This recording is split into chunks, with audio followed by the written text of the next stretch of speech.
Welcome in, guys. It is a beautiful Saturday morning. I'm here with Tyson, and we're here to commentate the Smogon VGC Major. We have a bunch of competitors here competing today to compete in Regulation MB. This regulation just started a couple days ago, and it's already off to an amazing start, in my opinion. And yeah, Tyson, how do you feel so far about Regulation MB? I'm doing great, Lorcy. Thanks for asking. I mean, how could you not introduce yourself as well? One of the Mega Evolution goats of all time, right? And being able to play with them still in Regulation MB honestly has been a blast. We've gotten to see a lot of the newer Mega Evolution Pokemon, some not so hype like Mega Raichu, but some others like Mega Staraptor really making a big showing in Regulation MB, but still leave room for some of the older Mega Evolutions as well. Charizard and Floette obviously are still kicking it as well in this new regulation. So I'm super excited to see what kind of rises to the top in today's tournament. Yeah, I feel the same way. Yeah, sorry about not introducing myself, guys. Yeah, I'm Lorcy. I love VGC, by the way. Nonetheless, though, we're here to talk about this tournament. Not much meta progression we've seen from this regulation. And honestly, I kind of like the fact that we're slowly just still using the same stuff going into regulation MB, because if it ain't broke, in my opinion, don't change it, don't fix it. We did get some new items. We could talk about that. One big item change that we received that wasn't in regulation MA, that's in regulation MB, is that life orb. Tyson, any thoughts on life orb so far in the metagame?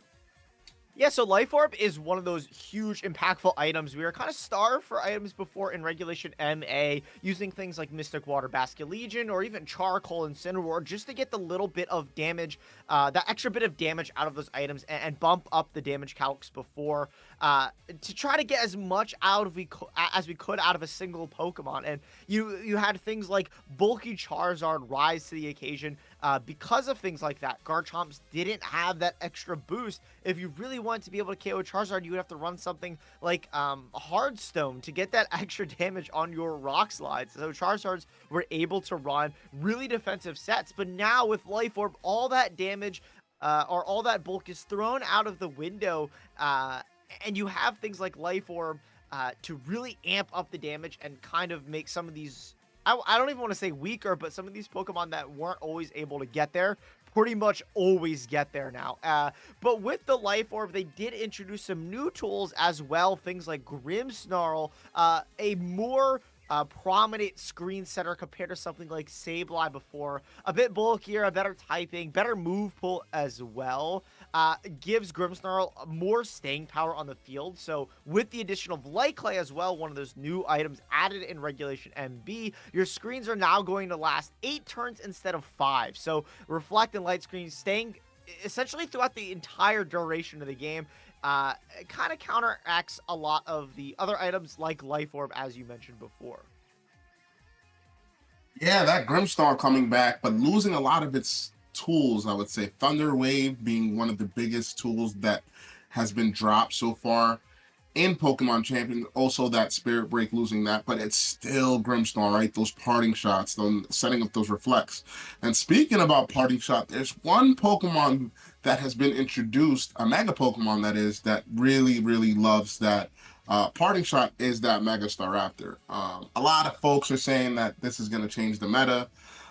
I don't know. I don't know. I think it's very, very early to say. Yes, it's very annoying, but I do think this is just a new toy syndrome, and people will phase out and start using things as such like maybe Charizard still, and all the Floette and all the major Mega Pokemon that have been used in Regulation and A. Because I don't know, Tyson. I feel like I don't know.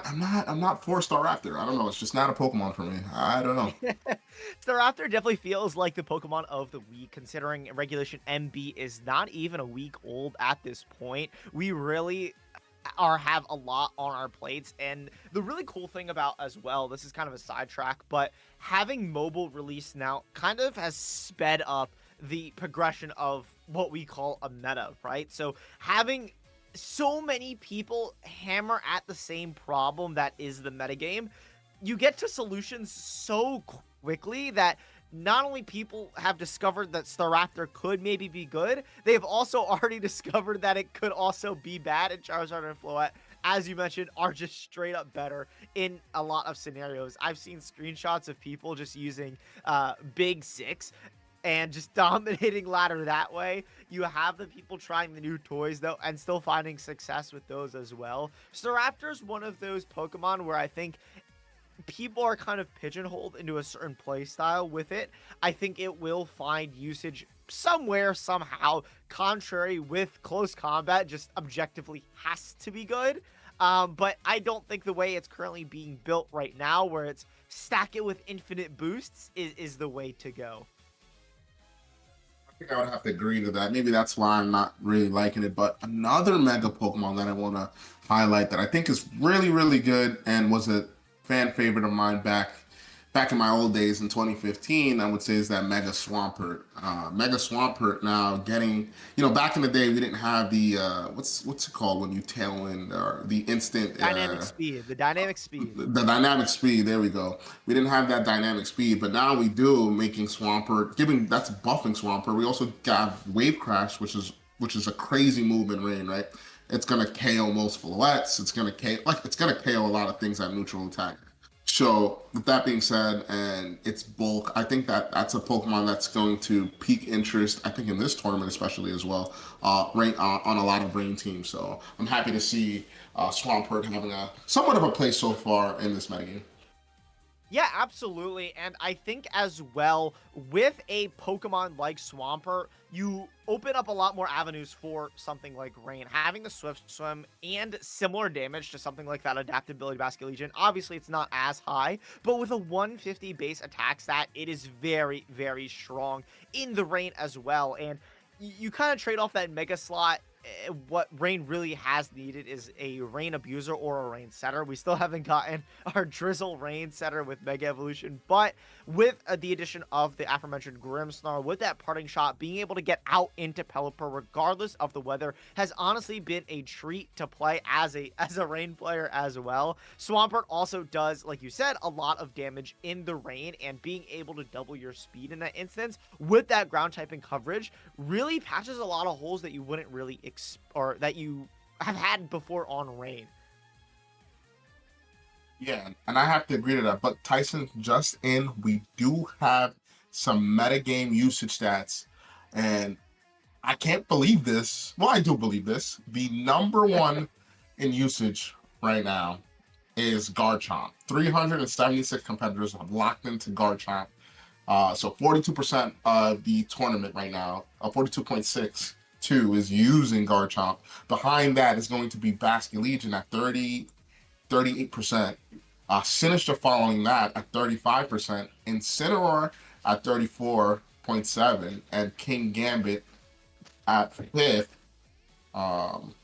with about 30%. So seeing Sneasler just drop to the base of the ground, I don't want to say it's base of the ground. I think it's at 7th place, but from going to, I think, 1st or 2nd to 7th, that's a big drop. Yeah, absolutely. And I think it goes to show just kind of how that week 1 MB adaptions kind of can change the small stuff. Things. For example, in the Sneasler, right, you have things like Swampert and the Staraptor rising to the top. So it makes a lot of sense that something like Sneasler isn't doing the best. We also got the addition of screens, and when Sneasler isn't able to take those big one-hit KOs, it sometimes feel like it can be traded away without much value. You get a Dire Claw, but if Garchomp is next to the Grimmsnarl and it goes for an Earthquake or a Stopping Tantrum and your Sneasler is gone, it doesn't feel as worth it anymore sometimes. And like I said before, with Staraptor, as well as Swampert, being able to immediately knock it out really doesn't bode well for something like Sneasler. But Garchomp makes a lot of sense. We talked a little bit about it before. Things like Life Orb literally only make Garchomp stronger. It does not get weaker in this regulation at all, and there weren't any Mega Evolution Pokemon that were added to really, make Garchomp's life any more miserable. Yeah, no, and I totally agree with you on that. The thing about Garchomp also now with that Life Orb, it's just a calc breaker, right? That Charizard that was living rock slides, it's not living those rock slides anymore.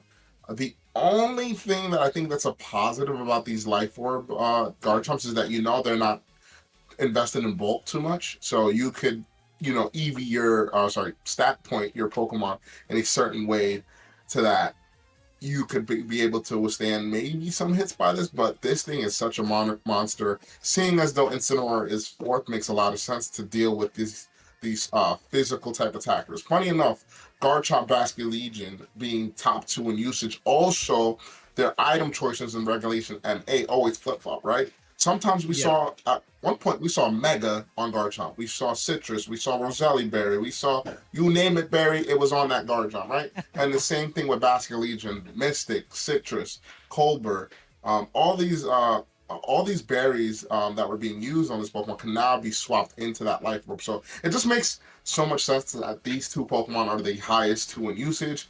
They're the strongest, I think, so far that's been introduced in the Regulation MA slash MB metagame that don't need to Mega or don't have a Mega, but Garchomp does have a Mega, but we primarily use Garchomp as a mon to deal with Charizard, which, as you guys can see, is 8th on this usage stats.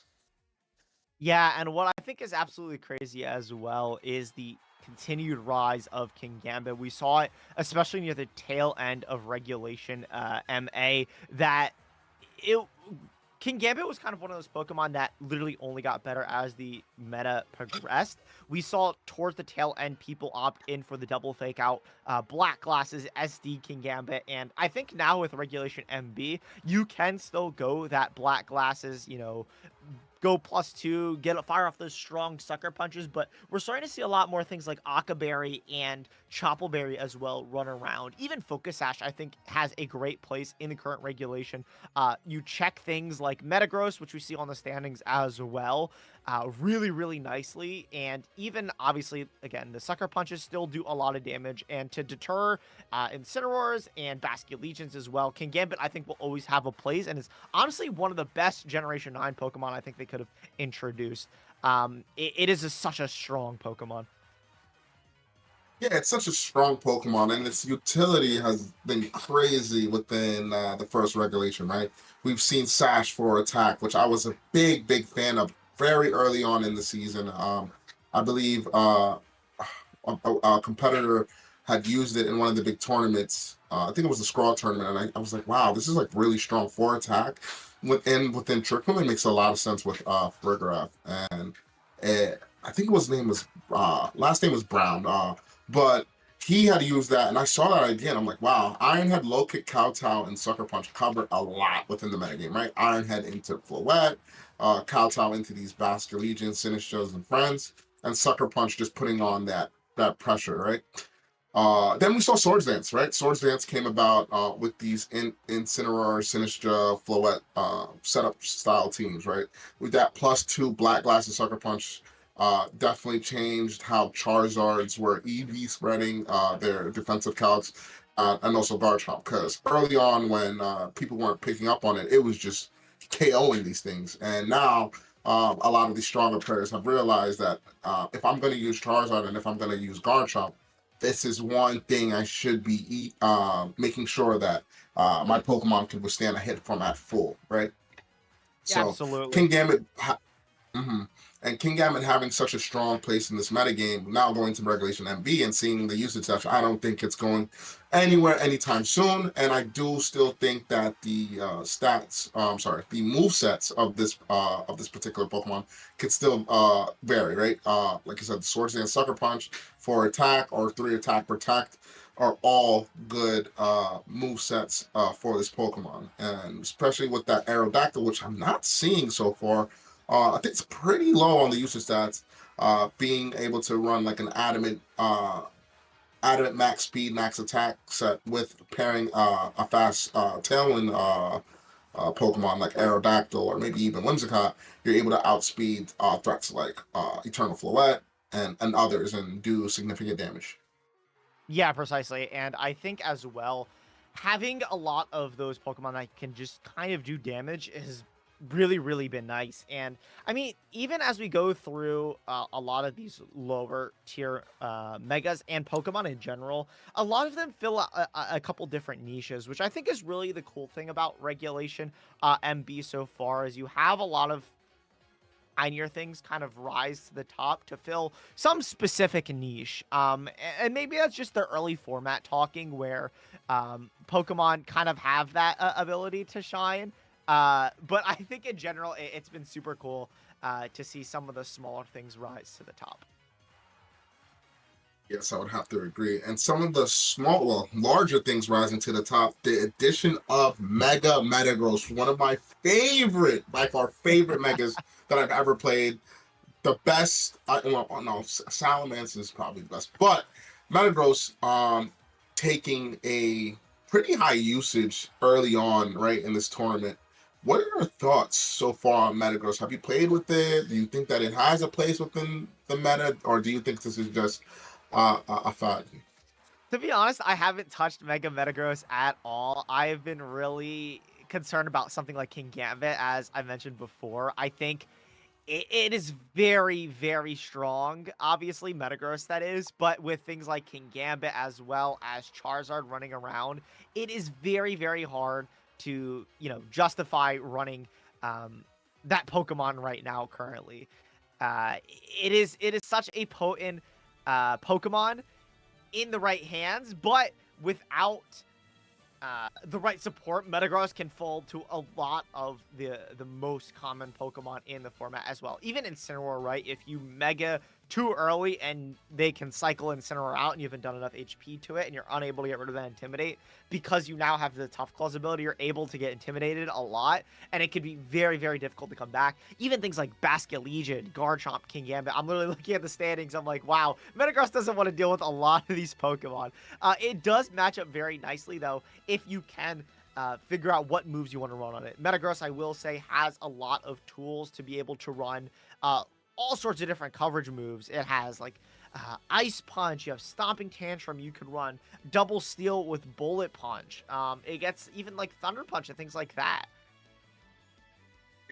That's body press, right, to cover for that Yeah, King it Gambit gets as well. body, it I gets think body that press though. so seeing as though like its move pool is like ridiculous, like Psychic Things, pretty strong steel moves, right? It's just a versatile, very strong, bulky, fast mega. Steel types have always held a good precedent so far in like VGC, and Metagross being the mega slot, King Gambit just does. I don't want to say they don't have the similar roles, but I think as far as the steel type goes and offensive pressure, I think I would prefer using King Gambit more than Metagross, seeing the usage stats above. But nonetheless, still a good Pokemon, and a lot of competitors have chosen to use it. Yeah, absolutely. And I mean, it's not like they're using it without reason. I think it has one of the best. It's a, what, 700 BST mod? I think it's kind of impossible for it to be bad. I mean, we saw the same thing with like Mega Dragonite, right? Even in a meadow dominated by Mega Floette, we still saw Mega Dragonite have some usage. I think just having the amount of stats it has, it just objectively cannot be bad. Like we cannot be saying this Pokemon has no usage, right? It just might be a bit harder to find in the current meta. And as things progress as well, it might get easier or more difficult, and we'll see that throughout the tournament. But it does look like we have our first round here, Justin Storrs versus Aldrich, as our round one here in the tournament. I'm super excited to get into it.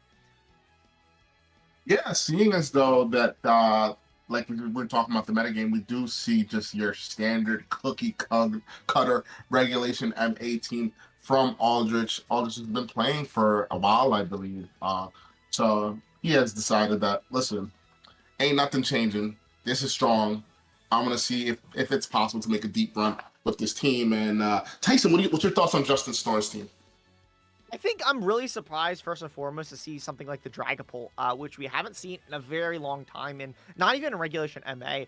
It has a weird use, I think, in Regulation that it's a Ghost type. I think Ghost types in general, in this generation, in the Pokemon Champions era, have been phenomenal. Being able to just have something that is immune to fake out in a fake out dominate meta with the Sneasler and the Incineroar, which we see featured on Justin's team, gives you a little bit more depth. And I would think is maybe for the mirror, the float mirror. So something is immune then to fake out, and that could be very, very strong. I mean, Aldrich is also running a standard team as well, just the big six with the Floette Charizard and that Whimsicott Garchomp as well. I think Justin might have the advantage because of the double fake out, being able to slow things like the Charizard and the Floette down on Aldrich's side and allow Justin to set up their Floette, which looks to be more of that calm mindset as well, paired maybe with something like the Swords Dance King Gambit with the Black Glasses set that we talked about before. Dragon Ball here, again, yeah, is really just drawing my attention. I think being able to go maybe for Will-O-Wisp as a supportive set. I could also see it just dropping a couple Dracos, maybe even Shadow Balls. A physical set with Dragon Darts as well wouldn't be the worst in the world. Oh yeah, remember we were talking about items and Life Orb being bounced around on Garchomp and Basket Legion. On Aldrich, then that Basket Legion is that Life Orb, so opting for the maximum amount of damage on that Basket Legion, and the Rosalie Berry to cover yourself for the fairy types like Eternal Floette. So we're going to see an Incineroar and King Gambit lead on the end of Justin Snores, and Floette and Whimsicott. Perfect. And a Whimsicott Floette on... or Floette, Whimsicott into the King Gambit, Incineroar on Justin's side. And yeah, it is going to be that Swords Dance King Gambit, so being able to go for that fake out immediately allows the King Gambit to get to +2. Is going to have to eat a critical hit Moonblast on the Incineroar, though, and a Dazzling to follow up. Incineroar does hang on even with that critical hit Moonblast. Very surprised to see that, to be honest. But, I mean, Incineroar is the GOAT here. That Sucker Punch, though, is going to be able to finish off the Floette, and that's the Mega Evolution removed for Aldrich. Yeah, what we talked about Black Glasses, King Gambit, and that Swords Dance set. Being able to KO a dominant fairy type like Floette at that range is ridiculous, right? And the driver's seat Justin Storms was for the fake out into that Garchomp. King Gambit being able to withstand the hits with that fairy aura not being on the field, and now being able to just go for the straight up Kowtow Cleave, just KOing this Garchomp. And at a great start, Justin Storms is up 4-2 so far in the Pokemon set. Yeah, this is exactly what I was talking about in team preview. Just the double fake out, being able to reposition in against this entire team and just click Swords Dance and then click attacks at your King Gambit and just kind of go to town. And we see with the critical hit Kowtow Cleave brings up Scott down to Focus Sash. And this Incineroar King Gambit are perfectly positioned. Yes, the King Gambit is most likely within range of that +1 Sucker Punch from Aldrich's side, but with all 4 of the tools here available for Justin, this is looking very, very rough. Sucker Punch, though, into the King Gambit is going to be faster. Moonblast finishes off the Incineroar. Sneasler, though, is going to be able to come in with Justin's last Pokemon. Most likely that Mega Evolution, that Floette, perfect. And with Justin's Floette at full HP and Aldrich is gone, lost early to the game, I think this is wraps for Justin in game 1. Yeah, it was very tough, right? And in leads, you would think that Whimsicott and Floette would match pretty well to like Incin and King Gambit, but Fake Out Swords Dance has been proven to be even dominant in the fronts of the likes of 2 fairy types, as you can see. So I don't know. I think for Justin Snores, it feels really good to have like somewhat of a not too great lead into a lead where you would think that the 2 fairy types would deal immense amount of damage to the Incin and the King Gambit. But now, if I'm Justin Snores, I'm feeling really good because for game 2, Aldrich might not want to opt for that Eternal Floette and Whimsicott lead, and maybe would like to opt for something else that's better into Incineroar King Gambit. But if I'm Justin, I'm feeling really, really positive about the 2 Pokemon that I brought. And I think I would just repeat leads again and see if Aldrich is able to withstand or deal with the likes of Incineroar and King Gambit. Yeah, and I think that double fake out, as we've kind of been talking about, has really been the main thing that Aldrich really has to worry about in this matchup. I think if you let the King Gambit get up to the +2 again, your entire team is kind of threatened, and that's what this team really relies on the most. And bringing the Float in the back, I think, was a great choice once you get rid of a lot of the things that can maybe deal with it, like something like the Basket Legion or even the Whimsicott that can encore you into awkward positions, or even Aldrich's own Float can be really, really annoying. So being able to get rid of those, uh, being able to get rid of those tools allows your Float to thrive even more. Yeah, 100%. So, and as far as leads go, like I said, I think, in my opinion, if I'm Justin, I think I've robbed the game away. Uh, at Aldrich, maybe we could see a potential Zard Chomp lead. I think that's pretty decent into the likes of Ensign and King Gambit. You're getting off super effective damage onto the Gambit turn one if they decide not to protect.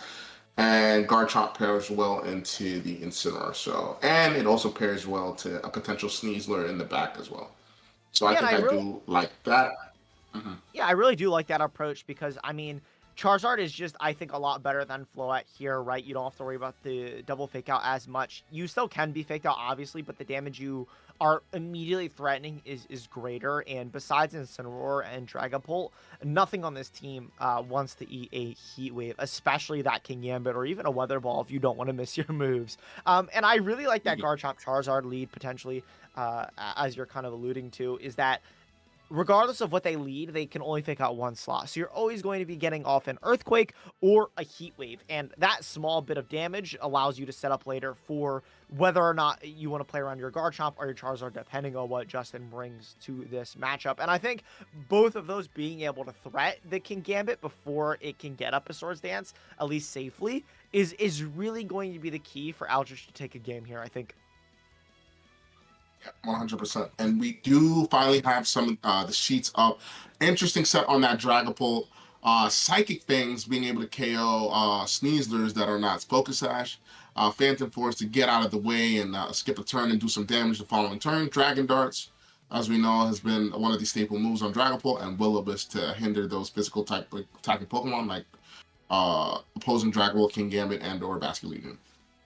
Yeah, but Aldrich is going to So lead we're off gonna with the just Floette, Whimsicott into the King Gambit Sneasler, and this is exactly the same problem as we saw in Game 1. You're going to be able to just kind of protect the King Gambit here, and Incineroar is going to be able to come in. Encore doesn't work on either of these Dark-type Pokemon, and Lighter Ruin into the King Gambit slot. No damage even on the Incineroar in this game. Now you just go for a fake-out Kowtow Cleave again, and the game is looking really, really rough for Aldrich. Yeah, so similar lines as the first game, right? Being able to just get rid of the likes of Floette are so early on, and having this King Gambit just be a threat. And Incineroar coming in at a very good time, not getting that Defiant boost onto the opposing King Gambit, and your King Gambit is just sitting super comfortable in front of the likes of the opposing two Pokemon. So I think Justin is in the driver's seat, just being able to just get off damage and have more effective trades, as you could see, getting rid of the Whimsicott and the Floette pairing very, very rapidly, and Tailwind's going to end. So if I'm Justin, this feels super good, and we're just going to see a Sucker Punch into that Basket Legion, and we are in a 4v1 situation here. Yeah, and not even being able to take a single Pokemon there. Aldrich is going to lose to Justin. And Justin's going to take the set 2-0 in the round 1 of the Smogon VGC Live. And that was, I mean, I felt like I was watching Regulation MA there. It took me a second to realize we were in MB. But as we kind of alluded to, we got the team shades a little bit later. But something like the Psychic Fangs on the Dragapult makes a lot of sense, right? Because we are playing Regulation MB, things like that Grimmsnarl are very popular, so being able to get rid of the screens is very, very nice. And you hit opposing Sneasler, which I could see being an issue for this team, right? You hit the Incineroar, you hit the King Gambit, you hit the Floette for super effective. So being able to have that another Ghost immunity on the team that isn't Sinistra, and actually being able to hit back on Sneasler makes a lot of sense, at least to me, as well as having tools like the Will-O-Wisp, which I kind of inferred, to be able to slow other King Gambits down, for example. Kind of sad we didn't get to see this game, but makes a sense why he didn't bring it. Yeah, 100%. And like the one thing that we should like really highlight on for the newer people that are getting into VGC and are just trying to learn on why certain things just work. That was a masterclass showcasing on Justin Snorris and on the Protect the King. The King there, obviously being the King Gambit, was set up in a way where it traded where it didn't take any well, it didn't take any significant damage to the point where it would get knocked out, right? And Justin Snorris being a strong Pokemon player, knowing, hey, if I just fake out, switch, and set up, and you don't react to it well, I could just pick up knockouts where need be. Your Eternal Floette that resists dark type moves is not gonna want to take a +2 Kowtow cleave, especially knowing Eternal Floette's defensive stat capabilities, right? It's not the best. And seeing the Aldrich running that standard regulation MA team, and if you guys aren't aware, with that style of team, they're usually just timid max speed, no bulk.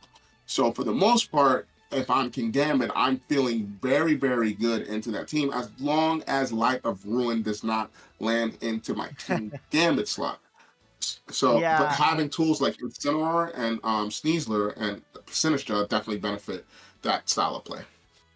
Yeah, absolutely. And I think, I mean, we could elaborate on it a little bit more. Light of Ruin is one of those game breaking moves, I think, that are going to have a lasting impact even in going into Regulation MB. We've been talking about it all day so far, but Floette being able to even get off that move is a ridiculous thing. It does so much damage, and with the Fairy Aura boost, it's almost like we have a +2 Moonblast Geomancy Zern at home. Like this thing hits like a truck, and you really have to play around it in a way that you eventually are going to get hit by it, or you can understand that it's going to take a portion of its health as recoil, and you can play around that as well and try to finish it off in that turn. But if you allow this thing to get off more than 1 or 2 attacks, your game is usually over. It's definitely something you have to consider both in the builder as well as when you're playing. And I think Justin did a great job of that game, showcasing that power as well as showcasing around how to play it, play around it, excuse me. And we saw Aldrich go for things like that later into the King Gambit, but with that double fake out, being able to play around it, being able to kind of protect the King, as we've been talking about on the King Gambit, you kind of set up these scenarios where the Floette isn't able to trade anymore, and it's really, really cool to see how people kind of approach that, even if it is just double fake out. Yeah. Back to that Zar team though, man. It's kind of just crazy. We didn't get enough Pokemon this regulation.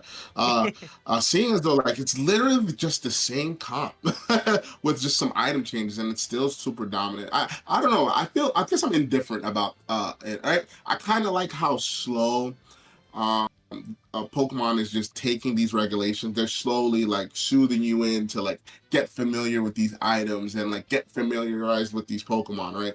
And bouncing from A to B now, seeing as though basically the Pokemon from Regulation A are just basically the same Pokemon we're using in B, with just an additional tweaks on items and Pokemon, makes it better, I think, early on for the newer competitors that are just now getting into it with the likes of the mobile game releasing, and just people just generally just wanting to learn and how to play VGC. So getting familiarized with these strategies early on with the hyper offensive Charizard teams and the double fake out setup team that we just saw is, I think it's very, very good early on for newer competitors to familiarize themselves with these styles of plays, because these have been prominent styles of plays within BGC from since I started and probably even before that. So I really do like the fact that players are able to learn, if you want to learn, that is, at an easier rate than the likes of like maybe like 10 years ago, where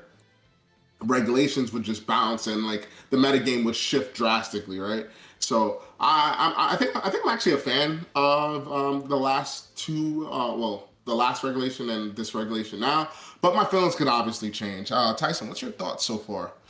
Yeah, I mean, I think this regulation has honestly been great. I mean, again, we've only been a week in, but like you said, it's been really slow, and I really appreciated that because as someone who doesn't get to play the game as much anymore, being able to actually step away for a week and then come back and nothing crazy has changed. I don't have to learn 30 new Pokemon. I have to learn 5. Has really, really been nice. And that was a constant trend throughout MA as well, having, meta trends happen, but not as quickly. I think with the items as well, purposefully nerfing what is in the game, that being Pokemon, items, and things of that sort, has allowed me to come back into the game and learn at a pace that I'm really comfortable with. And I'm sure for a newer player, it's not as intimidating either. But that's going to be it from us for round 1. We're going to cut to a quick break, and we'll be back with more Smogon action for you all in a little bit. But don't go anywhere. We'll be right back.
All right, welcome back, Smogon. We're here for round two of the Smogon VGC Live, and I'm Tyson Hughes, joined here by Lorcy, and I'm very excited to get into this round two. We have two great teams and two even greater players featured here on stream for you guys. First of all, we have Metagross and Floette on the side of Val 16, and for Jizo, a very standard Charizard Venusaur team. Something I feel like I would see out of Sword and Shield with the Grimmsnarl, Charizard, and the Venusaur. Yeah, 100%. And looking at these teams, man, very different takes from something that we would see from Regulation MA, right? But the Metagross being the new addition to a style of team that probably we've seen before. People have been tinkering around with Choice Scarf Hydreigon. Wolf just used it at the last recent tournament, and others have also used it as well. And with Jizo's team, very similar to the Indianapolis regional winning team. A lot of similar parts, but just Grimmsnarl over Floette. So I'm very excited to see these two high caliber players duke it out here to go 2-0.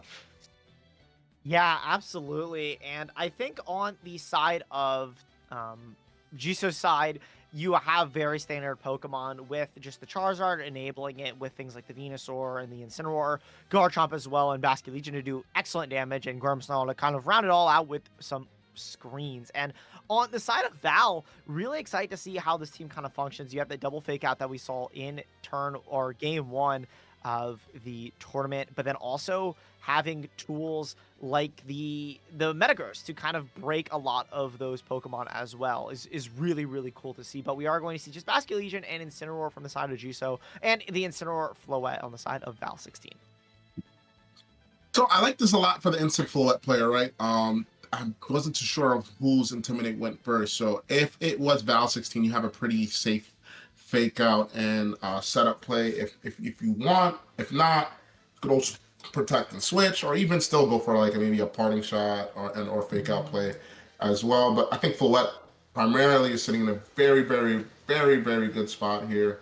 It's not set up, so Moonblast hasn't been right room. So this is actually like a really, really good spot regardless for Val, but we're going to see that switch and protect play playing super defensive here in front of the likes of Basculegion and Incineroar. Yeah, absolutely. Floette and Hydreigon here being positioned. Throw Chop into the Hydreigon isn't going to do much damage at all. And Jizo doing a great job at repositioning against this Floette, making sure it's not able to get off a turn and do enough damage. It's still, though, in a great position, even against two fire types. Incineroar, you're going to be able to hit for a good amount of damage. This Charizard, yes, it can Floette, but Hydreigon is really going to be able to sit here and do a lot of damage. Both players, I think, in a neutral position here. Basculegion is going to have a hard time coming back in. We are just going to see the Mega Evolution being ripped there on the Floette. Charizard going for Protect and Dark Pulse in Incineroar. If this is a follow-up, this could be a lot of damage. Moonblast, though, doesn't get the KO. Oh yeah, Moonblast not picking up the KO. Incineroar showing the likes of its defenses here, calling out the Charizard to protect. Dark Pulse and Moonblast following in the likes of Incineroar, but Incineroar's going to pivot out into that Garchomp and reset the board state in pretty neutral favor at this time. But we're going to just see Hydreigon here switch into the Incineroar, not wanting to take any damage and wanting to reset its stats due to that parting shot, and we're just going to see Protect on both the ends of the Floette and Garchomp here, and Charizard following up with a Weather Ball into the protected slot of the Floette. Yeah, and I think Garchomp now being able to come in against both these Pokemon, the Floette is at full HP and at -1, so it's not going to be able to take a KO here, and that is going to be super scary for to deal with now. The Floette is just going to be able to start taking KOs. The Charizard really hasn't gotten a turn to be able to do anything, and this is looking like it is most likely game if Jizo cannot deal with a way to get rid of this Floette. And the Protect there being very safe. Yes, you're able to reset the drops on the Garchomp, but it's not enough, and Incineroar hangs on with the Heat Wave in combination, is also not able to pick up the Incineroar. Parting Shot putting that -1 on the Garchomp as well. And again, this Floette just hasn't been touched, and we're going to see Val just kind of cycle in that double fake out. And as long as you're pressuring that, I'm not really sure what Jizo can do. Yeah, Impish Incineroar showing off its defensive in front of the likes of a Jolly, Life, or Garchomp there, being able to pivot out. I really do like that play a lot because you don't lose anything, right? You get a free switch into your Hydreigon there, and you could reset and or go to your the likes of your Sneasel like you see and get that fake out pressure, which they decided to do. On this turn, they're gonna fake out the Charizard here because I believe Garchomp was at -1, so Floette is sitting comfortable and able to pick up the knockout onto the Garchomp shot with that Dazzling Gleam and get some chip off onto that Charizard as well. Yeah, and I think that last respects into the Floette. I think what Val has done a great job of this game has just kind of been protecting. The Charizard, though, did get those 2 turns correct, but Hydreigon in the back is still going to be a problem. The Dark Pulse is just going to be able to knock out the Basket Legion, and Moonblast does a sizable chunk to the Charizard, and with Heat Wave missing the Hydreigon there, that's the chip I think you might have needed as well, but not even being able to KO the Floette, that's going to be a wraps, and Val 16 is going to take game number 1. What I really like about Val 16's team here is just the Hydreigon in this matchup. Just lines up so well into that Venusaur, into that Basket Legion, into that Charizard, and also into that Garchomp, being as though you're Scarf and able to outspeed it. Grimmsnarl losing the likes of Spirit Breaks makes this even harder to even want to bring Grimmsnarl in this matchup because can't do any damage to the Hydreigon, and Floette doesn't really care what you decide to do. It's still going to hit pretty hard. So I think Val has a matchup check into the team with Hydreigon and Floette, so I really do like that a lot.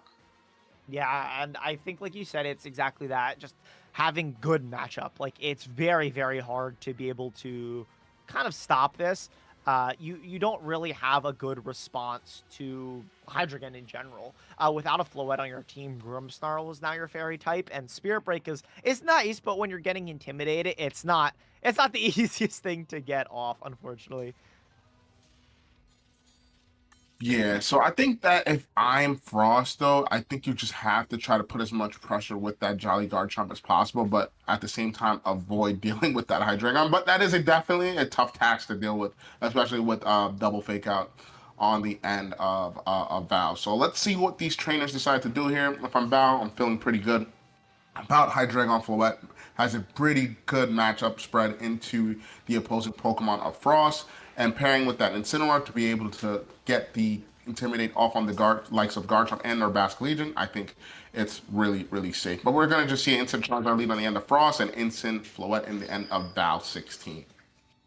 Yeah, and with the Incineroar Floette here, we're kind of in a similar position in game 1 where you can just kind of go for fake out plus an attack, and it's going to do good damage. And with the Charizard on the opposing end, yeah, you're not able to hit the Incineroar, but the real big thing is you want to be able to hit the Floette so you can get it within range of something like a -1 attack from Garchomp or even the Basket Legion later in the game, and that's going to kind of be the name of the game. And honestly, the most difficult part of the match. It's so hard here from leads as well, from both Jizo and even Val, to play around these Incineroars. It's going to come down to how they're both bulked out and how they play them. That I think is definitely going to be the make or break. But the fake out first from Jizo's side. Moonblast, though, into the Incineroar Heat Wave does a sizable chunk to Floette, bringing it within that range that I just mentioned.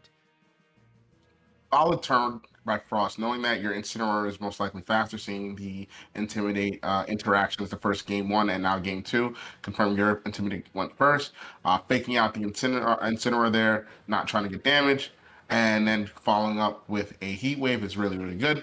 And then following up with a Throat Chop there, so almost confirming now that this Incineroar is indeed faster. And we're going to see the Light of Ruin miss on the Charizard and followed up by a Heat Wave. And is that going to be a parting shot to reposition? It is. Parting shot's going to go into the Incineroar, drop the attack stack, and bring the likes of Garchomp in front of Incineroar and potentially Hydreigon and our Sneasel in the back if Val has decided to go with the same options. And we're not going to be able to see that because Val, being the smart and great player that he is, realizes I'm not in a great position. I think I'm losing this game. I'm not going to reveal to you what idea I wanted to approach with this game 2, and we're just going to take it straight into a game 3. I think just realizing that missing and realizing you've lost your Mega Evolution and the rest of the Pokemon in my brains kind of support the Mega Evolution.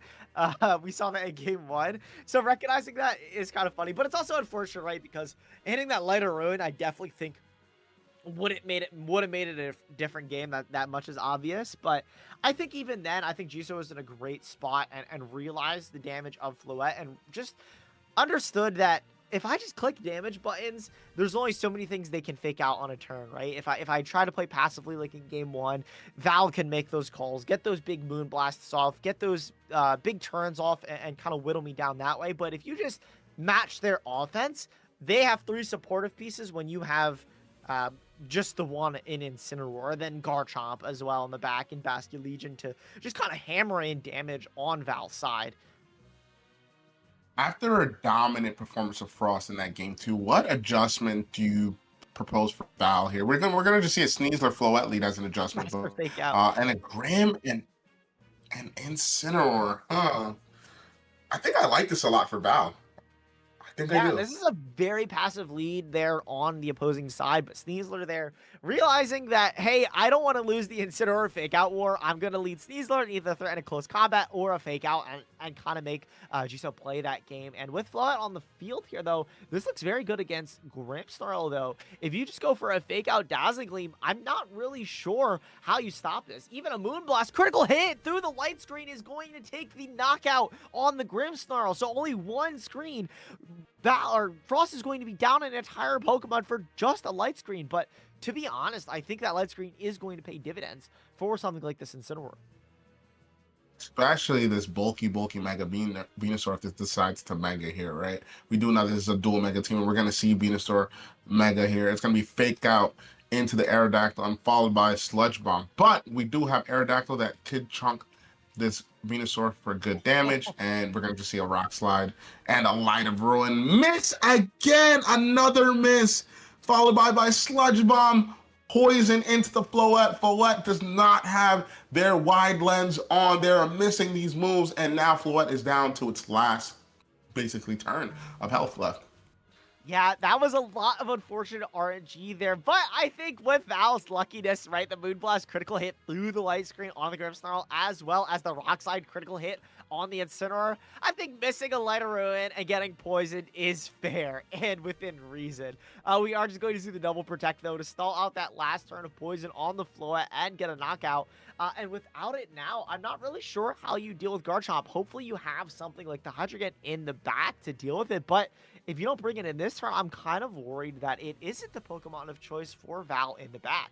Incineroar is going to be able to come in here, though, for that Venusaur slot, just get another Intimidate drop. Fake out is going to go after the Garchomp.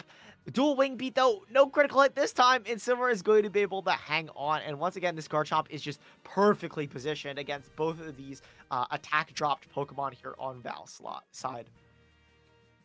Yeah, perfectly positioned here. Floette not being able to take out the likes of Garchomp and Venusaur just being in a pretty good spot. It's going to be really rough for Val to maneuver. But we do see the Scarf Hydreigon here, which I think could help a lot, especially being faster than this Garchomp. And Sneasler being faster than the likes of Incineroar and Frosted's Venusaur being chipped. I think I do like this board position a lot for Val. We're just going to see the Protect on the end of Garchomp. Draco landing into that Protect. Let's see what Caesar decides to go for that Dire Claw. Do we get any? Nah. No paralysis or no sleep there, but still a really good board spot to be in. Sneasler's going to switch out and for the likes of Aerodactyl, Incin for the likes of Garchomp, and Hydreigon's going to go for that Draco Meteor and drop it on that Incineroar, bringing this down to a 3v2 situation with Venusaur and Garchomp on the end of Frost, and Hydreigon, Aerodactyl, and Sneasler in the back for Val 16.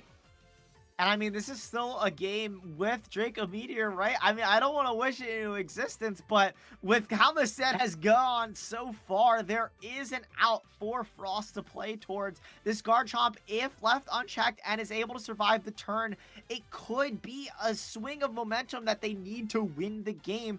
Hydreigon, though, of course, could just swap out to reset that drop and maybe get in a more accurate position to maybe not have to go for a Draco Meteor. Aerodactyl here as well, even though it's at -1, I think should be able to pick up the Venusaur here. There are no screens. We do see, yeah, just the Caesar swap and the Protect from Venusaur, though, to stop the dual Wing Beat. What is this Garchomp going to go for, though? It's just going to be the Rock Slide. Aerodactyl hangs on at 1%, though, allowing it to go for another attack into this Venusaur. And with Fake Out on the board from Sneasler as well, Val is looking like they're going to be able to clutch this game. And we do just see the forfeit not even playing for the misses. Not even playing for the misses there. I mean, he was in a pretty good spot. I could have seen a double protect, maybe, on the end of Venusaur to see if they could brought that game back. But nonetheless, as we mentioned, Hydreigon proving its point within uh, this metagame, and especially in this match, dealing defensive and offensive great maneuvering with that dragon and dark typing, and being fast with that scarf, being able to deal with that guard chop and withstand hits from Venusaur, Incineroar, and Basculegion. So yeah, I really did like Hydreigon a lot in this matchup, even with those misses on Floette and even not being able to pick up the knockout on that Garchomp. Having that Scarf Hydreigon as that second option to deal with this Garchomp makes this matchup really, really good. And we're going to see Val 16 win this 2-1 in a wonderful best of 3 set. Yeah, absolutely. And I think really a great showcase of what Floette can do, even if it misses 2 Light of Ruins, right? Just that pure fairy aura, the amount of pressure it exerts on the field allows it to just be a nuisance. And I think being able to just threaten that damage and focusing, Jizo had to build an entire game plan around it and focusing it down and doing damage. So I think Floette in and of itself is just a phenomenal Pokemon. Like I just can't glaze this Pokemon enough. Yeah, I'm in love with Floette too as a balanced player, and I do take appreciation to the non-balanced set of just 3 attack. I think that it has merit being able to just KO King Gambit with that Light of Ruin and just deal a bunch of damage to other Pokemon as well. Makes it like a really, really good Pokemon. I'm really just infatuated with the Hydreigon here on the team of Vows. Like it just looking at it, it just makes so much sense. If we could just hover over maybe to the metagame and just see the top usage mons in the metagame to see why is Hydreigon good, and put emphasis on why it makes it good, right? Hydreigon, Choice Scarf. It's gonna beat that Garchomp, right? If it's not a Scarf Garchomp. It's going to deal immense amount of damage to that Basculegion. If the only way a Baskin could probably withstand the Dark Pulse is if it's Sash or maybe behind Veil. And you being Scarf, you're going to outpace any Pokemon that wants to set up Veil, prominently being that Mega Frostlass, right? And you're being able to be Scarf and go for those Dark Pulses is a really, really good spot to be in. Sinistra as well. A lot of Sinistras are opting for the berry, the Kasib, believe either Kasib or Akaberry. So Hydreigon loves and wants to see that. It's still, yeah. So Hydreigon wants to see that. Incineroar is not going to deal any damage to it. King Gambit as well, depending on the set, might not want to be able to attack this Hydreigon for very good damage. And then we follow up with Whimsicott and Sneasler and Eternal for what that do a really good job into Hydreigon. But nonetheless, as you can see from the top 3 usage mons, this Hydreigon has a really good matchup spread. So I think Hydreigon was a really, really good call for the international championship that took place not too long ago. And Wolfie definitely showcased that, right? Going, I believe, 8-0 in Swiss day 1. And maybe even finished 10-0, not too sure, but had a very good showing, I think top 4ing with that Hydreigon. And we did see Hydreigon come up clutch a lot within those sets. And as we saw now, the same outcome. So I really do like Hydreigon a lot. Yeah, I think, again, like as you said before, literally into everything that isn't a fairy type, I think Hydreigon does a great job, especially being a phenomenal check to something like Garchomp. A lot of Garchomp's check, like itself, other fairy types or even just other dragon types usually have to swap in on a Earthquake, especially now with the Life Orb. Now you force the Garchomps to maybe go for something like a Dragon Claw to try to call in. With that Levitate ability on Hydreigon, it's been phenomenal. Also being able to go for Snarls and Dark Pulses into things like the Basculegions as well, just doing great Dark type damage, and even dropping a Draco with something like the Choice Scarf to outspeed Garchomps has been really, really nice for Hydreigon as well. I think in general too, just a phenomenal typing, being able to eat up a lot of those Sun teams damage, as we saw in that game, for example. And when you support it with your own fairy type as well, your own Floette, it is honestly a phenomenal Pokemon. But I did want to break down the Sinistra you brought up just a little bit ago. You mentioned that it could have a bunch of different berries. You know, we've seen Ghost, we've seen Dark, we've seen Fire. We're even starting to see the Koba Berry now as well for flying because of Staraptor. So I think that's really one of the cool things as well. This is speaking more generally. I think Regulation MB being able to adjust the small things. Sinistra is always going to be a good Pokemon, but adjusting what berry you might want on your team, depending on what's good in the meta as well, I think is a sign of a really, really cool meta and a sign that there's still a lot of learnings to go. We don't know what's going to be good at the end of the format yet, right? It's only week 1. This is going to be a huge tell as to what is going to be good in Regulation MB going forward, but you know, until the tournament's actually wrapped up, we have no clue of what could maybe rise to the top. We can take guesses and infer, but besides, we only have the day 1 standings right now, and as we get closer and closer to day 2, we'll start to see what rises to the top as well in terms of item choices and Pokemon as well, and I'm really excited to see where that goes personally. So I'm very excited to see where that goes personally, and I'm also excited to see what top players are deciding to use in this tournament. And I am not a weekend player unless it's at a regional. I don't like to spend my time playing Pokemon and getting frustrated, but I do like to keep up with what top players are using in a lot of these limitless events. One top player that is very familiar within the Smogon community, whether it be singles and or VGC, is Michael Derbesti. Michael Derbesti is also playing in this tournament from what I see, and I would also just like to highlight and put his team on blast, because we can do that. It's open team sheet, so it doesn't matter, right? We'll take a look at Michael Derbesti's team. We'll see what they're deciding to use. And see what they're deciding to use, and then go from there. Michael Derbesti is using that Sinistra, Incineroar, Milotic, Raichu, Eternal Floette, and Cerulege. That is a combination of 6 great Pokemon. We saw it on Diowacy's NAIC team. This Cerulege is a really good check into that Charizard. Raichu, as well as a new Mega. Tyson, can you harp a bit on Raichu and what its meaning is in this meta game? Because a lot of people are calling it fraudulent. Let's hear your thoughts on that.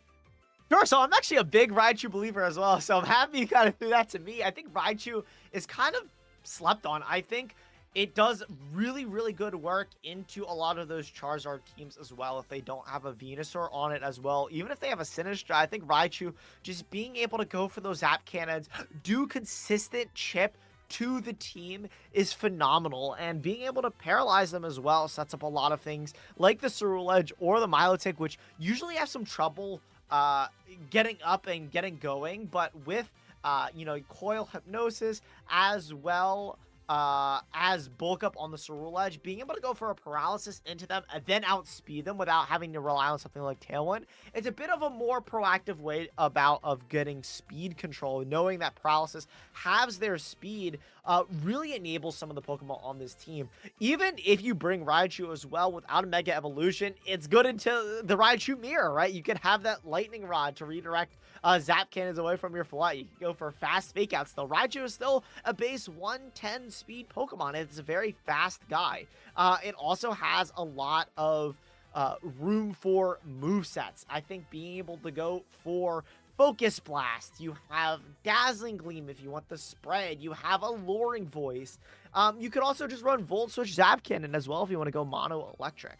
I personally like Charizard, or not Charizard Y, Raichu Y more than the Raichu X, but I do think both have some usage that we haven't just seen yet, and I think if any player is going to bring out the best in Raichu, it's going to be someone like Michael Derbesti.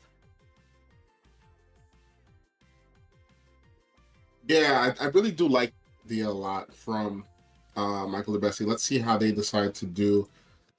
Interesting enough, though, Calm Mind being one of those sets where it's like, do we use it or do we use the 3 attack? And I think on this team it makes a lot of sense. But guys, we'll be focusing more on opposing top player teams more, but we're going to take a break for the next, we're going to get into the next round after this break.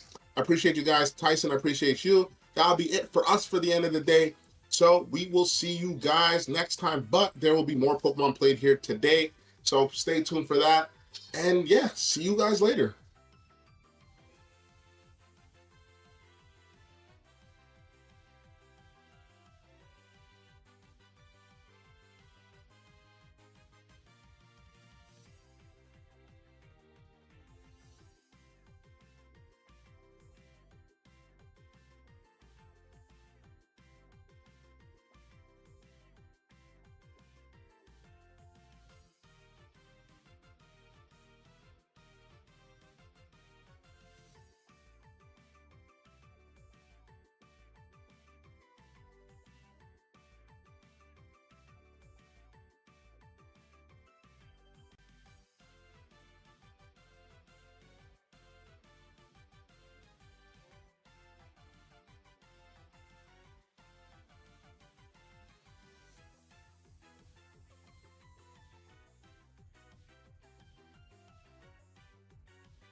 Hello, everybody. Welcome back to the Smogon VGC Tour. We are showing you guys one last round 2 matchup. I'm Scraw, with me is Eric, and we are showing off Dawei versus Jay Polloff. Looks like a Mega Metagross team versus a pretty standard-looking Floette team. Eric, what's your take on this going into this game 3 while we're waiting for round 3 to get started? Yeah, we see a Metagross team in the spotlight here. Not sure if it is a Mega Blaziken or not, but this is a combination that's been picking up a little bit in usage because Blaziken, it's got the new Mega, but it's also has the classic ability to coach the side Metagross. But it looks like this is just a dual Mega composition, so you have the option to switch between Metagross and Blaziken here. But Dawei just going with some old reliable picks here, just going for some classic Tailwind offense here. Whimsicott, Floette, Basculegion, Garchomp, the usual suspects. Tailwind being up here, just exerting so much pressure with Basculegion with 1 KO and a Garchomp here. And, I mean, against Farigiraf and Metagross, like, these two are going to have a great time. Yeah, absolutely. It's a little surprising to see Dawei playing something so standard coming off of her top 8 finish at NAIC just last weekend, playing this really unconventional Cerule Edge team. But it does look like it is not a great position. Tailwind is up, so there is a possibility that this Metagross may be able to get some Trick Room going if this Fari can weather an attack from Basculegion and Garchomp, and perhaps flip the script there. But right now, it's looking like the pressure is definitely in Dawei's favor. Yeah, even with just 1 KO, Last Respects may threaten a knockout into this Metagross, depending on how it's trained. And I think J. Paul, recognizing that, is going to protect the Metagross, as Dawei is going to correctly predict this and gets the critical hit on top of that. May or may not have mattered depending on the Farigiraf's training, but the knockout there just to prevent the Trick Room from reversing the speed order is huge. And with just one more turn of Tailwind, Hydreigon is vulnerable, Metagross is vulnerable, Dragonclaw just going to get the one shot there with the newly added Life Orb to the game. And yeah, just 1 KO, the base 100 power Last Respects, easily able to clean up Metagross, and Dawei is going to take game 1. Absolutely, that was a game 1. Game 2? I don't know which one. We kind of hopped into the middle. Okay, it looks like it was game 1, so this will be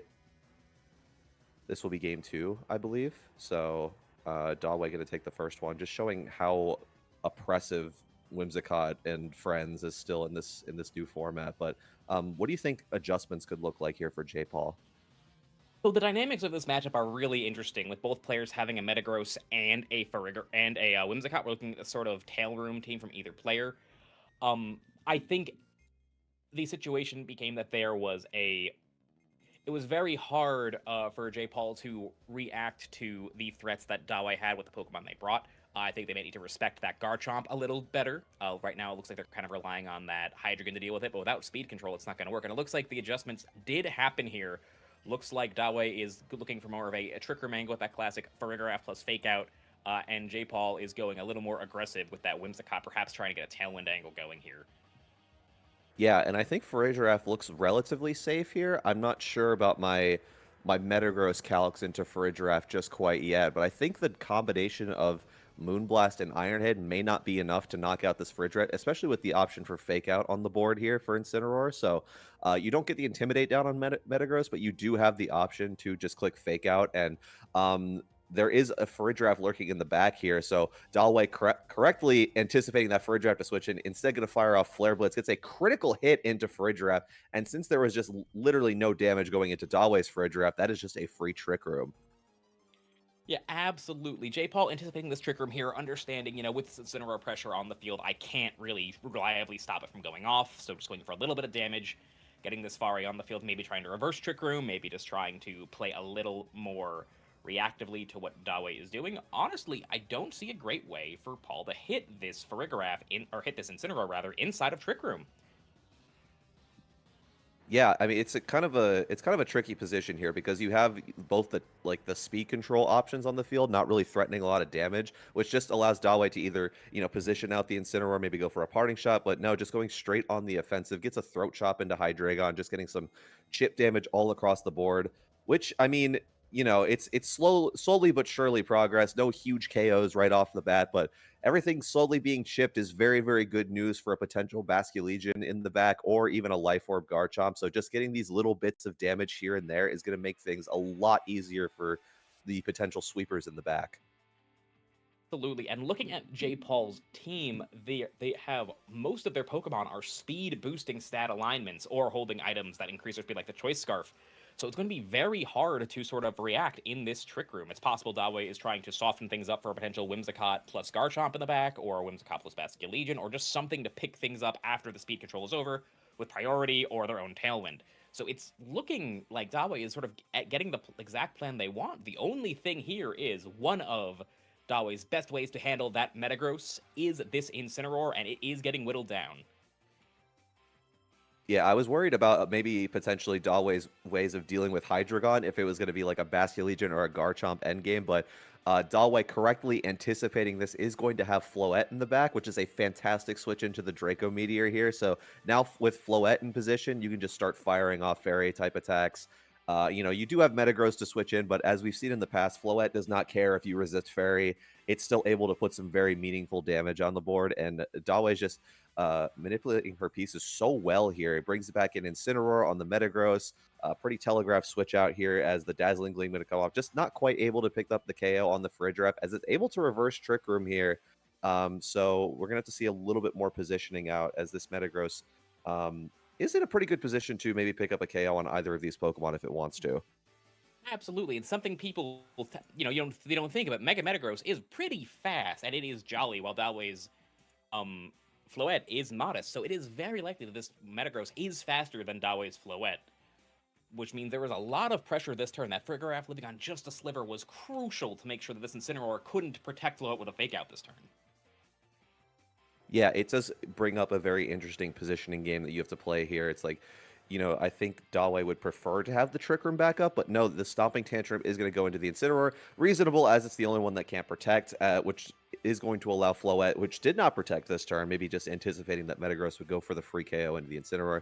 Gets off the Dazzling Gleam here into the Farigiraf, which is going to KO it. So we do trade 1-for-1 that turn, but, the Farigiraf KO means a little bit less now that your Fake Out user is gone, so that benefit is a little less good in this situation. But now Whimsicott comes back out. So now you have with Farigiraf chipped now, this position we kind of saw earlier in the game becomes a little bit more complicated because Farigiraf might be in KO range. I think it still does have the Citrus Berry available, if I'm not mistaken. So that could be a key factor in it surviving this double up. But yeah, I think that the big question is, what is Dawei's last Pokemon? Absolutely. This is interesting. I really was hoping for J. Paul to see a Hydreigon come out here, that Choice Scarf Hydreigon pressuring the Fari, and then the Metagross pressuring the Floette, but it looks like we're going to have to make a call here. That Moonblast getting boosted by Theriora, and J. Paul does get the read correct, doubling up on Floette. Yeah, so And the Citrus now- Berry had been consumed there, interestingly enough. So that does just... Oh, wait, sorry. Dawei's Farigiraf is Culver Berry. The other one is Citrus Berry. So it just never had a berry to begin with here. So now Basculegion with the Focus Sash.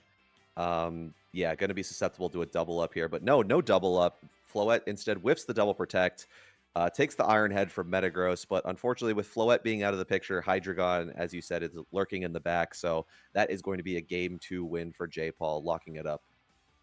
Absolutely, an excellently played game there. Both players knew what their game plans needed to be, but that Fari living on just a sliver as it reversed Trick Room really changed the dynamics of that Metagross versus Floette endgame.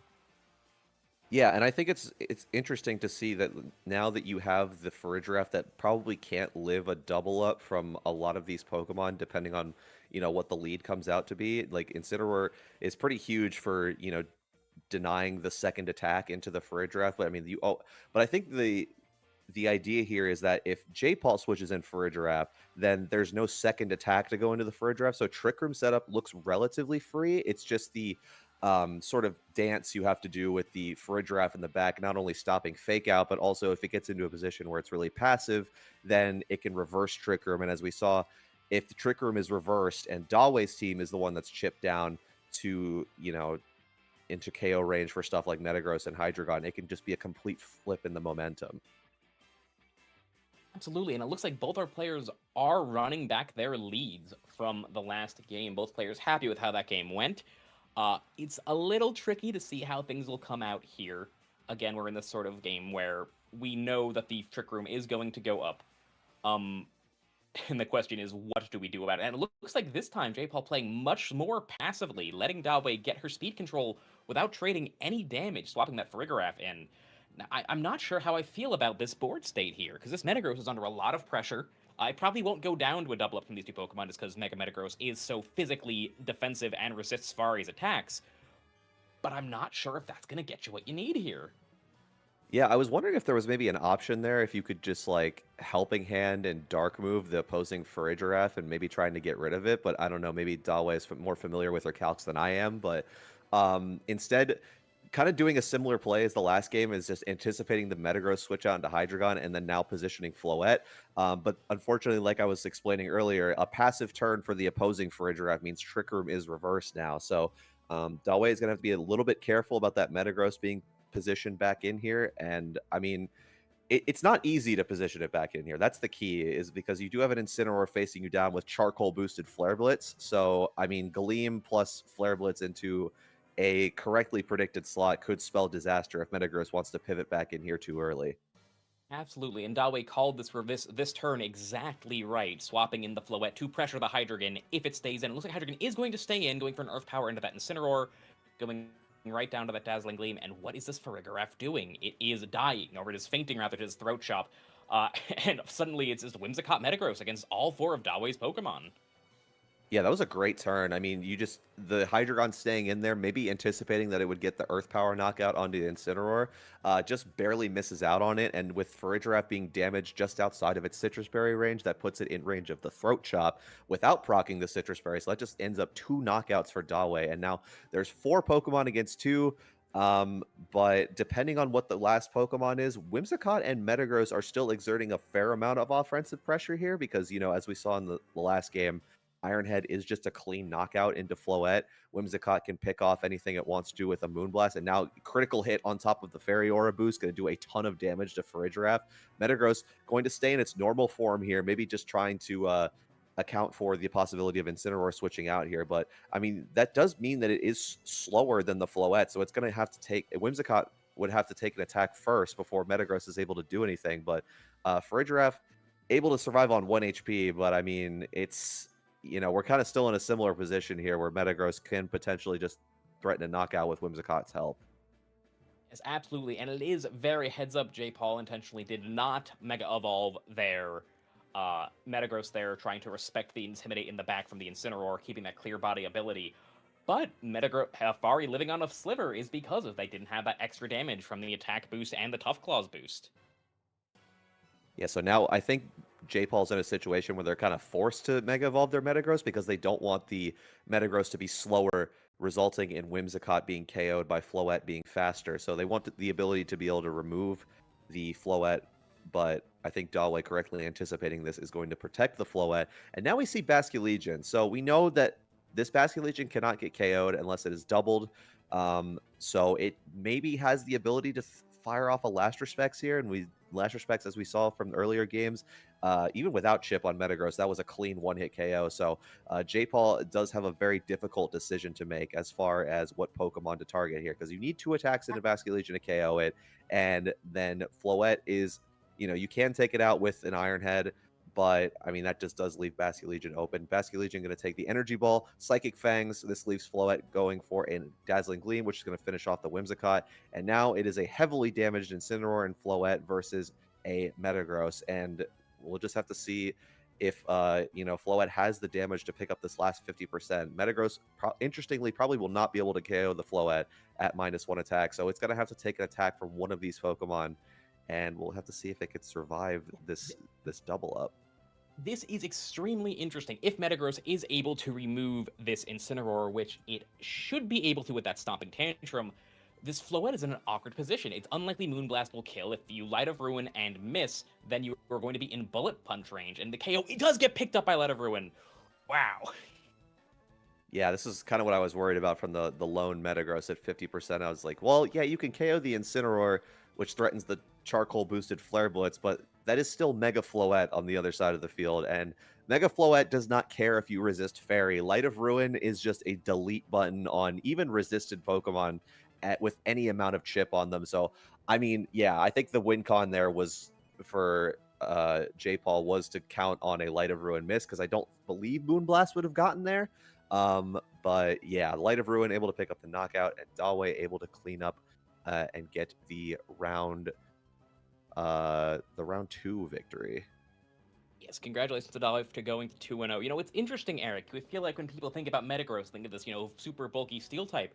But because of the way the speed tiers line up in this format, it is extremely valuable to run a super fast Metagross, and obviously you want to be hitting hard. So they end up not being as bulky as you'd think. I imagine you could EV a Metagross to be bulky enough to live that Light of Ruin. But if you did, then the speed tiers just wouldn't have been as favorable as they were during that game. Yeah, it's interesting for Metagross, because like I feel like even though it's at a higher speed tier than, because now like the base 100 and 102 speed tier is like really crowded and really complicated with Garchomp, Floette, and then you have the 100s like Charizard, and like it's awkward, because if you run an adamant Metagross, then you're slower than the timid Floettes and Charizards, but if you run Jolly Metagross, you're faster, but your damage drop off and maybe your bulk drop off is a little bit more apparent. So I mean, I feel like around NAIC we were starting to see like the timid like go fast mode becoming sort of the more standard. So it was pretty safe to assume that a lot of things would be, speed boosting nature, Jolly Garchomp, timid Floette, timid Charizard, but I don't know. It's kind of looks like it goes back and forth. It kind of ebbs and flows, which I think is like one of the real interesting things to look at VGC right now, especially with now open nature. Like, are you incentivized to run faster Pokemon, or is the bulk that you get from surviving extra attacks? And like you were saying, Metagross does really have impressive bulk on its own. Like, it's able to take those Black Glasses sucker punches without much investment or any investment at all. So, like, do you want to capitalize more on Metagross's bulk, or do you want to take advantage of that speed advantage that it has over stuff like Floette, and make it as fast as possible? So, I don't know. It's interesting. Like, you can kind of use it in two different ways. But it's kind of crazy to think that a Pokemon as fast as Metagross is in like an awkward speed tier because of how much of an advantage it has. So it'll be one of the big questions to answer as Regulation MB continues along. But we're still very early stages, obviously.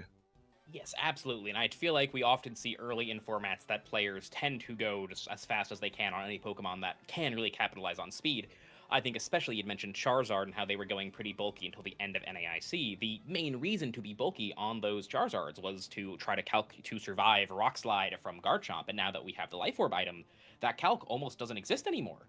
So until we know, what attacks we're trying to and reasonably can survive, we're just going to be in a situation where players are just going as fast and as hard as they can.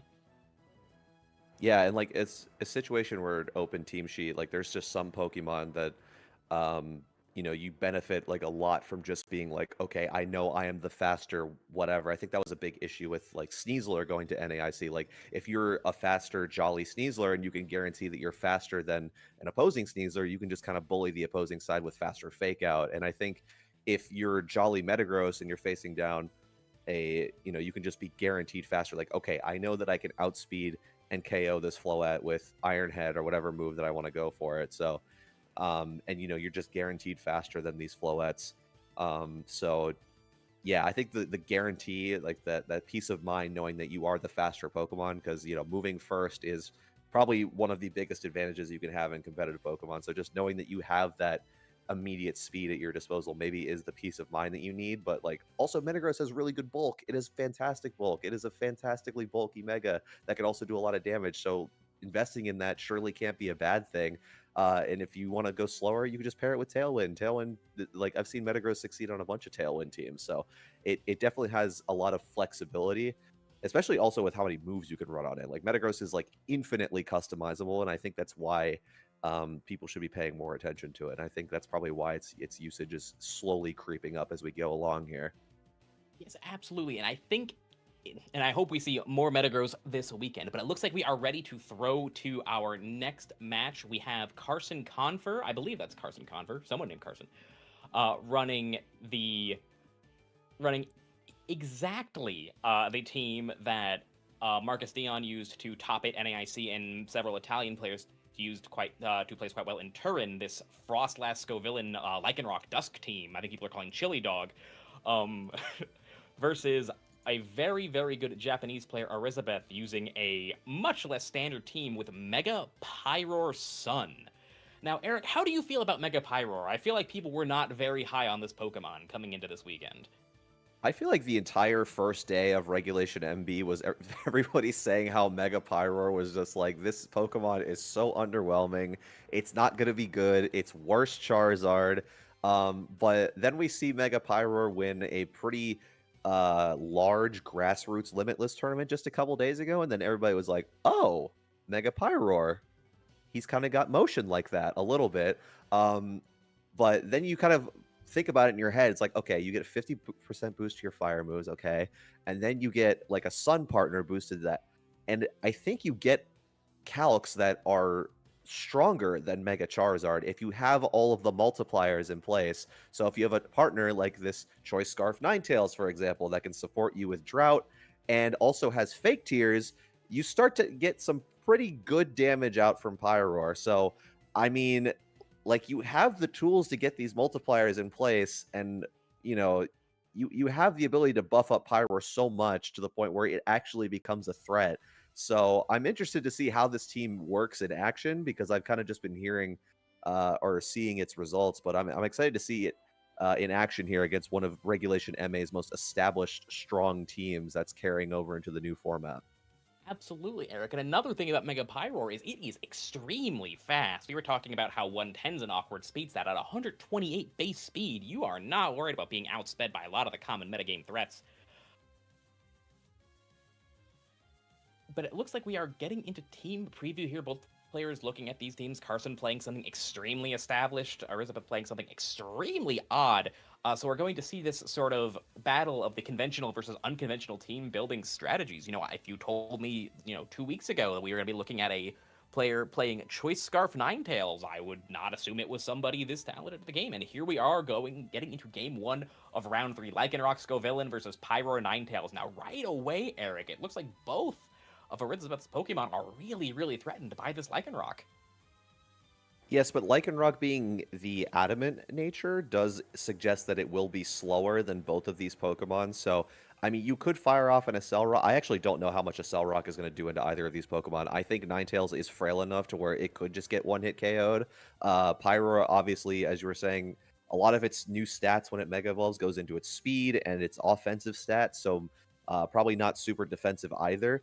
But if both of these Pokemon are able to survive this turn, a double Heat Wave might just be a double knockout if, Lycanroc is not able to get a KO onto either of these with Accelerock. So, as we see, Pyroar is going to Mega Evolve, Scovillain is going to Mega Evolve, Accelerock not able to get the KO on Pyroar. That's a strong Heat Wave. That's a critical hit into the Lycanroc.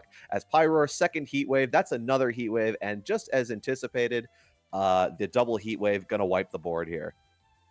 Absolutely, both attacks were resisted, but Lycanroc does not have great defenses, and as you mentioned, this Pyroar is getting 2 multipliers on its already pretty respectable special attack stat. It is functionally not resisted at that point, and this game might already be over. I mean, I don't really see how a Sneasler and a King Gambit can handle this position. Yeah, the potential backmons here for Elizabeth do have to be kind of careful. If, one of these gets picked off by Sucker Punch, one of these Pokemon gets disrupted by Fake Out, because, like, if you have Basculegion and Floette in the back, like, those Pokemon don't like to see either of these Pokemon. So I think you do kind of need one of these to offer good enough coverage to support one of the back Pokemon. Like, if you have Basculegion, getting rid of the King Gambit is a must. If you have Floette, getting rid of either of these, honestly, would be pretty good here. As Farigiraf is going to reveal itself in the back here. So going to stop Fake Out, going to stop Sucker Punch. Pyroar going to go for a Heat Wave. Actually doesn't pick up the Sneasler there. So Sneasler showcasing that it has a little bit of bulk here. Able to withstand the Heat Wave. Going to fire off a close combat, activate the White Herb, which may interestingly make it faster than this Ninetales. But I think Farigiraf is a good Pokemon to have here, because now you can bring back in Ninetales, and now it's not under threat of a Sucker Punch. Fake Out has already been used up. So, I mean, Helping Hand Heat Wave is looking really good on this board, I think. Perhaps if you can survive the close combat on your Ninetales, which I'm not so sure if you can, because Carson's Sneasler is the jolly nature, so it might be a little weaker. And I imagine Elizabeth would not be switching Ninetales in here if they were not confident on that calculation. But yes, I really, it surprised me that Sneasler was able to live that attack. That Heat Wave was stronger than a Charizard Heat Wave, both being in Sun and getting the natural multiplier.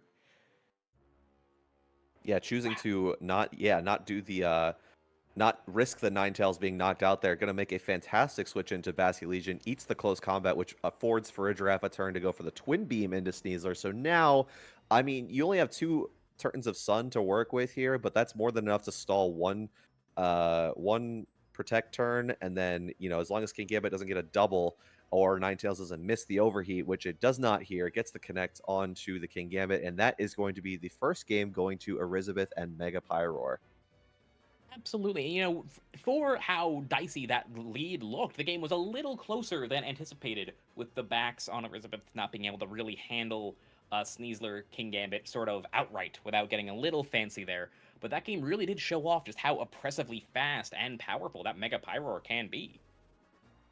Yeah, and I think if you're Carson, you're gonna have to reconsider, if like you have to reconsider the lead here. I think Scovillain maybe doesn't get a lot done in this matchup if you're going against 2 fire types.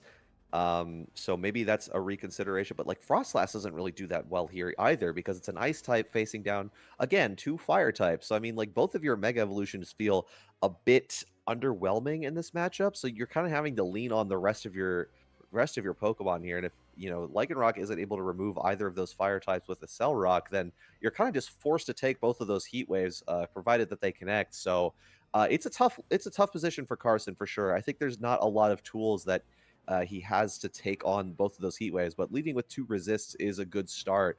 We do know this Basket Legion is relatively bulky, so it's going to be able to eat these Heat Waves pretty easily, and maybe able to fire off with a Wave Crash in the Sun. Maybe does a little bit of damage. Maybe allows Pyro to pick up some knockouts here with a Cell Rock, but I don't know. It's still a tough position regardless. Absolutely, and I do think this Basket Legion is threatening a little more damage than a little more damage. It is so strong naturally, and it is functionally a neutral hit with the Sun. Looks like respecting that Excel Rock, going for the Fari swap here, but Carson's is playing a little slower, double protecting, and now this board does not look so bad for Carson at all. Yeah, you're removing one of the biggest threats on the field here with the Pyrorized Ninetales. Its Heat Wave is significantly weaker here. And yeah, getting a reverse critical hit there from the first game into the Ninetales is going to mean a knockout here. But Farigiraf, unfortunately, is going to be susceptible to the Rock Slide flinching there, so not able to move this turn. And suddenly Carson has found himself in a much better position compared to Game 1. Absolutely. Carson playing a little slower, a little more reactively. I would suspect there's a Frostlass in the back, perhaps trying to soften things up and then erase the Sun for Aqua Jet pressure in the end game. But because of that really, really powerful Rock Slide crit and flinch, it is looking pretty bad for Elizabeth. Now, the does have a Basket Legion of his own, and I would suspect it's faster. The Basket Legions on these Italian snow teams do tend to be very slow.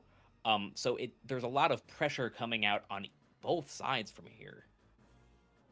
Yeah, Last Respects, especially Life Orb Last Respects, is not a move that Carson really wants to switch into here. But the good news is Lycanroc still has a Sash, so it's going to need to be doubled into in order to get KO'd. And also, you do have a King Gambit lurking in the back, so that is it's probably as best of a switch in as you're going to get.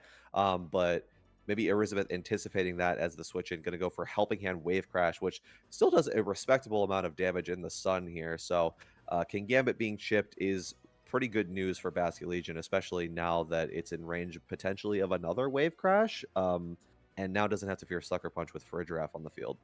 Yeah, that double up, that sort of super committal play that probably wouldn't even removed the opposing Basket Legion if Carson had just stayed in, really does put things back into an ambiguous board state here. I mean, if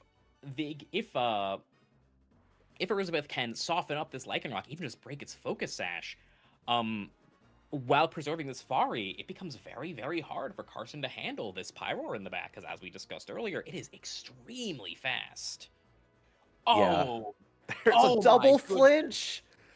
Oh, dude, Lycanroc doing what Lycanroc and Fast Rock Slides does best in this format, just going straight for the button and getting nothing but rewarded for it. The tangent that I was about to go on is this is not a bad position for Elizabeth at all, but my concern is that you're just not pressuring this Lycanroc, and if Lycanroc is left on the field, it can just do these things, just spam Rock Slide to not only just get chip on everything, but also like these Pokemon are still slower than it. Like Pyroar not being on the field, Farigiraf and Basculegion being on the field. Like if you just let this Lycanroc sit here and spam Rock Slide, eventually the law of averages is going to come into play and the flinches are going to start coming out.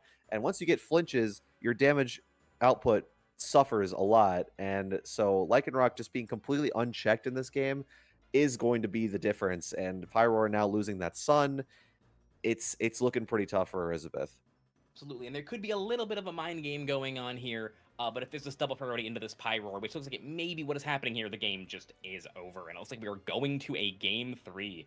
Carson understanding that they need to play a little bit slower, a little more methodically against the amount of output that this Pyroar can provide. And it's a little interesting, Eric. I mean, this team is fast in a way that I don't think these teams built in Regulation MA are really designed for. Do you think playing this sort of, team designed for a different metagame context is hurting Carson in any way in this matchup? I think this team was built in an era where the fastest fire type that you had to worry about was Charizard, and now that we have something like Pyroar in the metagame, maybe is like, Lycanroc might struggle a little bit to deal with faster spread heat waves. So, yeah, maybe this team showing its age a little bit in a matchup like this. But still able to function, you still have strong priority to work with here, and just a strong foundation. I think this is a matchup, frankly, where you leave both of your megas on the bench. I think we saw in game 1 how Scovillain doesn't do anything. I wouldn't have been surprised if Carson had Sneasler in the back in game 2 rather than Frostlass, because I just don't think either Mega Evolution gets much done here. But yeah, I think this matchup is tricky for it. I think Carson got a little bit of fortunate with the Lycanroc in some situations, but I think that was because he was able to force positions where Elizabeth had to switch into the slower Pokemon and respect that Lycanroc's damage output into the fire type. So the Rock Slide just putting in so much work against the slower parts of the team. So I think going into this game 3, respecting the Lycanroc is going to be something that's going to be a major adjustment here from Elizabeth's side. So we're going to see Sneasler, Lycanroc, Ninetales, and Floette making its first appearance in the set.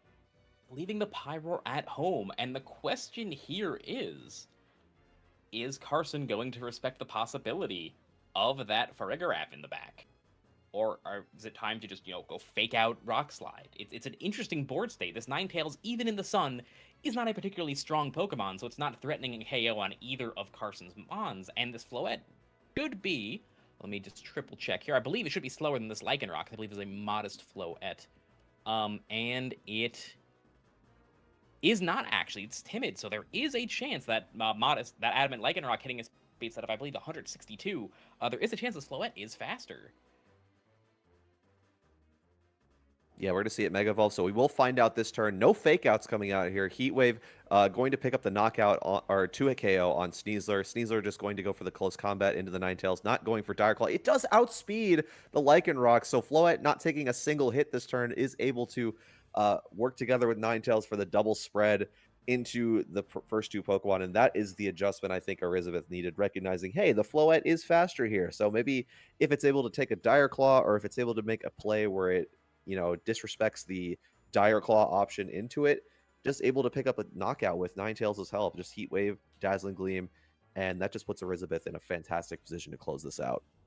Yeah, absolutely, and that play looks a little aggressive because the fake out is there, but Elizabeth understands that Carson will respect the fake out pressure from the Farigiraf and just sort of taking advantage of that sort of a desire to play the game a little more safely, especially when you're in an unfavorable matchup the way Carson is. And from here, I mean, this Basculegion is slow, the Scovillain isn't known for its output, and Fari coming in here just to keep the Aqua Jet from going off to remove the Ninetales, a double protect here, just sort of delaying the game here, but a helping hand, Heat Wave from this Ninetales may, especially with that special defense drop, should remove that Scovillain and soften up this Basculegion for whatever it is Elizabeth has in the back. Yeah, I think special defense drop is probably the last thing you wanted to see here from Carson's end, because like you said, helping hand Heat Wave, I mean, I think at this point, Elizabeth is just trying to, get as much mileage out of this Ninetales as possible. Maybe just try to throw off as many Heat Waves as possible. Just try to soften both of these Pokemon up for that Floette just to be able to come back in. Because as we mentioned, that this Basculegion, Scovillain, these are very bulky, slow Pokemon on this team. Sun boosted Heat Wave, not even able to get the job done against Farigiraf. Going to heal up a little bit with its Citrus Berry, as Last Respects is going to get the knockout here, which not even helping hand. from Freddraft. Just going to have the Twin Beam pick up that last bit of HP onto that Scovillain. And now Pyroar actually is in the back. So the normal, regular Pyroar going to make its appearance here as Helping Hand Solar Beam is going to be able to knock out the Basculegion. And this set will go to Elizabeth and Mega Pyroar. And that is fascinating. Pyro, not a Pokemon I would have thought you could bring as a non-Mega, though it does have Unnerve, so it's playing sort of a similar mind game to the Aerodactyls we've seen a lot of with this sort of denying any berry usage. But here, just a fast grass type attack to clean up the game, bringing Elizabeth to 3-0, beating our champion from last year, Carson Conver.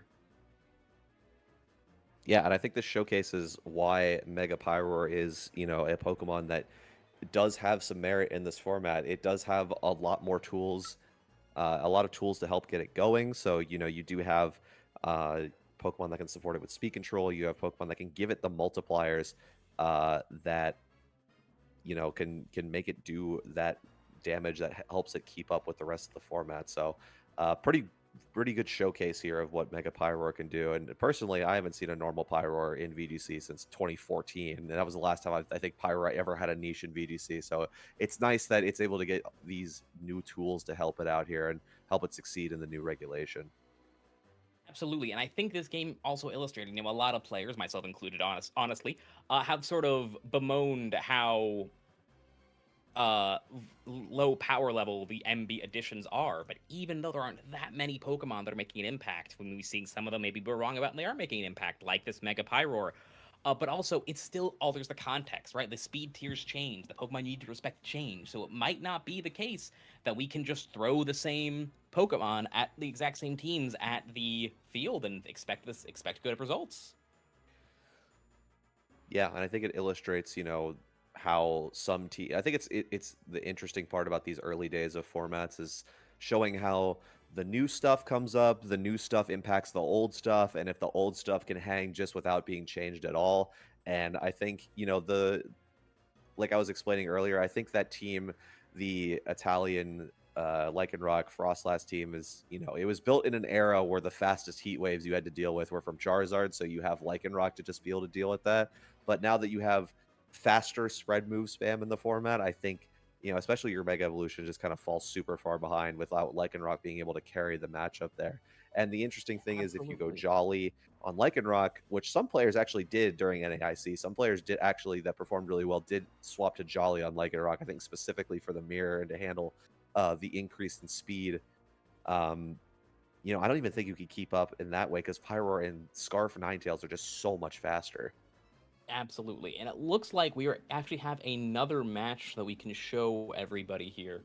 Liakos VGC, a Greek player who did quite well in the Grand Champions Festival, I believe making top 8, versus Sela, both of which players, we were talking about and how the new affects the old, both players with a pretty good chunk of new Pokemon from Regulation MB on their teams. We have 2 Mega Staraptors.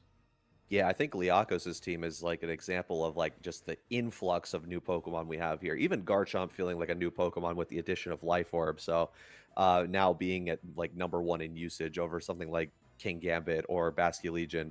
Also, we have dueling Mega Staraptors here, which, can turn into a little bit of a stall fest if they kind of just start close combating each other. So I wonder if that comes into play. But Sela kind of showcasing how an older idea has incorporated some of the new tools as well, because you have that classic Incineroar Sinistcha double fake out with Sneasler combination with something like Calm Mind Floette, which was a huge team idea in the previous format that had a lot of success. But now you combine that with new Pokemon like Grimmsnarl, able to offer screen support and Parting Shot to make these Pokemon even more bulky and just, give the team another support option. Then you have a secondary Mega option in Staraptor, which is another Pokemon that just kind of sits on the field, sets itself up. And yeah, very benefits a lot from the similar kind of support here from double fake out and Sinistcha being able to heal it back up. So this will be an interesting matchup to showcase for sure. Yeah, absolutely. Let's get into the game now. It sort of creates this. There's 2 schools of thought behind Staraptor right now, right? There's people using Whimsicott and Charm to sort of make it like turbo setup, and there are players playing it more slow with Grimmsnarl. But here, Zela's sort of taking advantage of this Floette on their team to break the mirror here, with that Combine trying to keep it alive in front of this Golden Go, another Pokemon that got added to this format but was nerfed pretty heavily. But it can still just click Make It Rain, and that's exactly what we're talking about with that miss with Golden Go. That Incineroar is not running Bright Powder. Make It Rain is just no longer 100% accurate. Yeah, that's I think one of the biggest things that Golden Go has in this format is that it is one of the few Pokemon that can just pretty easily stand up to Floette, and I think that makes it a very valuable partner for Staraptor because I think that's one of Staraptor's biggest threats. And yeah, Make It Rain did catch a little bit of a nerf. It now lowers your special attack by 2 stages. It's now 95% accurate, which is pretty bad. I mean, but wow, this game just ends in 3 turns, honestly, as yeah, Golden Go able to get 2 Make It Rains off. Staraptor able to get in pretty safely, and I just don't think you have anything to deal with Staraptor after the Floette goes down. So maybe a slight downfall for those Floette balance scenes. Like if your Floette goes down, how are you beating an opposing Mega Staraptor? Yeah, and I think that's sort of this sort of rock paper scissors style of gameplay has become very popular in Regulation MA and now MB, where you'll have your one answer to their one Pokemon, and the game sort of becomes, who can remove the answer to your snowballing piece, like a Basculegion, or a Mega Floette, or a Mega Charizard, or now a Mega Staraptor first. Because, like you said, once that Floette was gone, there really wasn't a way to stop this Mega Staraptor from going crazy. But we'll see if Zila can adjust in Game 2, maybe preserve that Floette a little better, or maybe adjust and bring that Staraptor of their own and sort of match. It looks like that Floette is coming out here with that Incineroar once again, and are we going to see the same leads from both players? It looks like we are. So the question is are they going to make different plays this game?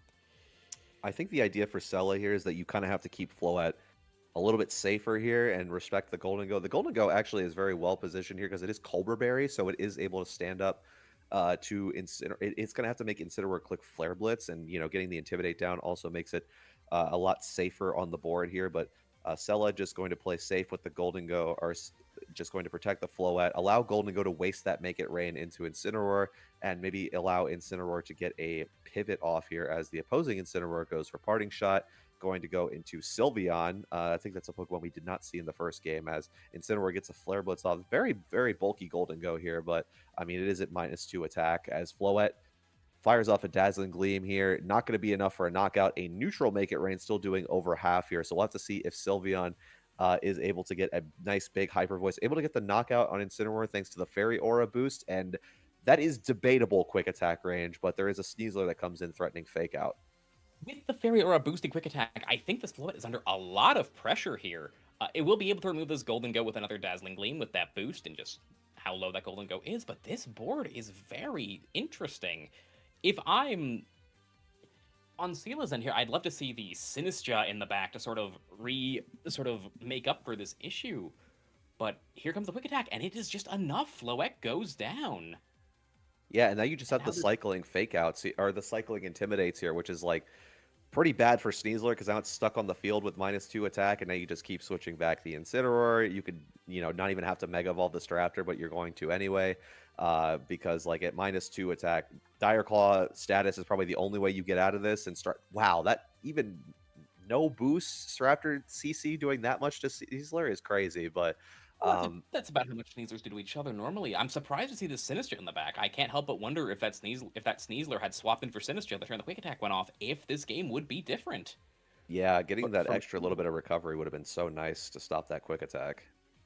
And here we're just seeing the sort of thing that Staraptor does. The threats to it are gone, and now it can snowball.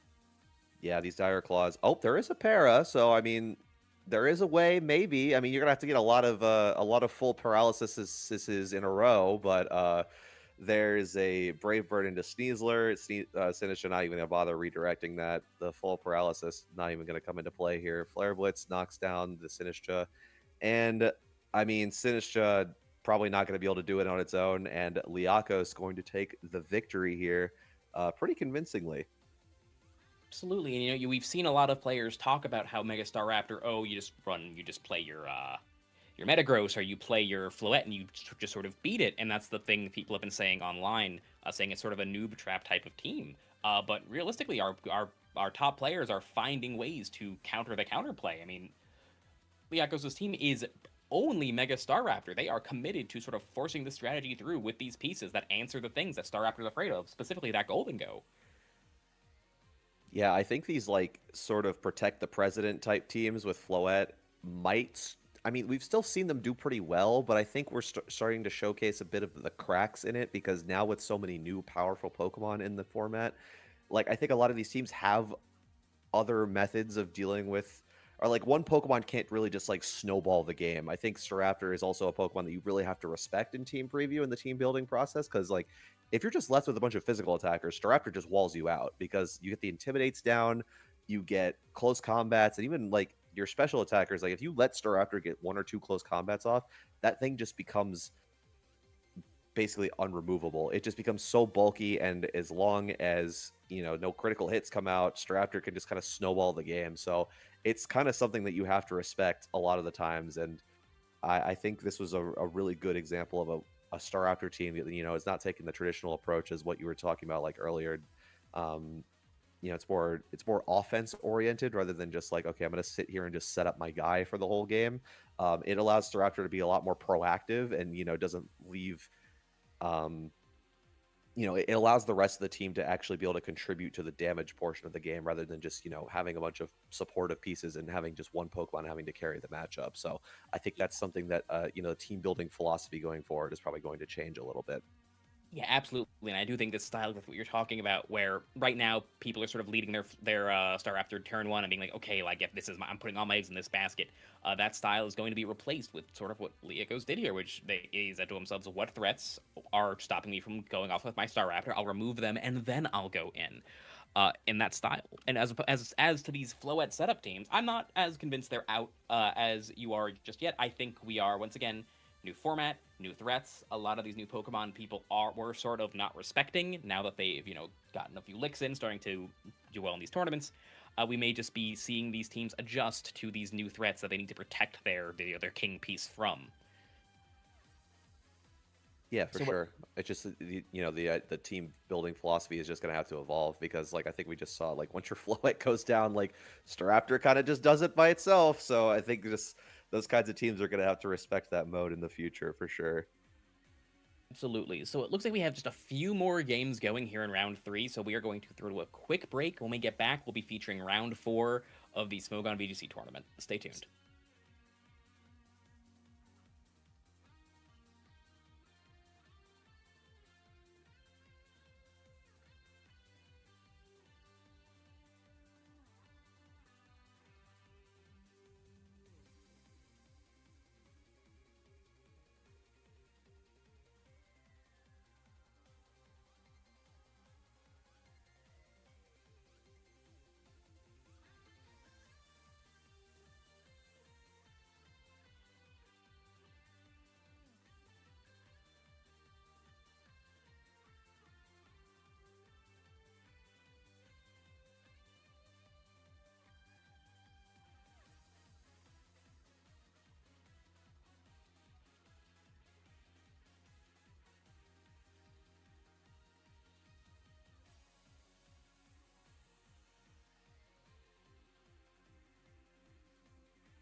hello everybody, and welcome back to round 4 of the Smogon VGC Major.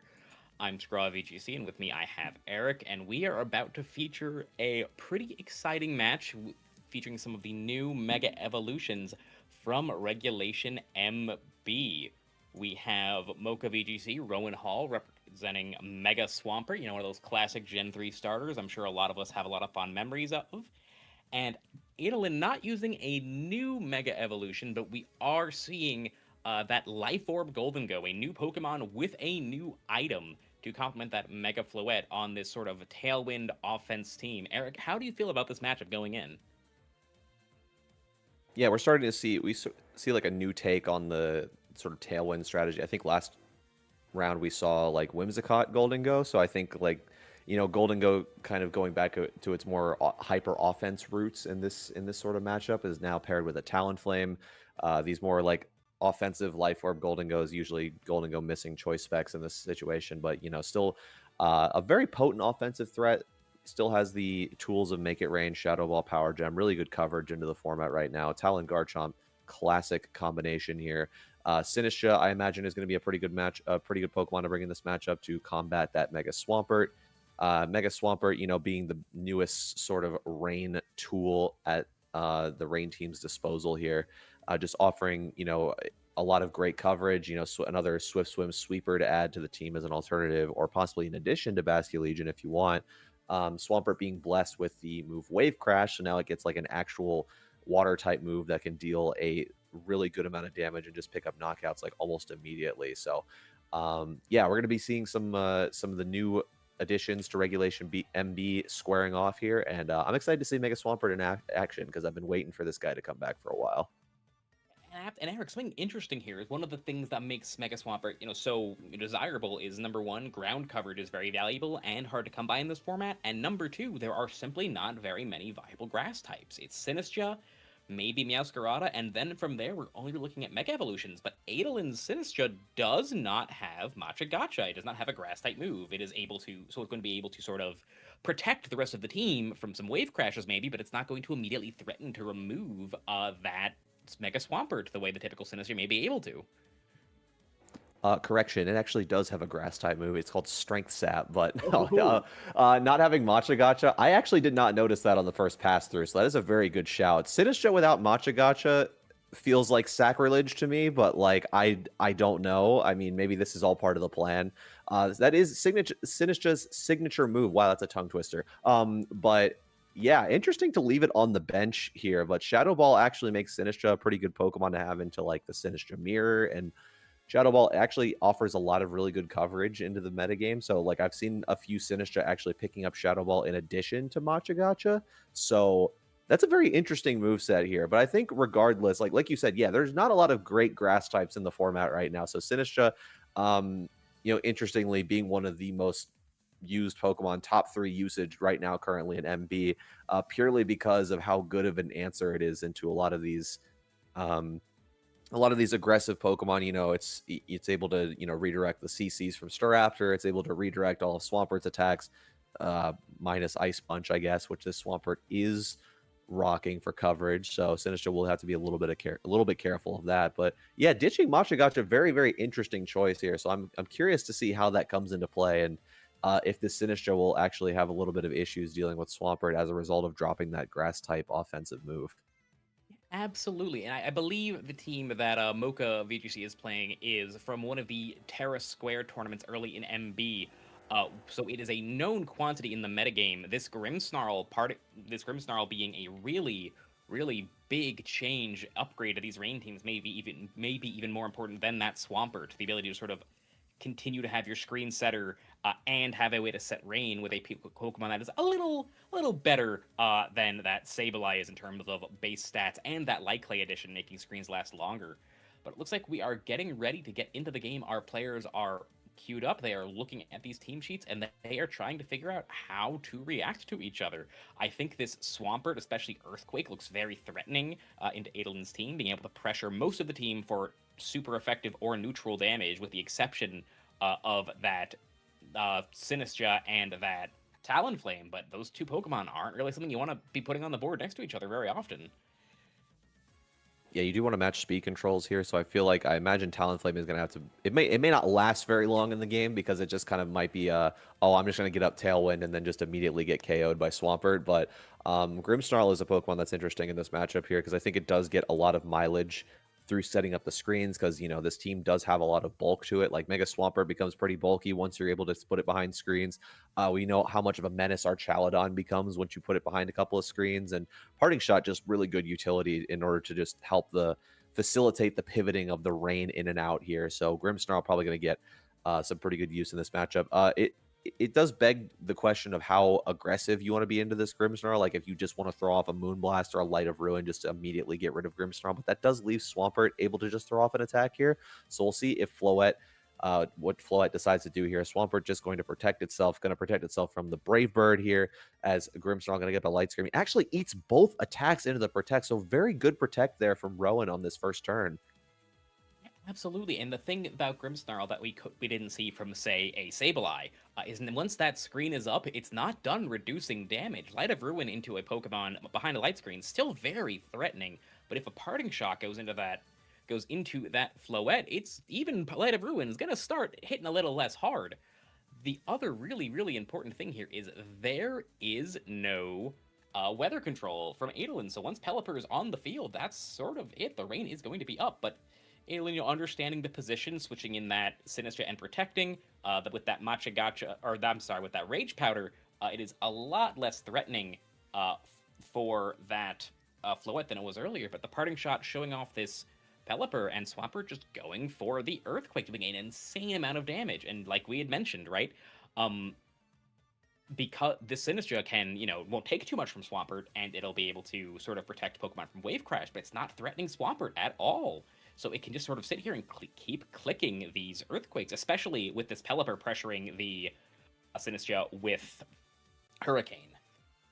Yeah, I really like that switch out into Sinistra and to redirect the Parting Shot, so Floette was actually able to kind of do something on this turn. But unfortunately, yeah, like you said, Swampert has access to that powerful Stab Earthquake that is just able to click to bypass the Sinistra's Rage Powder, and we saw Floette take a ton of damage. And now Talonflame basically has to switch in here, and Talonflame doesn't want to be on this board, really. I mean, like, you can redirect an attack from Swampert here into the Sinistra, but, I mean, Sinistra probably will go down to a double up here. Like, there is Ice Punch on the board, and there's Hurricane available, and Talonflame, not really going to be doing much into either of these Pokemon, but Tailwind goes up, which allows Sinistra to get the Strength Sap in, which actually is able to allow it to survive the Hurricane here. So Sinistra able to stick around for another turn, but even with the Tailwind up, I mean, Pelipper, Archaladon behind the light screen, it seems like a pretty good situation for Archaladon to be here to start firing off Electro Shots. Absolutely. We've already gotten through a turn of Tailwind. This Archaladon is holding Protect, and that doesn't have the Assault Vest item available to it in this game. And again, even though Floette's so powerful, behind a light screen, it's not taking a lot of one-hit knockouts against this super bulky Rain team, and this Arch is looking very healthy here.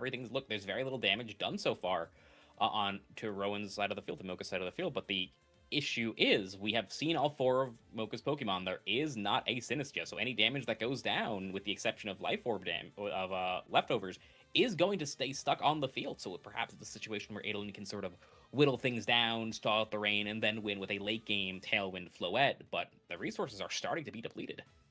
Yeah, because even with the Tailwind up, like you said, this light screen is getting a lot of mileage here. Like, it just allows Floette not really to do much on the board. Like, yeah, you could still get some pretty valuable chip, but that's kind of all that something like Dazzling Gleam is going to amount to. And if you click Light of Ruin, it's not going to be getting those one-hit KOs, and you're going to KO probably yourself to recoil damage. So it makes Light of Ruin not really a good move. It makes Dazzling Gleam not really a good move. So it kind of just limits Floette's options here. And now it's even, having the speed advantage here doesn't really matter too much, because now the Archaladon still has a light screen up, and now it's starting to boost all of its stats. It's boosted the special attack, boosted its defense stats, just becoming an absolute juggernaut here. Golden Go's a good switch in here, maybe to eat a Parting Shot, but the +2 Electro Shot, not actually going to be able to KO the Golden Go here, but, I mean, like you said, Rowan still has all four of his Pokemon available, so you can just pivot that Pelipper back in whenever he wants. Absolutely. You want to be a little careful here about Light Screen having one turn left. You don't want to get caught, in a situation where you can't protect and the Floette is, faster than your Pokemon. But with Golden Go, being there, I mean, the amount of Pokemon that can threaten to knock out this Swampert behind a light screen from where it is right now is basically zero. So if a board can get engineered where this Swampert, has rain, is behind a light screen, it's gonna be really difficult. Yeah, just having the Pokemon advantage here, honestly, is going to be a massive buff here for Rowan's side. Is that even though the light screen is up, the combination of Moonblast and Life Orb Shadow Ball actually does a fair amount of damage to Archaladon, but unfortunately not able to get the KO there. So Archaladon able to pick up the knockout on Floette. And Golden Go, once its last attack is wasted here, you can just let it go down to Life Orb, and Talonflame is not breaking through Archaladon at this point, or really able to do a 1v4 in any capacity. So basically, you just kind of let this Golden Go get its last hit off. You have plenty of Pokemon to sacrifice to either make it rain, Shadow Ball, whichever. But as long as you keep this Archaladon healthy, this game is looking pretty much over, and looking like it's in Rowan's favor. Yeah, just let Power Gem go into Pelipper, let that last little bit of recoil take out Golden Go, and this Electro Shot into Talonflame will seal up game number 1 for Rowan. Absolutely, that was a sort of a really good example of just how powerful all this extra bulk stacking can be. We talked a lot about damage multipliers when we were watching that Pyro game earlier today, and now we are seeing what happens when you sort of stack these defensive boosts. Now, it is worth noting, and I don't mean to jinx anybody here, but there is a sort of disadvantage to the style of team that Rowan is playing, and that is that it is often moving second.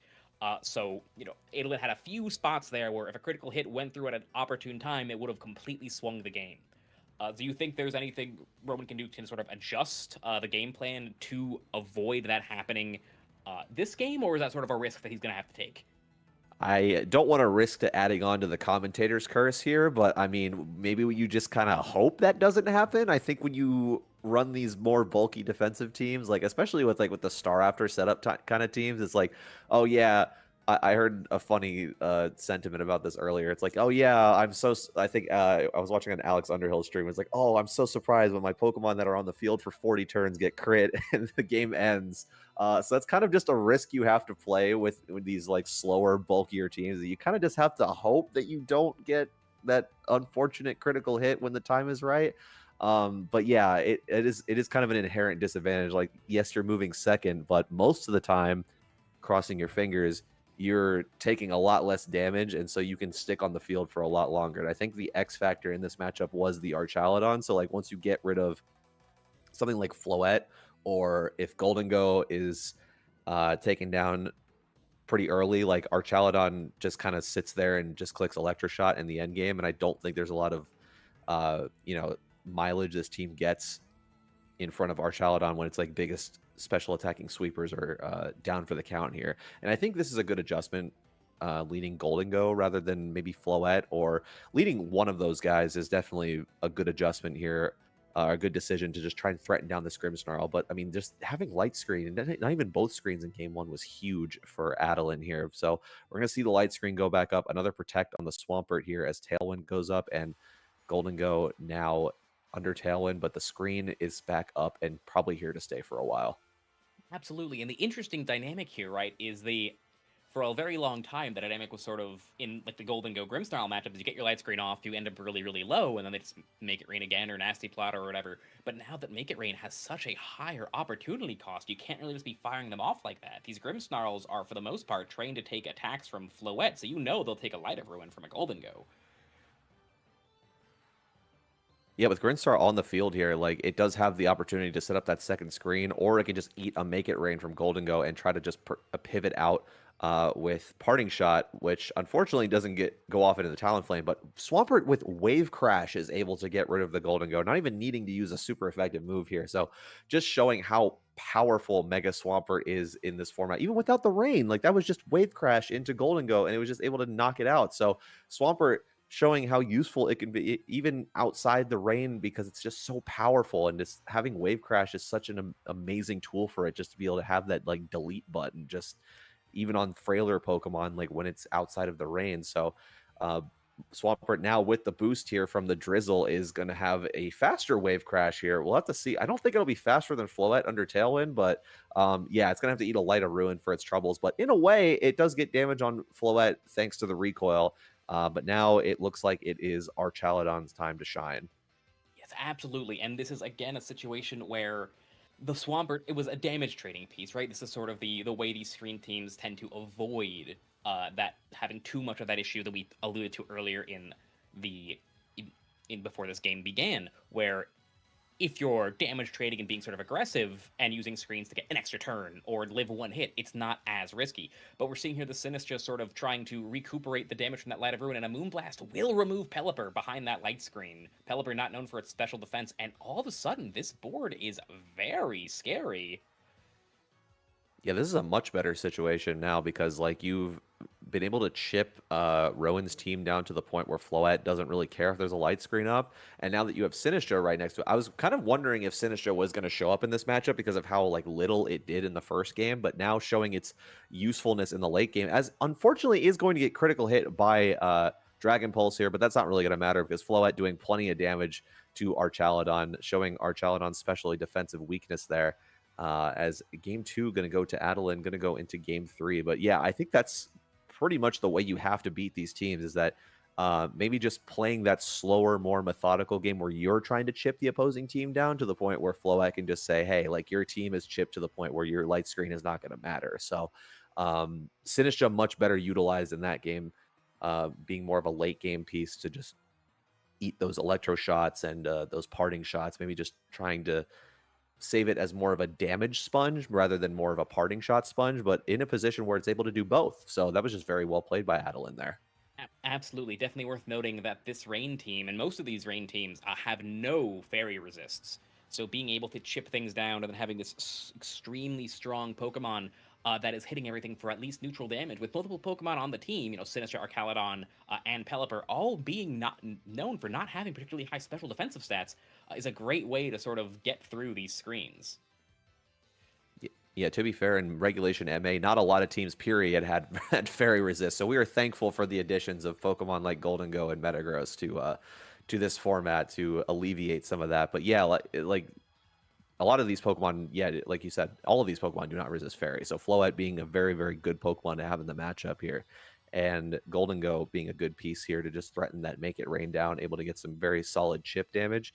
And the awkward part about Archaladon being on the board here is that like it doesn't really do a whole lot without the sun or without the rain up. But I mean, Rowan has gone for a pretty predictable play every single game. It's usually just been protect screen, but actually going to switch it up this time as Pelipper comes in. So we'll have to see what this Archaladon is up to this game.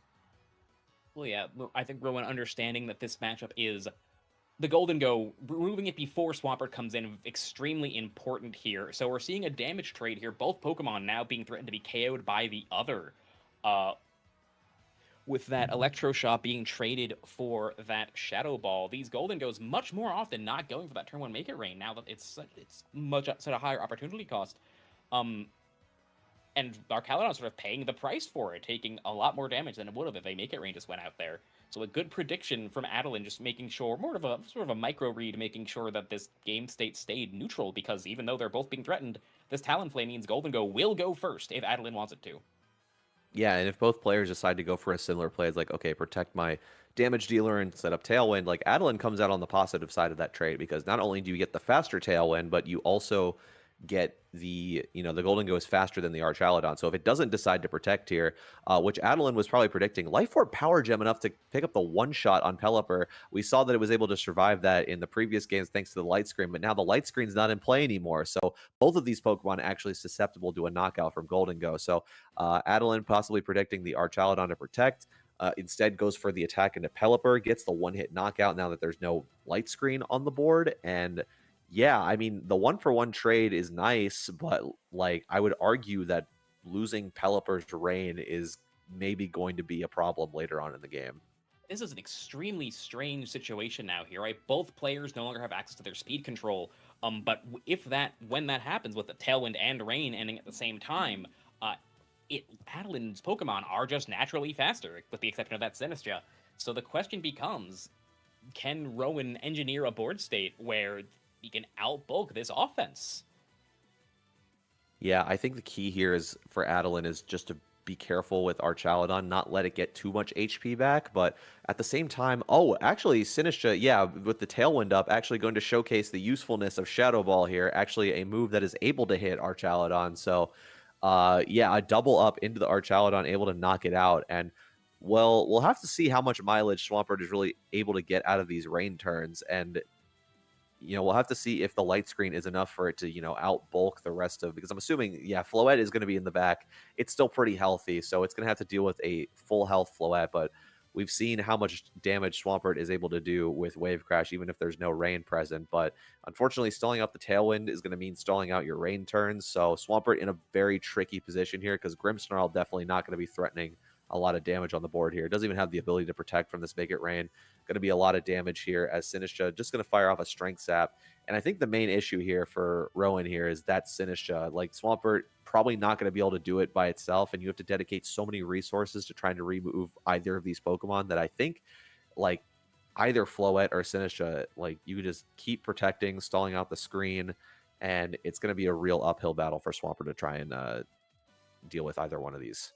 Absolutely here. Maybe if something like an Ice Punch crit or freeze comes along, something could happen here with a Wave Crash into the Floette, but realistically, this board looked extremely difficult. We saw just how much damage those Light of Ruins are doing, and Adeline is like playing it safe, going for the protect to sort of stall out these light screen turns. And with the exception of some kind of RNG, I think this game is over. That Moonblast's showing that we don't even need to risk those Light of Ruins.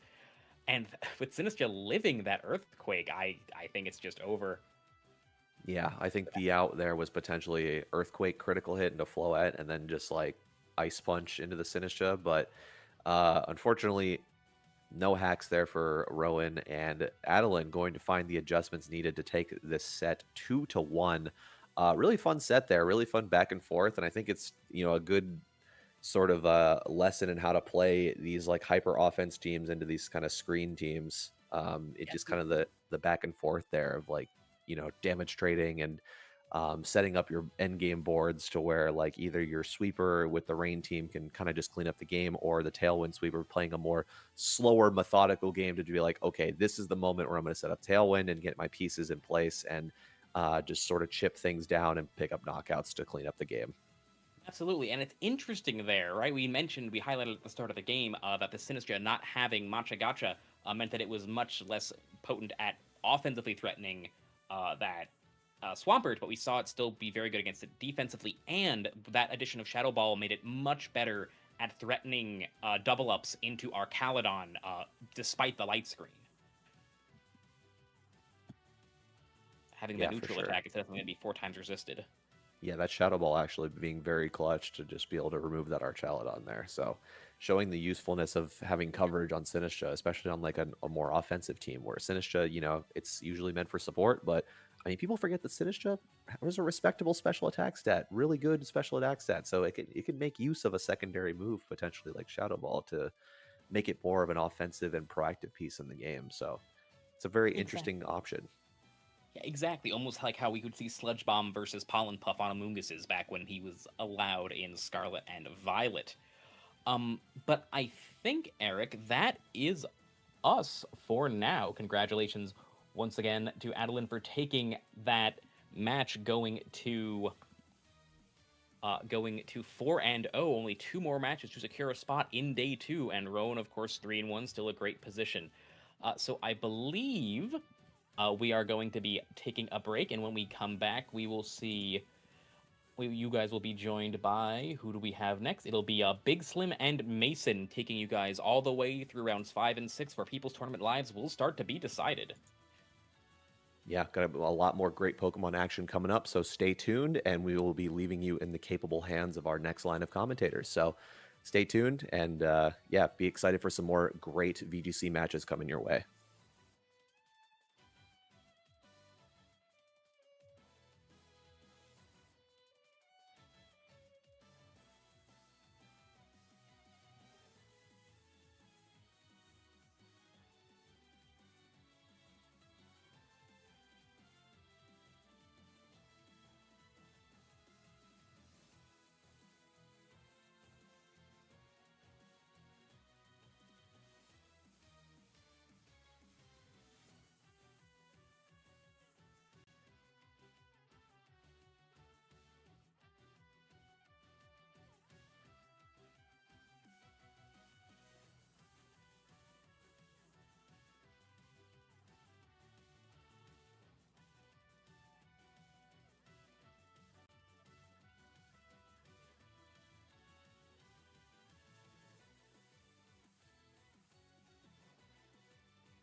Okay, everybody, welcome back.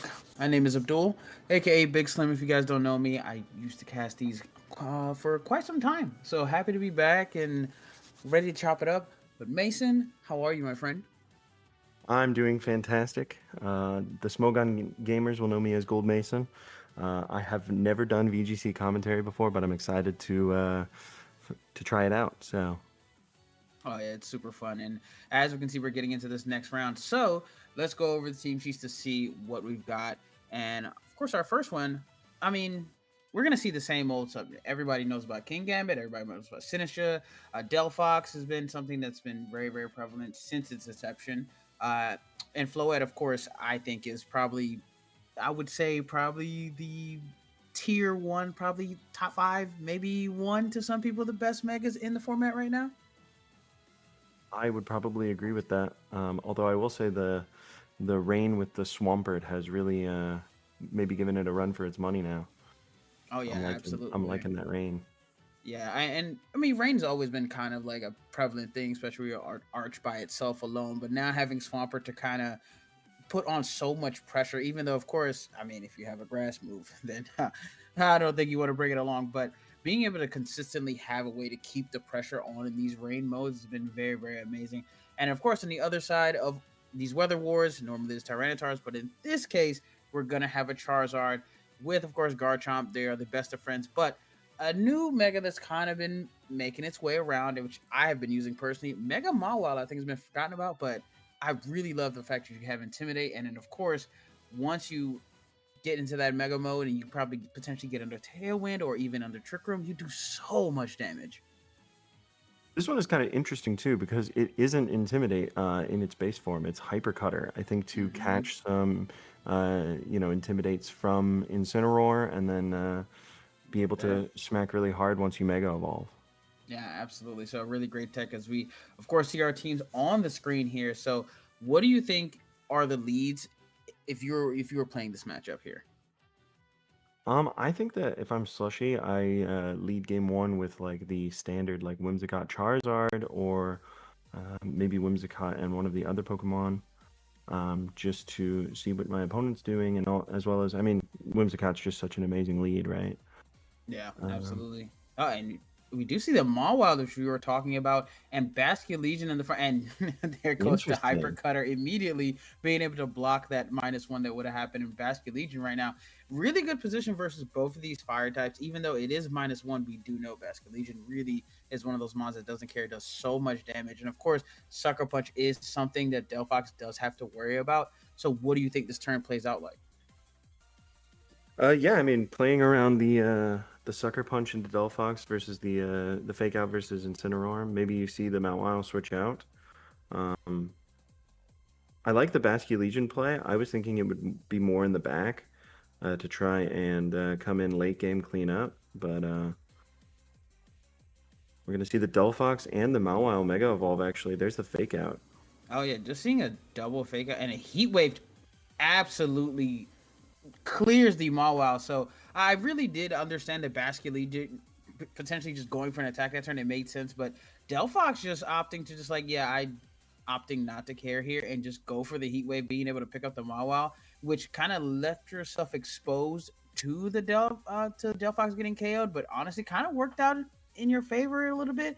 And now King Gambit, of course, puts on the pressure on Basket Legion. Delphox continuously puts on the pressure on the Whimsicott. So a very offensive turn and a bit risky, but it kind of worked out. Yeah, absolutely. And now you've got King Gambit in. I don't remember looking at the team sheet if it was Ironhead, but it could potentially threaten this Whimsicott as well. Yeah, There's the Encore. Garchomp come in and King Gambit with the Swords Dance opting like, hey, I know I'm in a fantastic position. I'm going to keep the pressure on here. So now I have a +2. You did go for Encore. Of course, King Gambit can't get Encored because it is a Dark type. But the biggest thing is, what do you do now? I mean, you could potentially go for another Encore into the Delphox, but what does that really help you here? Because Sucker Punch almost clears the Garchomp here. Damn. We do see another Heat Wave, but the Heat Wave misses the Garchomp. Whimsicott get knocks down the Sash. Moonblast comes out. Does a good amount. This should be able to pick up. And it doesn't pick up the King Gambit, actually. That's oh my gosh.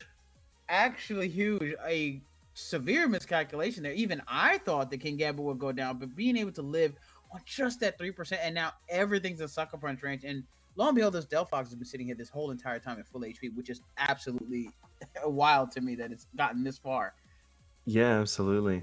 You do have the Basque Legion Aqua Jet into the King Gambit, but I mean, it'll go down to the Heat Wave from the Delphox. Or it goes for the Aqua Jet into Delphox, actually, maybe thinking about. Yeah, catches the Sucker Punch, but Delphox smartly using the Protect, and now we'll have to see what happens. Yeah, this is a very interesting spot just because you're pinned when you can't Sucker Punch before the Basque Legion, and Basque Legion potentially just picks up both KOs here.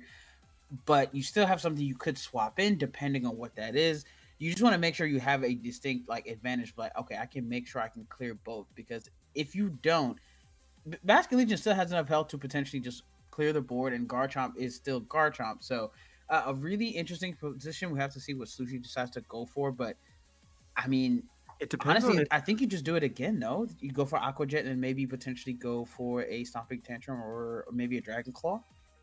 Yeah, exactly. I'm thinking you Aqua Jet into the Delphox. If that kills, then you still have the pin on the King Gambit, and it's 2 versus 1 in the end game. Yeah, And I don't very see a interesting. Pokemon that I think wins that Yeah. 1v2. Maybe I Sneasel. mean, yeah, Sneasler can come in, maybe has some speed. I mean, I'm trying to think what could potentially in the bag. If it's Mega Floette, that's not a great position you want to be in either. But I mean, even Sinistra, and here I am, lo and behold, I was thinking maybe Sinistra in the back just because, and it lives the Aqua Jet. Sucker Punch goes into the Garchomp. It does go down, but that's exactly what you need. And Sinistra Yeah. was the one. Because as I was looking at it, I was like, wait, Sinistra is not a bad call, but where do you switch it in? But being able to switch in, get just enough health for your King Gambit to live, and then you Sucker Punch, calling the correct target there and taking care of the Wow. Garchomp was absolutely phenomenal. Yeah, that was an incredible swap to Sinistra there. Very, very Guarantee that tough you for get that you. Sucker Punch off. Even then, it's such a close call. You're living on one after, of course, you did leave the earthquake on just 3%. So once again, we're going with the same leads from Sushi's end.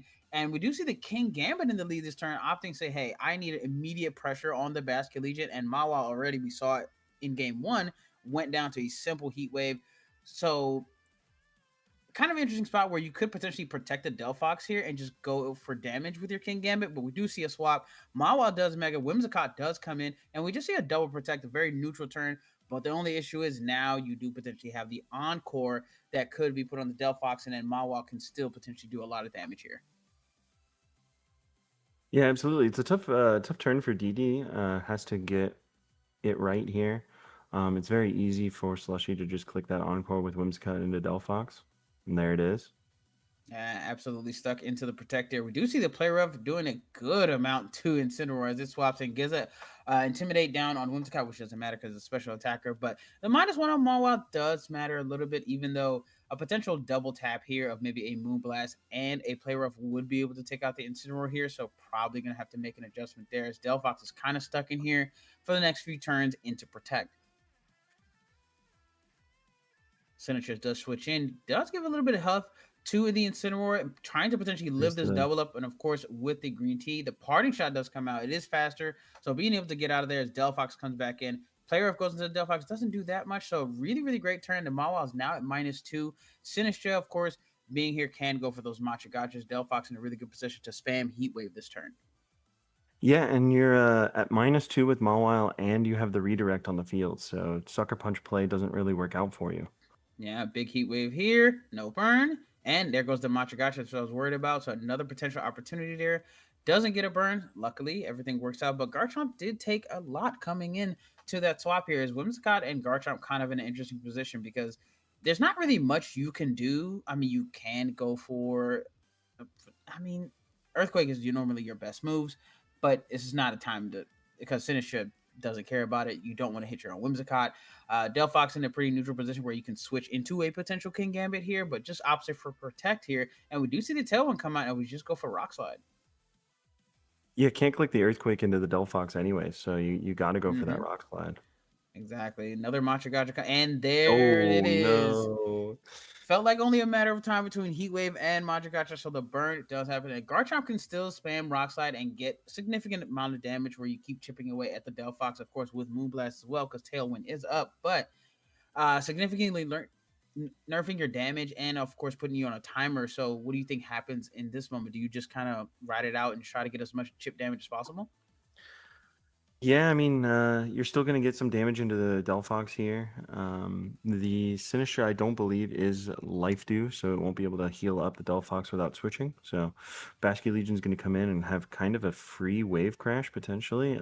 Even if you redirect, obviously the Delphox is going to click Protect again, so not really a worthwhile click. Yeah. Potential instant swap I could see here for the Delphox, just because you could use Delphox for later. We do know the Mawile is still in the back, even though, of course, Mawile does have Sucker Punch, so it's not something you can just easily just bring in and out. But we do see the King Gambit switch in, and we do see another Protect. So the Delphox opting just like, hey, I can continue to just Protect since I'm Encored into it anyway. And King Gambit freely just swapping in here, and now puts a lot of pressure on the Basculegion. And honestly, Whimsicott not really threatening much either, just continuous damage with Moonblast, but nothing that the King Gambit needs to worry about here. Yeah, not at all. Good swap from DD. I'm going to see the Mawile come in for sure, yeah. Great swap to the Ensign there. Does get a -1 on the Mawile outcoming, and we do see these Swords Dance here, and the Tailwind does peter out, but Ensign on the field having option to fake out here or go for Flare Blitz. King Gambit sitting in a nice position where it can't get Encore, can continuously just get out some damage now because it is faster than this Mawile as we've seen before in the interaction. We do see just Protect, and a fake out goes right into Mawile. Will we see an Iron Head? Will we see a Kowtow Cleave? It does go into the Whimsicott slot. So honestly, a pretty neutral turn. So what do you think happens in this next play? I think Whimsicott has to click Tailwind to get the Mawile to be faster than the Ensign. We saw the Ensign was faster, right? Doesn't go for it, though. Yeah, Probably just goes for a double up. Yeah, great call there. Just sweeping in. I mean, it was a great defensive play. There's not really you can't really get punished too much for that. We do see the Moonblast go into that spot, and it does proc the Defiant. Maybe potentially trying to call another instant switch in, but right now King Gambit is at +3, and it's getting a little out of hand. Sinistcha in a really great spot. Instant swaps in again for another Intimidate here. Basculegion does go for Protect, but King Gambit protects as well. And honestly, playing this to perfection right now with really great defensive switches. And even though you can't fake out, that -1 does play a huge pivotal role in this because Sucker Punch would absolutely clear the Basculegion. So what do you think is the play here for Slushie? I don't know that there is one. You're kind of pinned. Your Mawile's slower than the Incineroar. The King Gambit's pinning the Basculegion. So even if the Basculegion clicks Aqua Jet, it's a -1 Aqua Jet into one of those two Pokemon. Ooh. So it's going to go down, yeah. And then you can safely Parting Shot and just ride out the win. Yeah, this has been the absolute masterclass in positioning, just swapping between the Ensign and the Sinistcha back and forth, knowing when to just bring in a fake out, bring in an Intimidate, and constantly getting great positioning. And yeah, absolutely. Unfortunately, King Gambit with the Swords Dance, just getting into prime positions where honestly it was not going to say impossible, but you would have needed a couple crits and things like that. And of course, the cherry on top is just, of course, Moonblast getting the special attack drop, which procs the Defiant, and it gets another attack boost. So, as if it needed it already. So, a really great game and a fun one to watch and to see this Mega Delphox team. And there was no sign of the Mega Floette because unnecessary in this matchup because King Gambit kind of was the star of the show.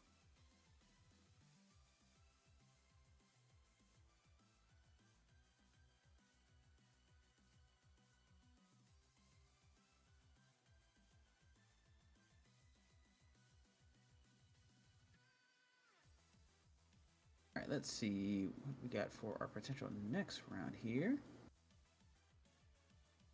I muted my mic because my dog was going crazy and forgot to turn it back on. Hey, shout out to the puppers, you know what I'm saying? Gotta give all our pets a little attention, you know? Maybe there was a mailman. I think she was more mad at our neighbors walking around. She doesn't like that. It's like, yeah, you gotta stay away. We were talking about Pokemon here and you guys are interrupting, walking around the neighborhood. Exactly. But absolutely great showcase there. So King Gambit, once again, just proving ever since we've known about this mom's existence, has continued to be a mainstay in every format that it's in. And Even with a lot of newcomers, King Gambit is one of those top 5 is here to stay no matter what, just because of like how bulky it is, and of course the typing and the amount of damage you can really output is just phenomenal. If anything, a lot of the new like support options and stuff, I think really have made King Gambit even better. You can pair it with screens now. You can pair it with um, pretty much anything, and it'll make something happen. Yeah, that's another thing that I've really kind of. I know when Champions first came out, everybody was complaining like, "Oh, we don't have our normal like toys." So getting screens back was kind of like a fun thing because hey, Light Clay is back, Grimmsnarl is back, so a lot of fun stuff. And like you said, a lot of great support is here. So it really does make team building now. You get a wider array of things you can do. And even though a lot of teams like, hey, you'll see the same potential 6 Pokemon, they were always trained differently. But now you can even see more variances in that. So I'm really happy with the way this new format seems to be shaping out. Absolutely. And it sounds like we're going to head into our next match. Take a look at the OTS. There's that King Gambit again with the black glasses. Oh yeah, this has been a mainstay. Just this Swords Dance set right here is just really good. I mean, honestly, of course you'd love Iron Head, but it's not really that necessary. So having a way to boost your damage is just even better because you put so much pressure onto your opponent. And Sneasler with the quick guard, which is really nice to stop the fake outs. And honestly, I think a really good tech because fake out is something that's very prevalent, and you have things like Gale Wings, which is a thing. Talonflame is everywhere, so I really like somewhere you can just be like, let me slow down the priority here. If you get if you call it, of course, correctly, but even just having it on this the open team sheet, it does kind of play into how your opponent wants to go about their turns because it's like, oh, I could go for fake out, but what if they click kick guard? Then it's like a wasted turn. So I really do like that tech. Absolutely, and it really helps with the all in on Floette and Delphox with the Intim from Incineroar and the Sinistcha. But on the other side, we have Raichu Y, one of the newer Pokemon that got introduced with this new update. And then the rest looks like a pretty standard Sun mode with balance. You got the King Gambit, you got the Basculegion with Scarf for the speed control. Looks like it's going to be an interesting matchup, honestly. Yeah, and of course, Whimsicott is one of those things because this one has no protect. It is one of the things that we've opted to see where there's a lot of rain. So we're going to have manual sun because I don't feel like dealing with having to swap back and forth where I could just click sunny day instead. But yeah, Raichu, I think, is one of the main stars, of course, of this new meta update. And as soon as everybody figured out the ability, it was like, oh, okay, cool. I don't miss Zap Cannon anymore. So this has been a very fun one to kind of see. And of course, with the Focus Blast and Raichu feels like kind of one of those mons that, I mean, if you look at the team, right? Garchomp, Whimsicott, King Gambit, Basculegion, Charizard, that's a normal 5. And then Raichu just seems like such a filler that I've been seeing everybody kind of like, hey, if you need a last mon, why not throw a Raichu on there? And honestly, it kind of works no matter which type of composition you put because you can use it in some way. Yeah, I really like it. It's fake out support, it's speed, especially with the Raichu Knight Y, so that it has that like really strong speed stat, strong special attacker, and like you said, the Zap Cannon always hitting. It's very fun. Yeah, and immediately as soon as we get into this match, so opting not to go for the quick guard here, it was just a fake out and a wave crash, but here comes the sucker, and we're going 100 miles per hour here. There is no slowing down as Raichu all of a sudden is putting on a show, and we do see the Intimidate come down, but unfortunately that does proc the Defiant boost. So we do see a Protect this turn. Fake out does go into that slot. The question is what happens. Sucker Punch goes into the Raichu, Focus Blast? almost KO in here. Focus Blast not able to pick up, and we are going 1,000,000 miles per hour. These trainers are not slowing down anytime soon. See another Sucker Punch come out here. Flare Blitz goes right into that slot, doing a good amount of damage. Instant put in a good amount of work. Kowtow goes into Instant, being able to pick up there, and woo! Here comes Delphox. Yeah. Looks like a I do protect think here. No, no sucker. Nasty plot. Very nice there. Was DC topping tantrum go into the protect slot though. Sucker Punch does go in. Damn. And wow, that was one of the quickest game ones.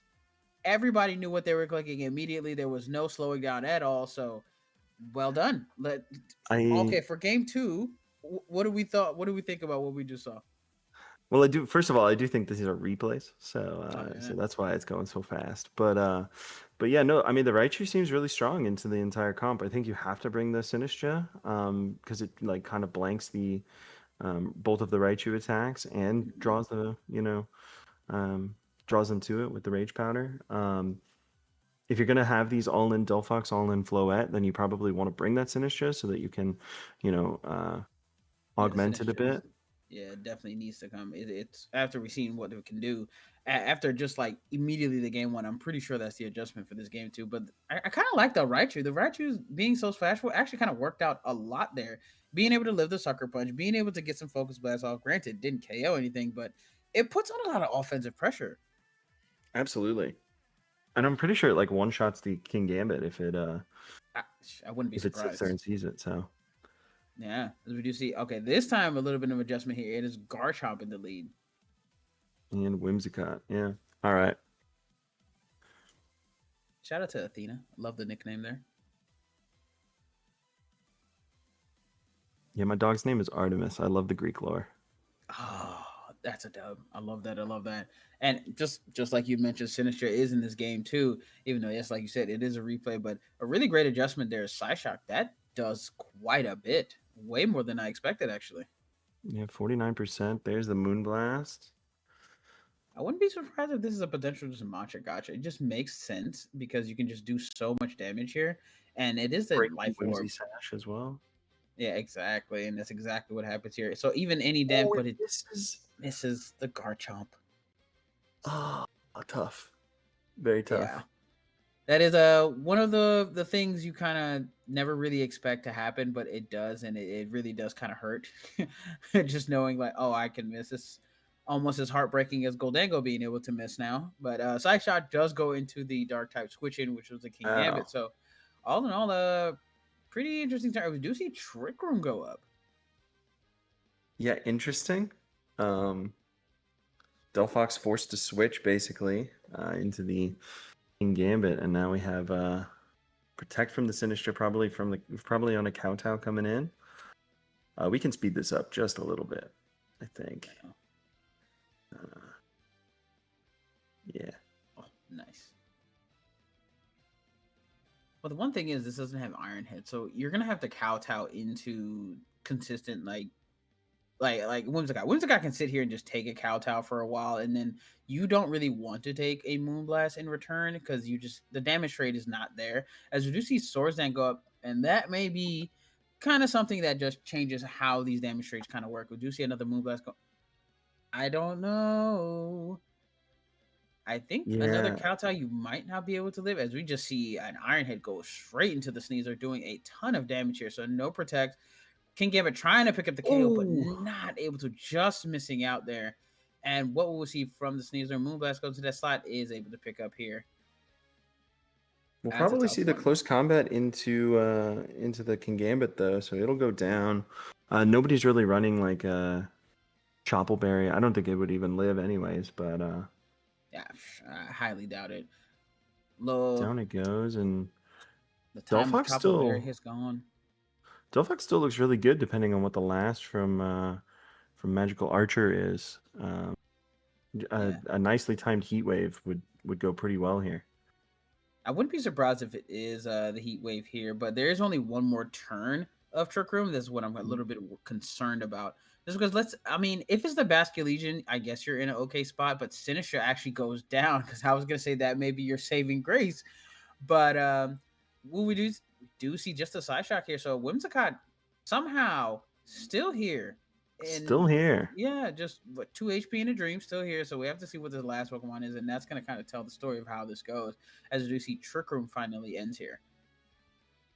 Oh, oof. That's what I was concerned the end about. of the game. Yeah, because I was like, hey, if Basculegion is in the back, I think you want Sinistra here, but being able to take it out with the Moonblast actually was super huge there. I mean, you will be able to get a fake out here and just take out the Whimsicott, but I just don't know how you deal with the Basculegion, even if it's a 2-on-1 situation. Everybody's so low on HP here that I'm just not sure how this is going to work out.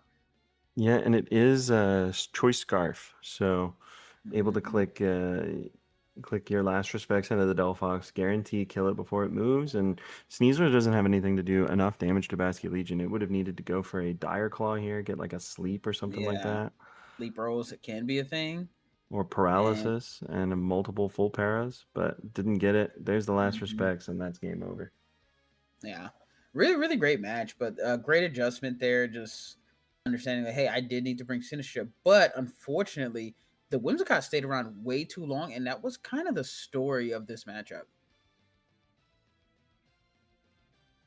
Who would have thought? Yeah, Whimsicott on 2 HP, just kind of wreaking havoc, just consistently clicking Moonblast over and over, actually was what kind of essentially won the game, especially on that second to last turn, being able to pick up the Sinister with Moonblast there.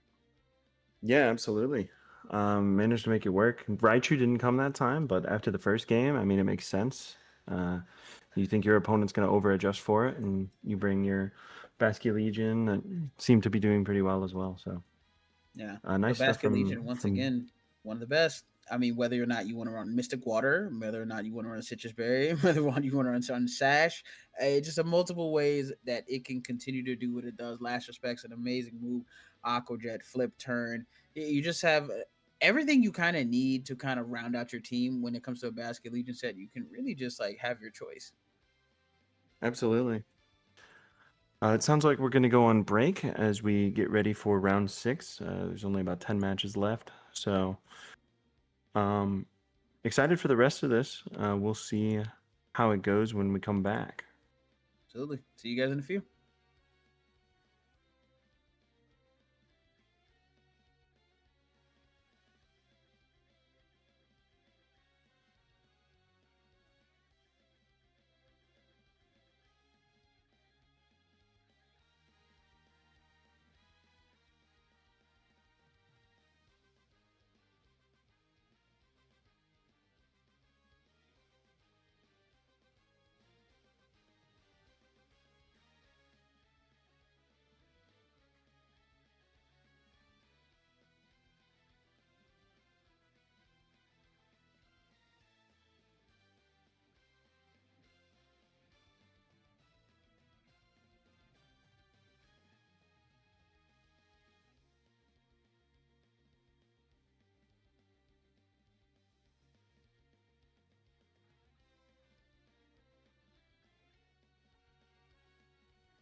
Hello, everyone, and welcome back to Smogon Game Day. We are now entering round 6 of the Smogon VGC Major Live. How you doing, Slim? I'm doing good. I'm doing good. I can't wait to get into this next round. So once again, I mean, we've seen the same old usual suspects: Whimsicott, Charizard, Eternal Floette, Garchomp, Basculin Legion, and King Gambit on one side. And of course, I mean, we've everybody's seen what you need to see about this team. But on the other side, this is where the nuances have come in. Of course, the Mega Metagross, which is back, the Mega Swampert, which is back, Pelipper, Articuno, Sneasler, and Incineroar. And of course, take note, the Sneasler is coaching, so a little bit interesting there. Get it turned wrong, could get a coaching up on either the Swampert or the Metagross or even our Articuno just to get that little boost you need.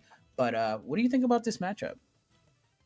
It's interesting. The Metagross and Archaludon, before this tournament, I would have said they kind of overlap a bit, but when you have the Sneasler and the Incineroar support, and then obviously the threat of a Swampert instead of the Metagross, it's interesting. I think the first team is kind of just like a standard balance. Yeah, Even from like last regulation, but this second team looks a little bit more updated for the new stuff, obviously. I'm excited to see if the Metagross Swampert Gambit works. I tried it in tests and I didn't like it as much.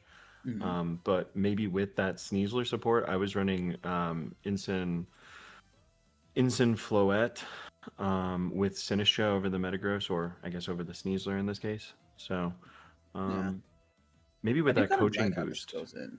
It's really fun how you just like, because when you just talked about it, how in the last like regulation, I really like how like there's a easy transition where like the old stuff is still good even regardless of the new stuff. Like you can kind of mix and match and take your pick of like what you like to play, and it all still works just fine. And take note, which I thought was interesting when I saw the TV. This is Citrus Berry Pelipper. Pelipper, I've seen some are running Damp Rock, some run Sash. So this one's more of a bulkier one, try to come and take some hints and, a little bit of a pivot type of Pelipper. So just wanted to take note of that one, which is really interesting. Yeah, I'm surprised that there isn't a quick guard on the Pelipper over the Protect, but I mean, the Protect definitely works. We're going to see the Sneasler Metagross lead versus the Basculin Legion Whimsicott. I think that's a pretty good lead for North.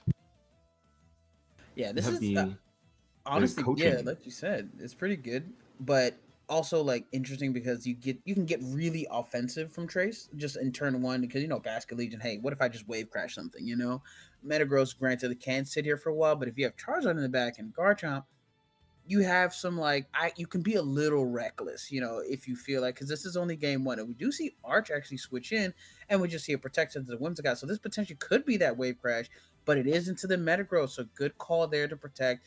Arch comes in for free, and in a relatively really good spot, just because you could potentially switch in this Pelipper now. It will kind of show all the four you have, but you're still in a really great position where you can go for a Flash Guard, you can go for Electro Shot, and really won't get punished too much for it. Yeah, and you kind of need to switch the Metagross out now that Whimsicott does have Encore on the team sheet. So you're going to kind of want to switch, but that might open you up to, Pelipper getting doubled or maybe double into the Archaludon. So we'll have to see what Trace goes for, but...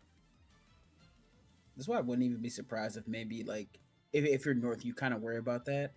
And what if instead you just like, what if I don't need this Sneasler right now and just go for a Flash Cannon into the Whims just to at least put on some pressure and just kind of see what Trace is thinking.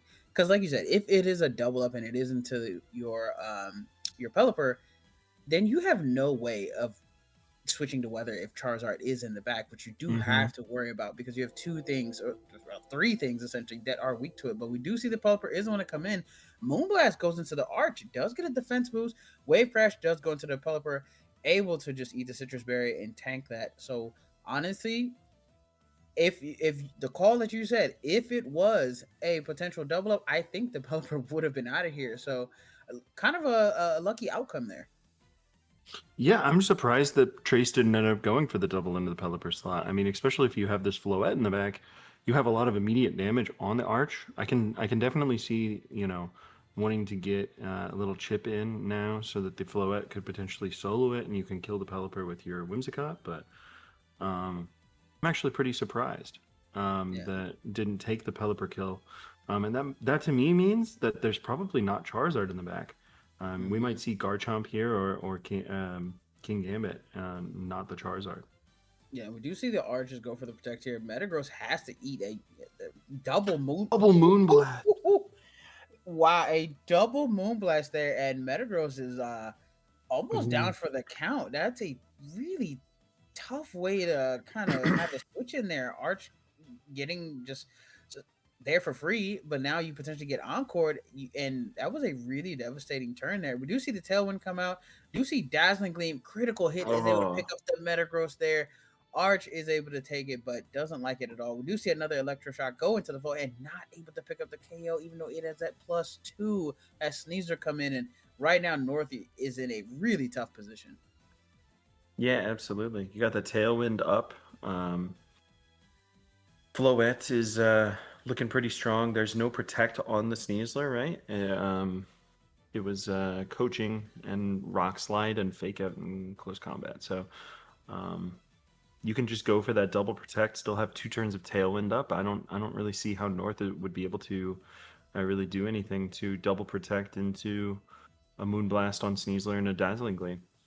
Yeah, this is a really tough spot to be in because you're almost at the mercy kind of what Trace can do. You can do your best and protect, but we all know Pelipper's in the back. It already took a lot of HP. Doesn't want to eat a Moonblast at all from this potential Floette here. You don't want to get encored, so you have to kind of hope Trace kind of maybe overthink something so that way you can start to try to get some momentum back. But with the turns of Tailwind, it's a really tough position to be in if you're North.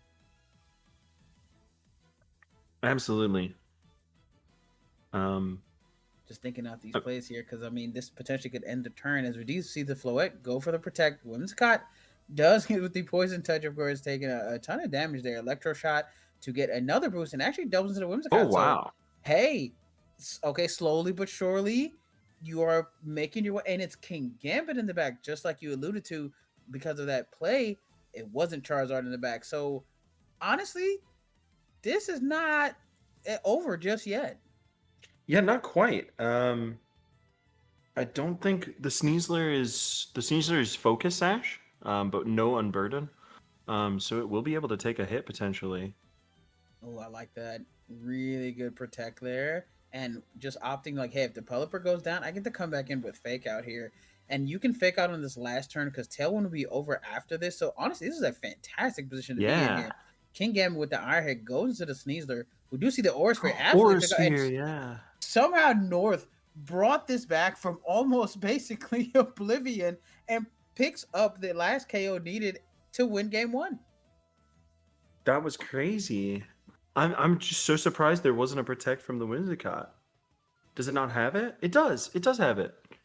I guess just thinking, hey, I can continue to like go for momentum here, but I mean, all North had to do was call the Fake Out correctly, and that's exactly what happened. Being able to take out the Encore threat really made this the line so much easier to follow, and the light at the end of the tunnel was there. And of course, seeing King Gambit, just like, no, hey, as long as I keep Sneasler healthy enough, I have 2 ways to kind of get this win here. And Trace really, for all intents and purposes, felt kind of lost sight of the victory there.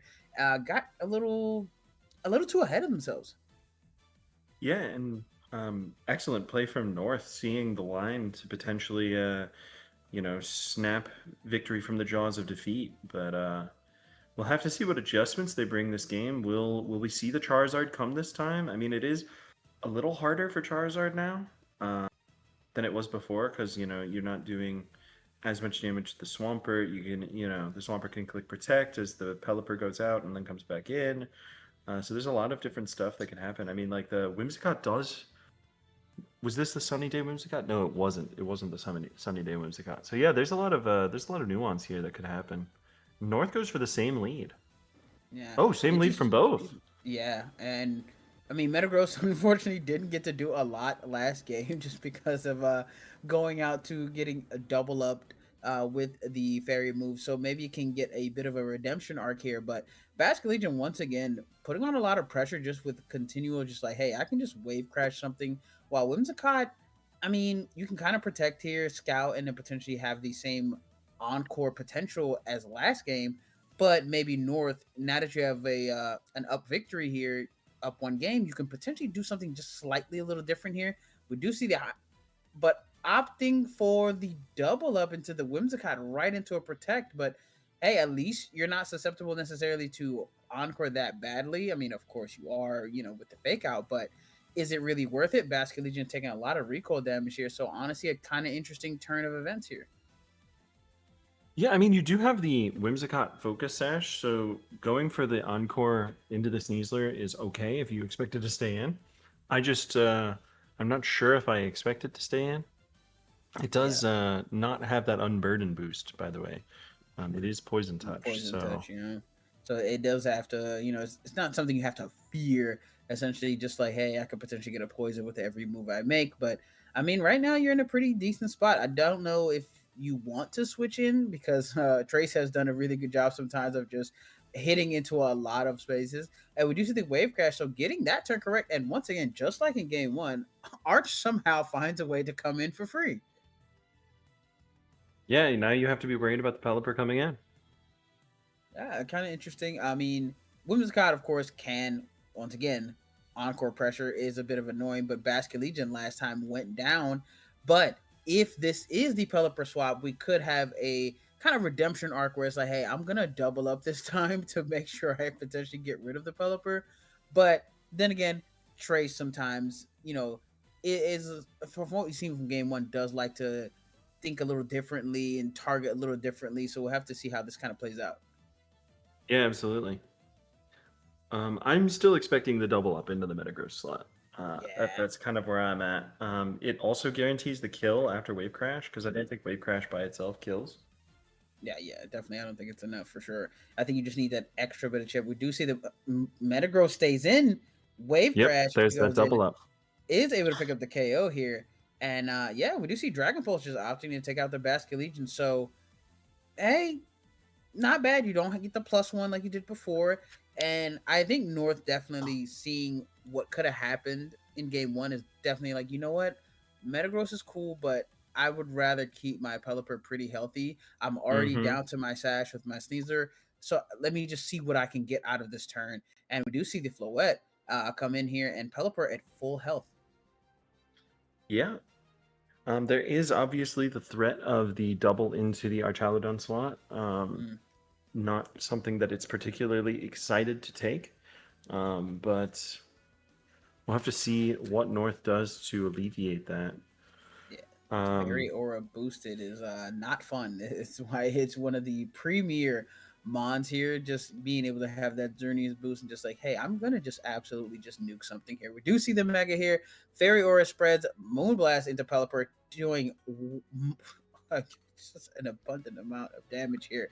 We do see the Hurricane going to the Whimsicott slot, is able to knock it down the Sash, but still not necessarily in the greatest position because Trace can just continue to spam Moonblast until this game is kind of over, and you really don't lose anything from doing so. Pelipper doesn't like it, Arch doesn't like it, and there's still one more Mon in the back, as we do see Archaludon take a ton of damage from that first Moonblast. Dazzling Gleam not able to they both lived, which is huge. Electroshock comes in. This is huge because right now you can potentially set Tailwind here, and oh my god, completely changes how this goes in. Trace not clicking the single target. Oh, but King Gambit with Sucker Punches in the back. No. Oh.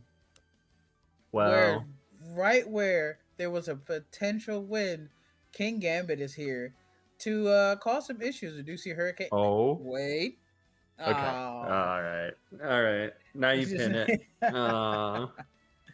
You never know. It was close. But King Gambit, once again, being able to kind of secure the victory. Because I think if it was anything else, there was no way. Yeah, absolutely marvelous. It's interesting that Trace isn't willing to play the Weather War here at all. I don't know if it's just because he doesn't value Charizard I think at Charizard's all. great here, which is wild to me. Yeah, it's that's fantastic why here. I'm a little or maybe surprised. it's one of those like I'm gonna psych you out and not use my Charizard, and then maybe this game bring the Charizard because like you said, Charizard is great here. Granted, King Gambit has done what it needs to do in the back, but I mean, You know, it I might get be it. because the Sneasler is rock slide. But the Sneezer, just based on game 1 and 2, has done a good amount, but it's never felt threatening. I think just looking at the team That's composition, I fair. don't think it's as threatening where you can't get around it, and especially having immediate tailwind pressure all the time. I don't know. I think it's still really valuable here, but hey, Trace has been able to get the job done, securing, finding the all the ways to make sure, like, hey, King Gambit can win in the end, and Floet and Whimsicott, once they get on the field together, has been something North really hasn't been able to deal with here. Yeah, we'll have to see what adjustments they make for game 3. We haven't seen the Garchomp come, but that kind of makes sense with all of the pressure with Garchomp on the opposing screen. We actually haven't seen the coaching come out yet either. It's I'm true. not sure if like coaching the Metagross turn 1 as it protects or whatever would potentially give it the oomph it needs to live that Basculegion Wave Crash. Yeah, I mean, just making it a potential threat like that, honestly, not a bad call.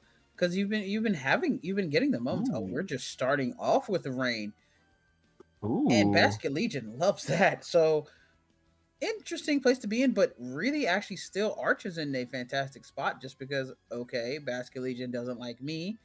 I mean, Whimsicott, it has a little bit of favor, can do a lot of damage to me, but nothing I can't handle. So not a bad lead so far for North, but Trace does have a lot of options. Trace definitely has options. We'll see what he goes for. We're going to see the tailwind into the wave Ooh. crash on Pelipper, maybe trying to take the damage. We are already And in a nice tough spot. protect.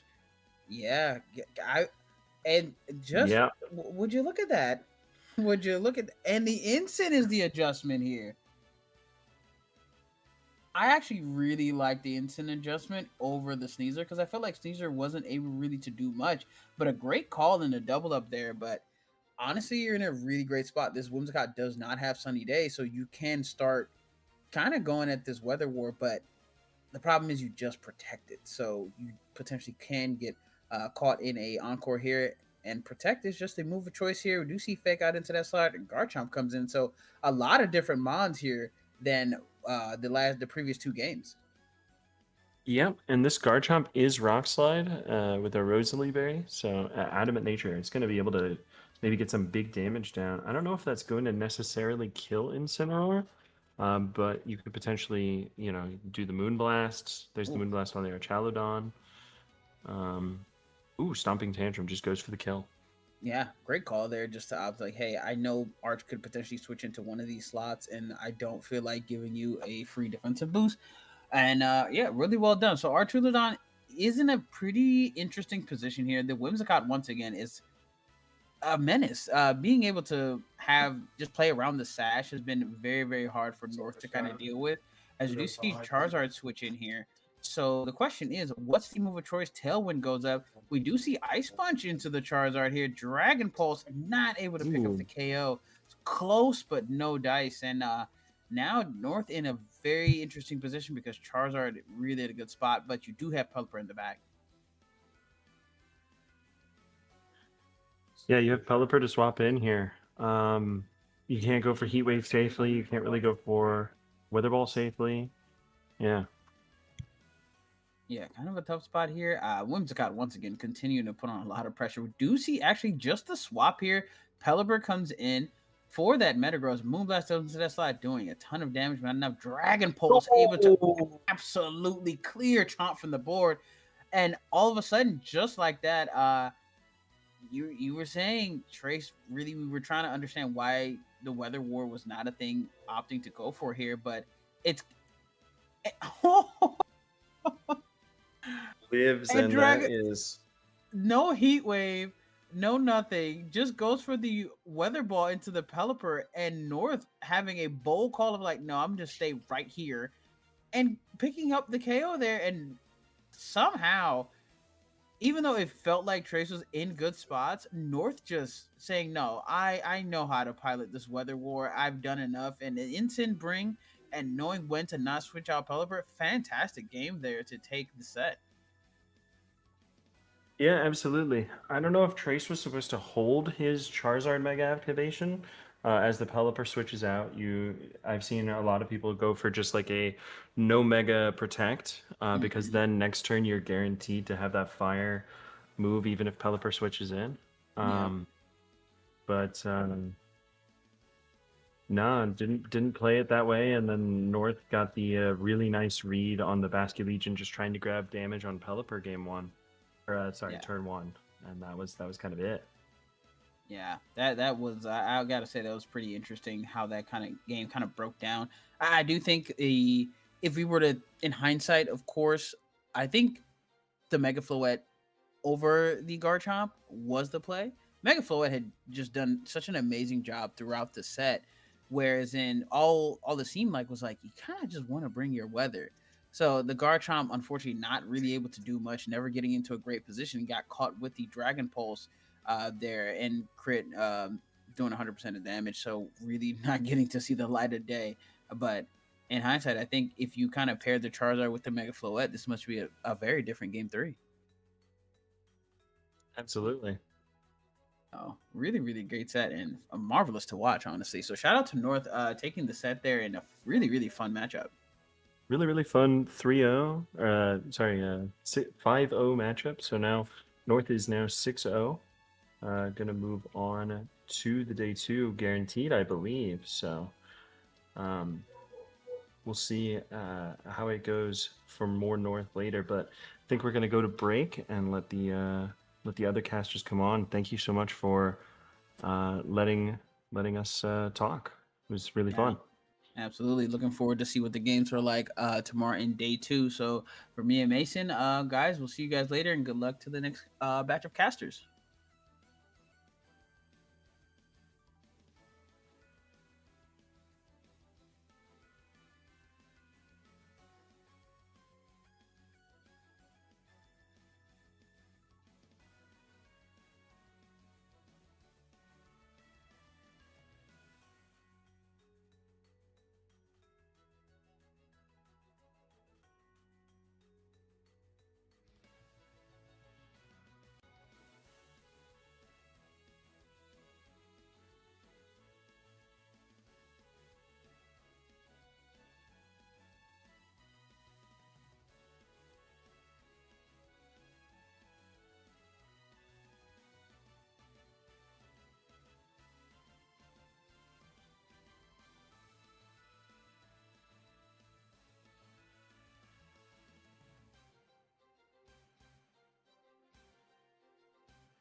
Hello, everybody, and welcome back to the Smogon VGC Open. I am joined with Chuppa Cross, and we're going to be closing out the day. Chuppa, how are you doing?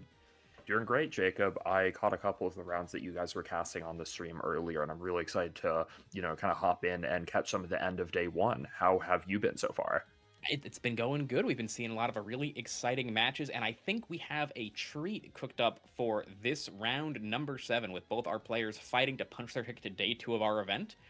We have some Pokemon I'm not sure if you would have expected to see this high at the tables going into this weekend. We have a Hydrapple featured on this Mega Mawile team, played by Kaguya Falls, also known as Blake, known for his love of Incineroar, Frigoraph, and Mawile. So if you're friends with the guy, not surprising to see these pieces here. But Chippa, what do you think here? I mean, I feel like we've seen a lot of Fari Mawile, but why is Hydrapple here? What is he doing?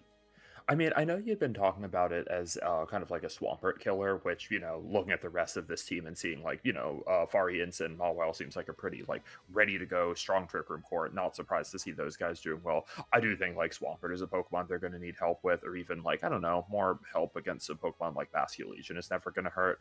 Hydrapple's, I don't know, definitely an interesting Pokemon. Feels like something that, I don't want to say it's been, underused since it got added to VGC exactly, because I don't think it's, an incredible Pokemon, but it's definitely an interesting Pokemon. Between Regenerator and Fickle Beam, which is a pretty bizarre but kind of powerful move, it definitely has some appealing traits. Yeah, absolutely. And Fickle Beam is kind of interesting, right? As you said, it's inconsistent. You don't know what's going to happen when you click it, which sort of creates a situation where you can't rely on how powerful it can be. But when it works, it's amazing. But Blake's team isn't the only weird one here. We also have Dream Prince, his opponent, who is running Mega Pidgeot. Now, Chuppa, you've been around VGC a lot longer than I have. What is it that Mega Pidgeot does that is intriguing, that's worthwhile? I mean, I'm trying to think. I feel like the things that Mega Pidgeot is good for are pretty self-explanatory if you look at it. It is just a fast flying type attacker. I think so Mega Pidgeot got added in Oras, and it was not especially good. It wasn't the worst, but it wasn't especially great. I don't really remember it seeing any play at all in Generation 7. But what it has going for it now that it didn't in Generation 7 is dynamic speed on Tailwind. I think in some ways it's going to be kind of like a counterpart to Aerodactyl, where it's you're giving up a little bit of speed. It is going to be possible for something like a Scarf Basculegion to outrun you, but instead of having to rely on moves like Rock Slide and Dual Wing Beat, you have this set is running Hurricane and Heat Wave instead. I think Hurricane is really the big selling point here, and Heat Wave is absolutely not secondary coverage to scoff at when it's always hitting. Pidgeot has a pretty respectable special attack set, so it's definitely I don't know, I'm seeing on this team. I think Extra Drill is a pretty appealing partner for it as well, so I'm excited to see what Pidgeot can do here. Absolutely, and it looks like we're jumping into this game number 1. Looks like we're at about 2 turns. It looks like maybe there's some fake outs exchanged and a Trick Room going up for Blake here, and we are, there he is. There's the Hydrapple coming in right on time next to this Fari into this Rotom and Tyranitar. Looks like a really good board for Hydrapple, honestly, pressuring this T-Tar with Earth Power and Grass type attacks, and this Rotom as well. Yeah, it seems like a really ideal position for the Hydrapple. I mean, if you're Blake, you got to assume that last Pokemon is probably going to be one of Basculegion and Mawile. So if you can get rid of the Rotom, then, the doors are kind of going to be open for that other Pokemon. Looks like this is just going to be a whiffed Fickle Beam into the Rotom Protect. Frigoraph taking almost nothing from that knockoff, though. So even though Dream Prince was able to protect on this Hydrapple, they're still going to have to stall out 2 more turns of Trick Room. Yeah, absolutely. And that's sort of the power of this sort of Frigoraph Incineroar combo, where normally when we see these Trick Room teams, we think of them as being sort of pretty easy to knock out and deny the second Trick Room. Blake's team is incredibly bulky, taking another knockoff from a Tyranitar, just because of that -2 from the Incineroar. How is this Frigoraph EV? That second one hardly did any more than the first. Still, I think if you're Blake, you do have to worry about this Frigoraph slowly getting chipped down as Trick Room runs down. We do see the reveal of that Mawile as the last Pokemon to maybe save a little bit of health on that Frigoraph. Hydrapple whiffing an Earth Power into Golden Go Protect, and that is going to be the end of Trick Room. The momentum is all the way back on Dream Prince's side right now. Yeah, but this Mawile is putting on a lot of pressure. Sucker Punch from Mega Mawile is almost as strong as Black Glass's King Gambit, so this Golden Go can't be attacking for free. Yeah, let's see. The Hydrapple is still relatively safe here. We're going to see an Energy Ball into the Rotom. This is a huge knockout for Blake to be getting. Mawile, doesn't have to worry about a Wisp anymore. It is going to have to worry about Extra Drill and Golden Go, but it doesn't have to worry about that attack stat any longer. Absolutely, and there is that Incineroar in the back to mitigate damage from that Excadrill, and this Golden Go it's scary to click an attacking move, but in front of this super powerful Sucker Punch. Yeah, let's see. And then something like an Earth Power Sucker Punch would absolutely be enough to deal with that with Extra Drill. I think if Blake is playing carefully with their Sucker Punches, they absolutely could have the resources to navigate Trick Room not being up. It's going to be a double into the Ooh. Hydrapple. It is able to live and connect an Earth Power onto Extra Drill, comfortably putting it in range of a Sucker Punch from Mawile. Yeah, and this board is super difficult for Dream Prince from here because this Hydrapple, it's at 1% HP. If Blake wants it to stay around, he can switch it out, get some Regenerator recovery, position to have more pieces to threaten what Dream Prince has left. And with that fake out from Incineroar, the only Pokemon he needs to be worried about is that Golden Go. Yeah, I think Regenerator is really interesting on the Hydrapple. It's going to make it like a little bit scrappier and brawlier than than you might normally think. This is going to be Ferrograph coming in, Incin, going for Fake Out, knocking out Excadrill as Golden Go protects. Blake just keeps getting these calls right and is up 4-2 right now. However, momentum is going to be on Dream Prince's side. That is an unintimidated Tyranitar that is looking a lot scarier than the last time we saw it. Absolutely, but I think Blake understands that if they can line up the correct type of 2v2 situation, they should be able to win from here. And this Hydrapple is going to live thanks to that Regenerator despite that Rock Slide hit, but this Golden Go is at +2. Yeah, that's the thing. This Golden Go doesn't have to stop at +2. This could very easily be another turn to get up a nasty plot, because I wouldn't be shocked if something like a Rock Slide or a Knockoff is going to be able to knock out this Ferrograph, even if an Intimidate came in. It's just going to be that safe knockout. Looks like Hydrapple will just be going down to the sand here, and the board is back to 2-on-2. Yeah, and if this Golden Go gets much healthier, I mean, it definitely can EV to live this Mawile Sucker Punch. The board is getting back into position where Blake may have just sort of run out of steam here. Yeah, I feel like for me, the question of whether Golden Go can take the Sucker Punch is just like the most important thing here. If Golden Go is actually going down to one of these, this game looks a lot more competitive. Just depending on whether Golden Go will actually go down to one of these or not. I have a feeling we're about to see that calc. Golden Go taking it with 12% left, connecting a Vacant Rain to knock out the Mawile and leave the Incin on half. This is looking like easy pickings for Tyranitar. Yeah, absolutely. That flinch there, a little unfortunate, but not likely to matter as that Sandstorm chip does pick up Incineroar. So, jump that game looked very dominant from Blake at the beginning. Where do you think it went wrong? I think, like you said, Blake kind of just ran out of steam a little bit later in the game. And I don't mean in terms of the way that Blake was playing, but their resources. Ultimately, having the Ferrograph on relatively low HP when you kind of need it to reverse the speed order so that you can actually get back into the game against, Ghost-type fake-out immune Pokemon like Golden Go, those threatening those easy, nasty plot boosted Naked Rains. It was just very tough for Blake to hang on to resources in the late game. I think ultimately, even if Blake was playing smart under Trick Room, getting knockouts like the Rotom, there just wasn't quite enough damage done. It wasn't enough to stop the Tyranitar and Golden Go from revenge sweeping, and I definitely think that's something that Blake is going to have to be a little more aware of in this next game. And we're going into game 2, and we see this Hydrapple right on the field right away this time. With that Life Orb still intact, it's very possible that it's going to immediately threaten this Rotom. Yeah, more immediate Mega Evolution from the Tyranitar makes sense. This is a smart knockoff onto the Hydrapple, really kneecapping its damage a little bit. I think Hydrapple's damage is going to look a lot closer to average as opposed to impressive when it doesn't have that Life Orb in play. Golden Go really safe swap out of the Rotom, though.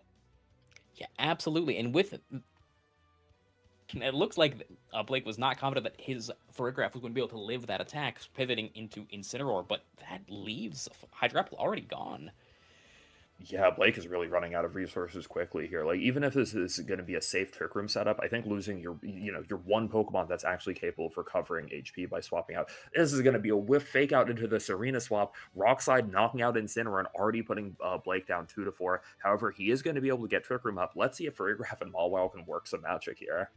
Absolutely. I mean, Mawile is so powerful that it's very likely that they can make something happen here, but they just might not have enough time. Let's see. So that's a knockoff onto Ferrograph, taking it pretty comfortably, like we've seen.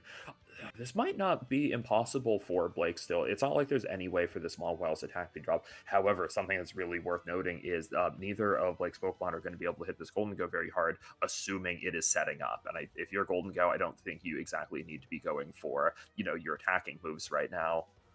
No, it's very, very, very safe to sit here, click some nasty plots, maybe start trying to get some Will-O-Wisps down on that Rotom, but Blake understands that and wants to make sure that this Rotom does not have the chance.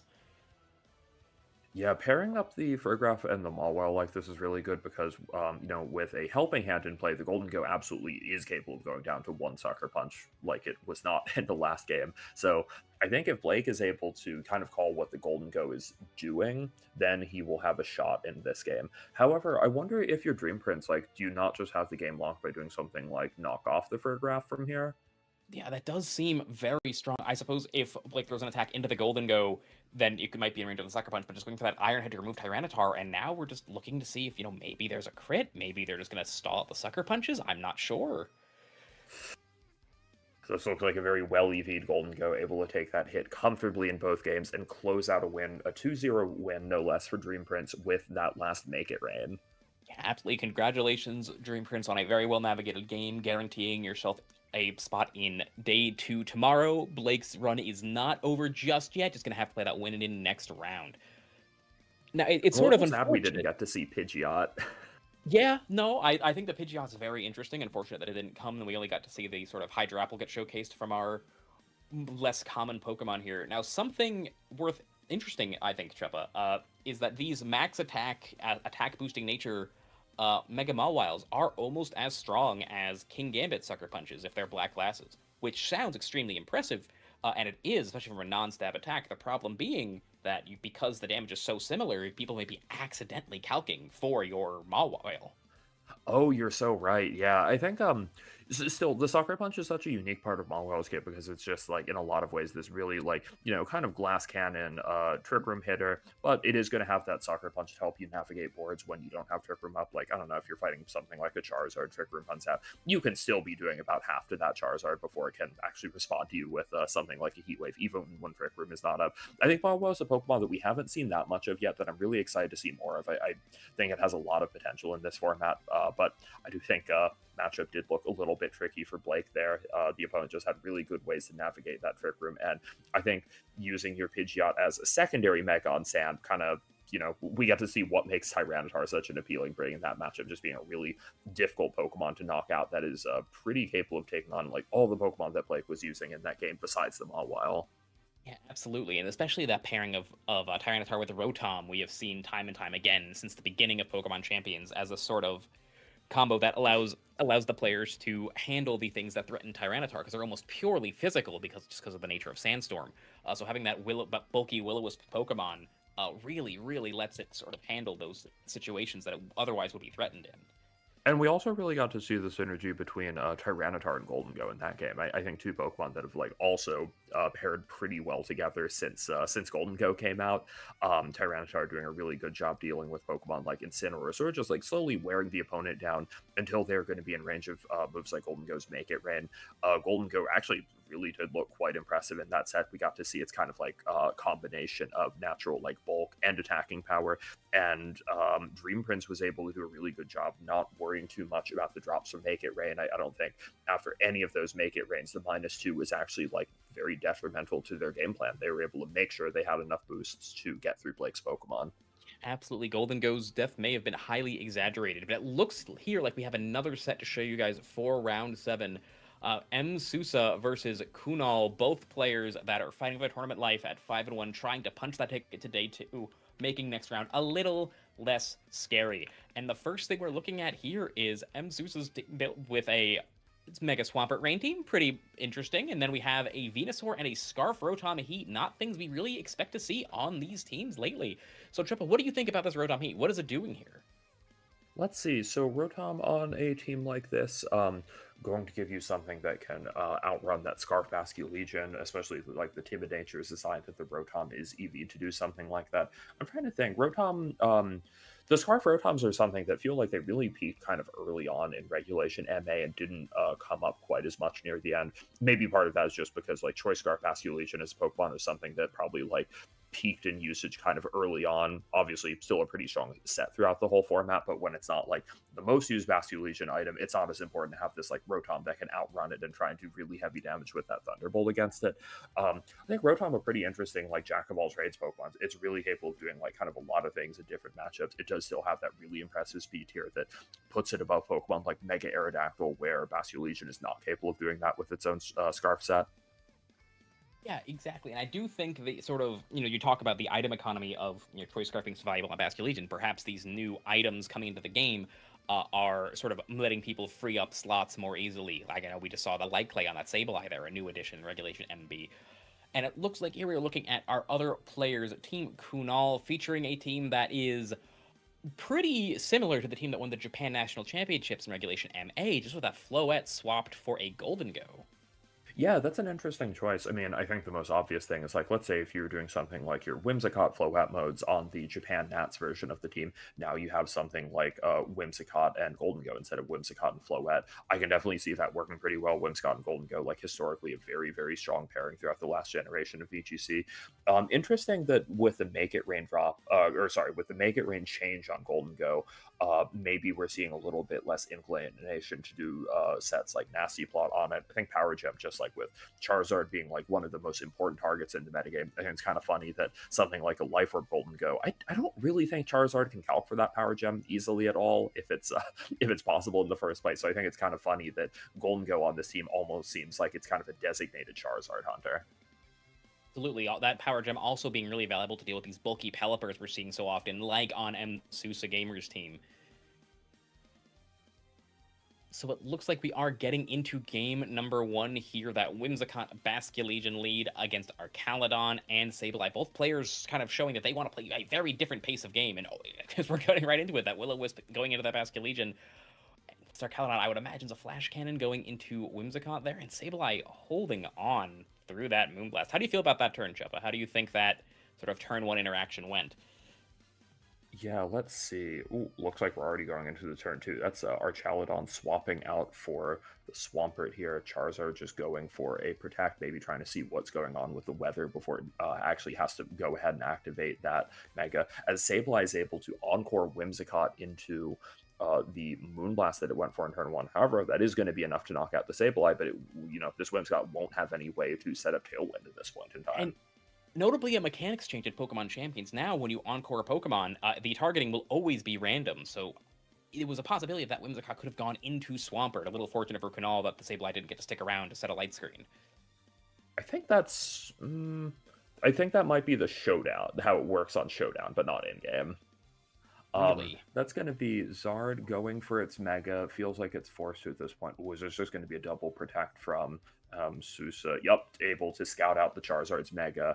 You have to imagine that's going to be a Pelipper in the back, which means Sousa is going to be the player working with weather control at this point. I think the Bird Bastion Legion is not enough to really scare this Pelipper swap out. However, could be another Pokemon that can reposition against it. Yeah, absolutely. At least for the immediate term, the pressure is definitely on Kunal here. The question is, who are we going to see swap out here? It looks like the Archaludon is staying in, going to start trying to snowball maybe with those Electro shots.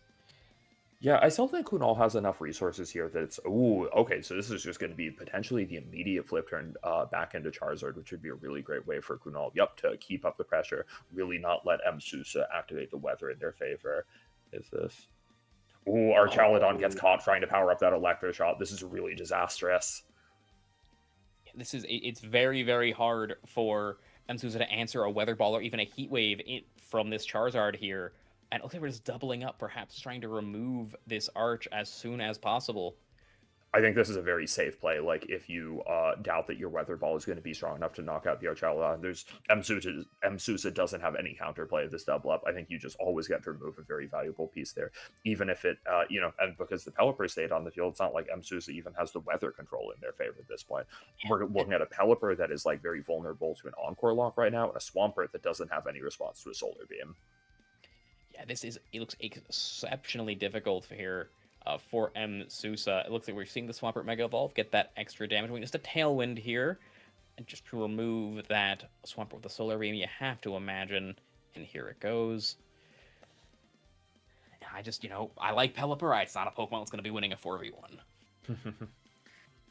Pelipper doing its best with a super effective Weather Ball into the 1 HP Whimsicott, but yeah, I don't think that's going to be enough to help it take on Charizard, Bastion Legion, and another unrevealed friend. Kunal doesn't want to. They definitely don't even have to reveal this last Pokemon at this point either.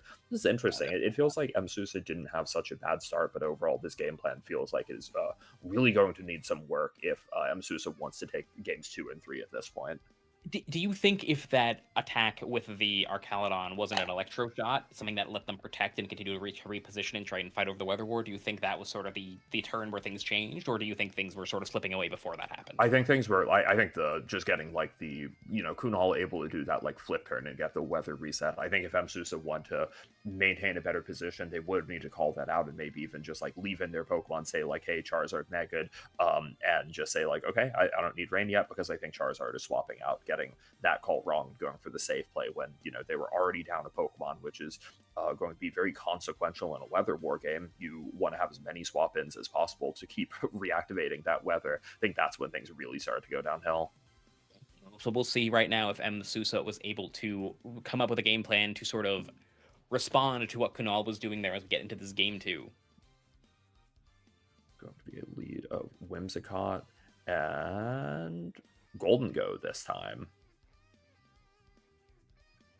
I wonder if Golden Go was the Pokemon that was in the back in the last game that we didn't get to see. It looks like MSUSA is starting off with Venusaur and Sableye. Do not think these are Pokemon that want to go up against Golden Go too much. And let me just check here. Does this... I believe this is a Mega Venusaur. Does it have access to Earth Power? I clicked the wrong team sheet. There we go. Sableye whiffing an Encore, probably reading the Whimsicott to go for an immediate Tailwind, but Whimsicott kind of just favoring that Moonblast damage onto Sableye. Golden Go following up with a Shadow Ball. Interesting that this seems like a board where Golden Go usually would have wanted to go for something like a Nasty Plot, but because the set doesn't have access to it, just going to be an easy Shadow Ball to knock out that Sableye instead. Let's see if Venusaur is able to land a Poison with the Sludge Bomb. That would be able to deny Whimsicott a Tailwind. However, it is not going to be a Poison, which means Whimsicott is here for at least one more turn. Absolutely, and that's devastating that this Tailwind is getting staggered here, so the Pelipper can't sort of create a situation where Susa Gamer would have one more turn of Tailwind. The Shadow Ball doing a lot more to Venusaur than I would have anticipated, and the situation is getting pretty dire for MSUSA, already down a Pokemon, damage trading, sort of, but the Charizard's still in the back. The weather control won't be in there very, very long, and this Golden Goat will not be very threatened once it is in the sun. Yeah, let's see. I wonder if Kunal is going to want to activate Sun with that Charizard right away, because we could see MSUSA try and play defensively. Like, let's say, swapping out the Pelipper and protecting Venusaur for a turn could work out. However, I do think the Charizard just has, like, very, very uncontested Heat Waves here. Assuming that's not something like the Swampert in the back, or, potentially the Rotom. There's not actually very much that wants to come in on the Heat Waves. No protects from MSUSA, so this is Venusaur eating a Shadow Ball. It's also... got to imagine it's the Heat Wave next with a double connect. That is bad news. I mean, the weather control, the weather war is over. The sun is staying up until for the remainder of this game. The Golden Go is going down, but a 2v2 when one of your Pokemon is a half HP Pelipper in sun is not where you want to be. I wonder if the Rotom H could pull things back. I think at this point it is probably a little bit too late, but I think Rotom H is something that, at least in theory, does still look very scary for Pokemon like Charizard and Basculegion. Absolutely. However, I don't think the Pelipper is exactly you can't really support a Pelipper that's like doing so little at this point. I think seeing Archaludon here, Kunal knows the game is over. Absolutely, that last respect picks up Pelipper, and you have to imagine this Weather Ball is going into this Archaludon to do a huge amount of damage, and from here, either Pokemon hitting this Archaludon once will end this game. Yeah, it feels like the story of this game has just been that Kunal was able to use weather so much more in their favor than MSUSA was. I think Charizard being a little more flexible with when it's activating that weather, as well as the Whimsicott kind of giving Kunal a little bit more control of the speed and agency over the early game compared to the Sableye, which feels like it accomplished very little in this set. Yeah, absolutely. It feels like a lot of players right now are opting for that Grimmsnarl over Sableye, I guess. MSUSA really valuing that access to Encore and Will-O-Wisp as opposed to the Parting Shot. The board looks like, I mean, I think the story of the game here, Chuppa, is that Kunal's team likes being in the sun but can operate without it, whereas MSUSA's team was in a situation where many of the pieces sort of relied on having weather control. Yep, absolutely. Kind of like I was hinting out, I really would have liked to see the Rotom H here. I feel like if you're using the Scarf Rotom Heat on a team like this is one of the matchups that you most want to bring it to. Maybe they were a little bit scared of the fact that Kunal was likely to have Tailwind control, and I do not know something like the Scarf Rotom H, which is a Pokemon that usually has to be run relatively frail to achieve like the relevant speed stats on it. Don't know if that's actually going to be able to survive something like a Power Gem, but I wonder if there would have been a path to victory, doing something like getting up that Tailwind with Pelipper, maybe using something like Venusaur to knock out the Whimsicott, and then trying to win late game with your Rotom Heat. Still, I think even then it would have been pretty tricky, but using a Scarf Rotom H to try and end the game might have worked out a little bit better than an Archaludon in the sun. Yes, absolutely. It feels like the Archaludon, it was very difficult to get the position needed for it to do its thing, right? And the one time we thought it did, it ended up getting caught however through an electro shot. So congratulations to Kunal for being another player to guarantee themselves a spot in day 2 tomorrow. Okay, we are going to take a quick break before the next round. We don't have many more games going on this round, so we will be back with you for the final round of phase 1 of the competition very soon. Stick around.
Welcome back to the last round of Phase 1 of the Smogon VGC Open. I'm Scraw, and I'm joined by Chuppa Cross, and we are going to be featuring the Orlando Regional finalists from this year's Chef Rich versus Ivan Co, I believe is how you say that, who are both fighting for their tournament lives at 5-2. Only one of them will be able to make it to Phase 2 of this competition. Both of them using different takes on Mega Metagross plus a common Mega from Regulation MA, Metagross Floette versus Metagross Charizard. This should be a really interesting game. I think what you're getting at with like the Metagross thing is, I think, a good example of like Mega Metagross has always been like a relatively flexible Pokemon in terms of how it's used. It's just like with having such well-rounded stats, there's just like a number of different archetypes you can kind of fit it onto. I think in Gen 7, it historically did well with sort of like almost Big Six style teams where it's just like it's Metagross and then some of the absolute like strongest Pokemon in the format, like a Moongus or a Tapu Fini or Tapu Lele, those type of Pokemon. And here I think we're seeing a kind of similar story. You can slap Metagross together with a number of like different top Pokemon in the format, and it will just add a lot to those teams in a very natural way. We see the players like approaching that in somewhat different ways here. Like, I'm interested to see how this will play out. I wonder if the Metagross on Ivancio's team is actually going to end up coming when it's so likely that it would end up having to fight a Charizard Y, though. Yeah, I'd imagine we're likely seeing a Floette game plan, probably leaning very heavily on that Garchomp as well to deal with the Metagross or Zard from Rich, either one of which it threatens pretty well with that Rock Slide and Earthquake. And it looks like we are getting into team preview here to see how this game is going to go. Jacob, I know something you'd mentioned earlier was that we were seeing a lot of Pokemon like Scarf Hydreigon in this tour. Definitely seems like a matchup where it could be poised for success. I mean, I think besides the Floette, it definitely has some like tempting targets on Ivancio's team. Yeah, absolutely. That Metagross and Basculegion and Garchomp, all of which are extremely threatened by super effective attacks from that fast Scarf Hydreigon, a Pokemon that we saw a little bit in Regulation MA, often as a sort of tech piece to sort of patch certain matchups in certain styles of team. Now it appears that Scarf Hydra is a little more well-rounded into the metagame. Yeah, definitely something that really picked up with Wolf's usage of it at NAIC, but just seems like it could go on to be, I'm not going to say a staple of the format, but a more common tech piece than it was during it.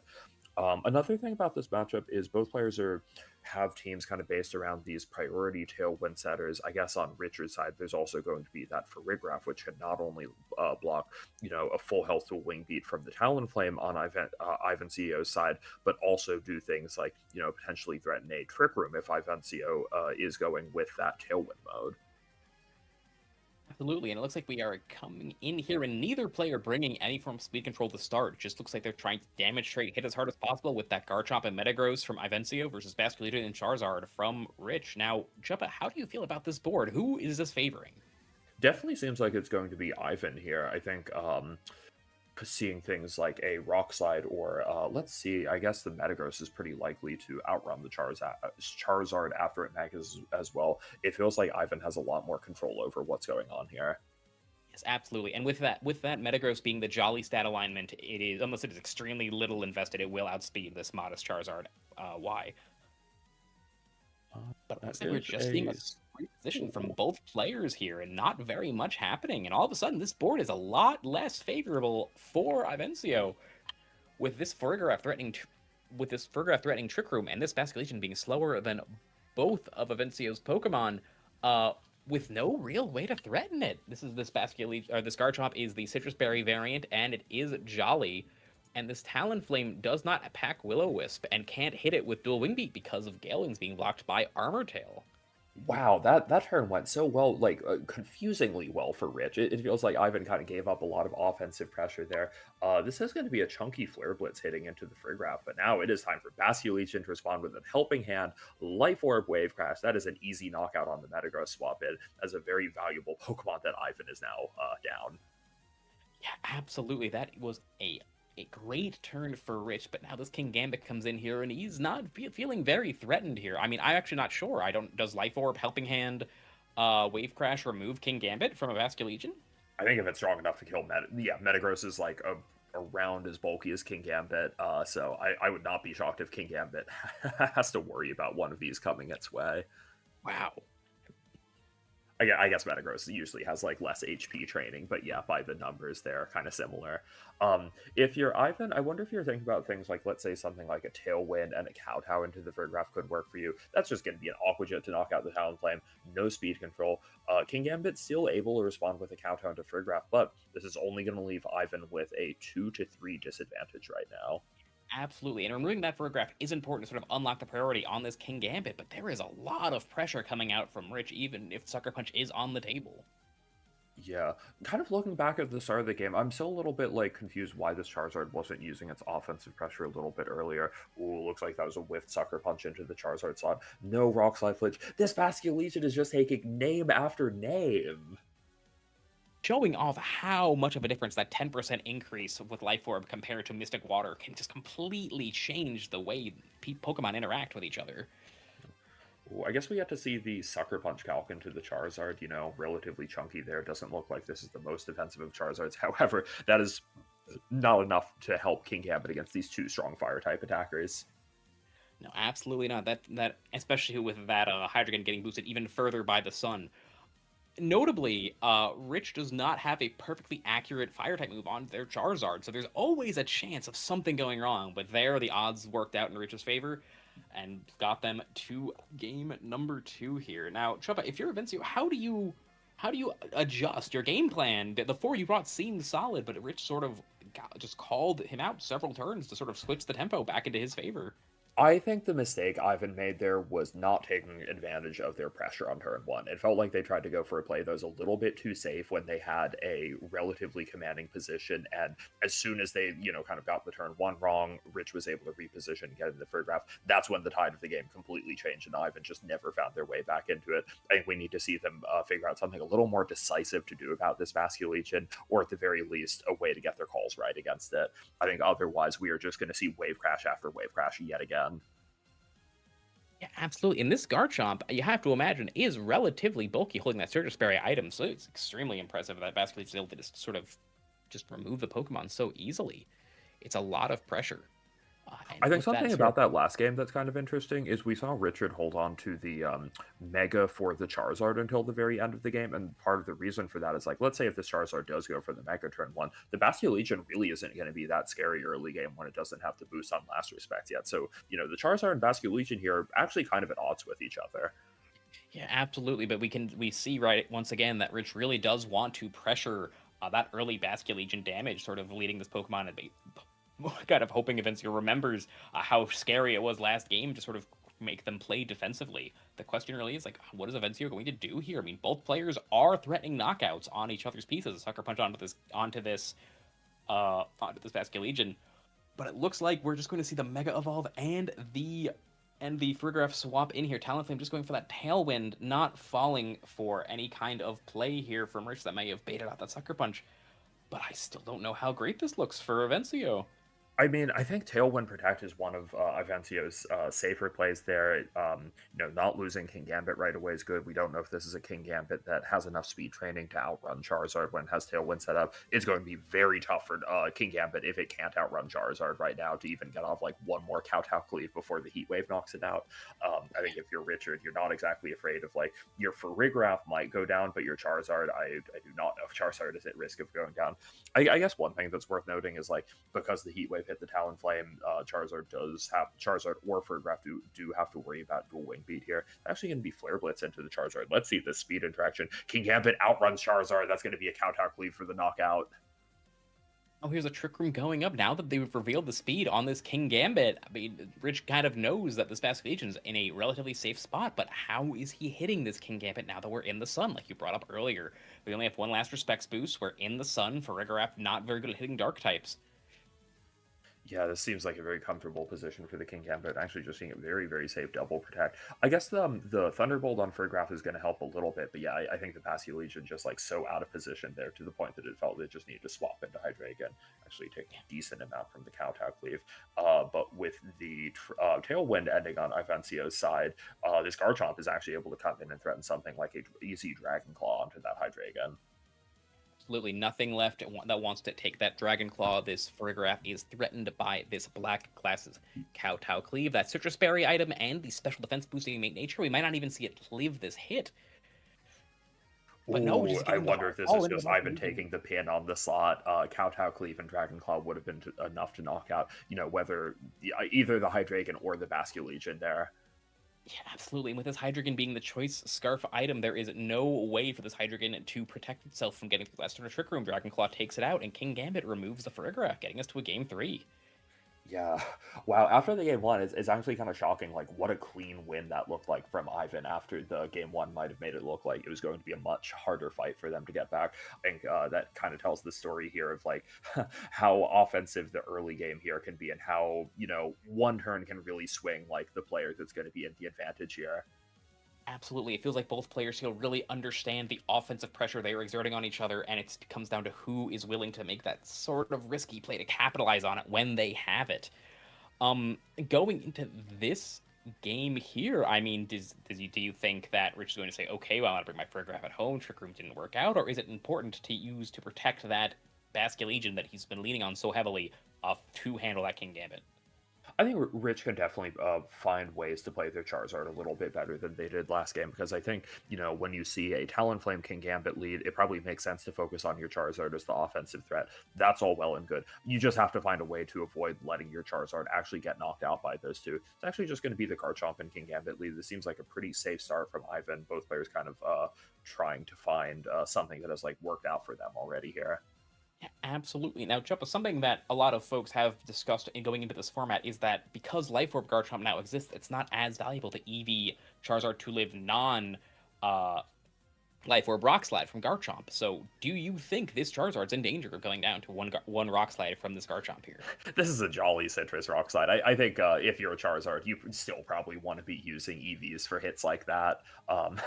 Yeah, this is not going to be the strongest Rock Slide ever, which means, let's say if that's to be something like a Basculegion into Farigiraf, I don't think Garchomp has a way of stopping this Heat Wave short of getting something like a Rock Slide Flitch, which would mean that King Gambit would have to consider doing something like a Protect. Ooh, easy Sucker Punch into the Basculegion to stop it from moving, and a Rock Slide to chip Hydra as it comes in. Yeah, absolutely. Rich sort of relying on that implied pressure of the Farigiraf, and Ivan just calling it out, going right for that Sucker Punch, protecting the Garchomp from a potential Wave Crash. And now, I mean, this board state still looks relatively even with the Draco Meteor threatening the Garchomp and the Heat Wave threatening the King Gambit, but the material disadvantage Rich has now can't be understated. Yeah, if you're Ivan, I really wonder what Pokemon you have in the back here, because I have to imagine there's going to be something like a Talonflame back there, and I think once Tailwind is up, Garchomp is really going to be in control of the game again. I think Ivan might have some good plays if they can play a little bit patiently and wait for that Talonflame to get in. Yeah, looks like they're sacrificing King Gambit here, saying, you know what, I dealt with the Basculegion, I'll take some damage on Charizard and get the free switch, and into a Floette, which is not what I was expecting here. Okay, Floette, also another very good Pokemon to see coming out here. We know that the Hydreigon, even if Draco Meteor is kind of pinning down this Garchomp right now, the fact that Hydreigon can't do anything to Floette is very, very substantial. Charizard can't actually get through Floette quickly enough due to Floette's really high special defense stat either. Yeah, and Rich does not have access to Weather Ball on this Charizard, and Light of Ruin comes out and just removes the Charizard, outspeeding it thanks to it being a naturally faster Pokemon. And here comes the Basculegion, and this is kind of game over, I think. I mean, this Hydreigon locked into a move that cannot touch Floette, so it's basically a 1v1 between this Floette and Fari, even discounting the Basculegion. Yep, the reveal of Floette, really, really important here. I think just such a great Pokemon to say, okay, your Scarf Hydreigon might have speed, be the fastest Pokemon in the game, but I'm only going to give you that one very valuable target with the Garchomp. I think one kind of nice thing that Ivan did here was they had essentially baited Rich into thinking the Scarf Hydra was a lot better position than it was. It can just lock into that Draco Meteor and not think about too much. As soon as the Floette shows up, I think the error in the way Richard was approaching the game became very clear. It just wasn't going to be enough juice to deal with the Floette. Yeah, absolutely. Great job from Ivan to make it all the way to 6-2, making it to the next stage of our tournament where they'll be able to continue to compete for a $1,500 prize pool and a custom Pokemon Showdown avatar. Rich, great job getting this far. It was a well-fought match.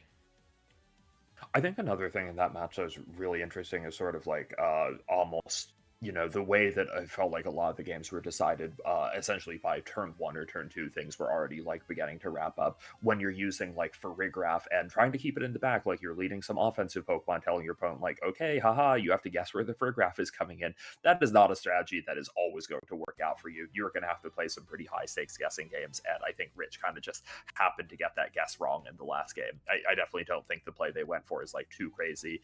It could have gone very differently if that was just Farigiraf coming in through the Charizard slot to block the Sucker Punch, and then Basculegion able to do something like a Wave Crash into the Garchomp slot. But, because Rich chose to gamble so much on that turn 1, they had to pay the price when they got it wrong. Yeah, it was an extremely volatile turn 1, but this matchup, with when pieces are so similar, the calls are going to have to be made to try to sort of get the advantage, especially when the teams are as similar as they were here. But the sort of difference in choice, that adaptation, swapping from that Mega Metagross game 1 to that Floette game 3, sort of recognizing how strong Hydreigon looked on paper into Ivan's team, I think was really smart. And just the Floette is sort of taking advantage of its natural speed it has over Mega Charizard. Did Ivan use their Mega in game 2? Did we see all 3 Pokemon? I think we All might 4 not have. I think there might have been an unrevealed one. I don't quite remember. I don't recall. I mean, either way, it played into the fact that the Floette was surprising in the last game, because we definitely didn't see it in the game 2. Yeah, I don't believe show, we like saw... how having a commanding win, not having to reveal that last Pokemon, can be like a really huge, really tip the scales in your favor in terms of that information game. Yeah, absolutely. And I do think, sort of the information was available to Rich sort of once he saw how fast that King Gambit was trained. You can kind of guess when the King Gambits have low kick, like Ivan's did. They have a little bit of investment to sort of outspeed the other King Gambits. But that one change really threw game 2 into flux. To sort of maybe made him think that we'd be relying on the Tailwind again here, but I don't think we saw Talonflame come out in game 3. No, I think that's another thing about Ivan's approach that I like. It felt like not bringing Talonflame was like actually pretty risky for a second. Like, oh, you really want to have Talonflame to like let your Garchomp be a dominant Pokemon again. But I think the reveal of the Floette instead was sort of like, oh, this game is going to play out very differently in a way that it does not seem like Richard was really ready to approach at that point. No, and that's sort of these sorts of matchups, sort of something in Regulation MA as well, where you sort of say, well, I have my one piece to beat this one piece, and you sort of play this game of matching up your answers into their threats. It makes that sort of style of gameplay that we see can be very susceptible to an adjustment from the opponent.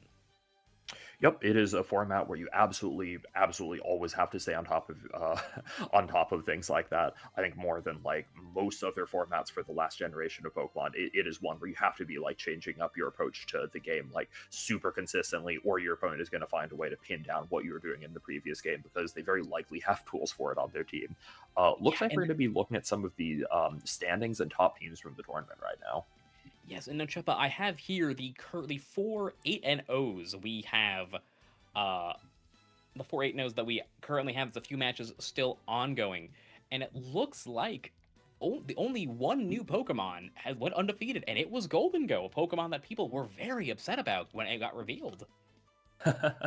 Well, we weren't upset about Golden Go. We were upset about Make It Rain. I love Golden Go. I hate what they did to Golden Go. I know, I love Golden Go. I don't know. I think watching some of the games today and thinking about it a little more, I do think the Make It Rain nerf is a little bit heavy-handed, but I don't think it's like completely out of the question. When we first heard about it, I really had low hopes for Golden Go, but as I've had more time to think about it, I think Golden Go is still doing like relatively well. This is not a format that is going to be like, handing wins to Golden Go on a silver platter or anything. It has a lot of threats in the format, but I do still think it's, the essential package of the Pokemon, like the incredible ability, Make It Rain is still like a very powerful move. Golden Go absolutely still has a place in the format. Yeah, absolutely. It feels like Golden Go has sort of shifted in the type of Pokemon it is. It's gone from a Pokemon that you can build a game plan around to a Pokemon that sort of complements your game plan.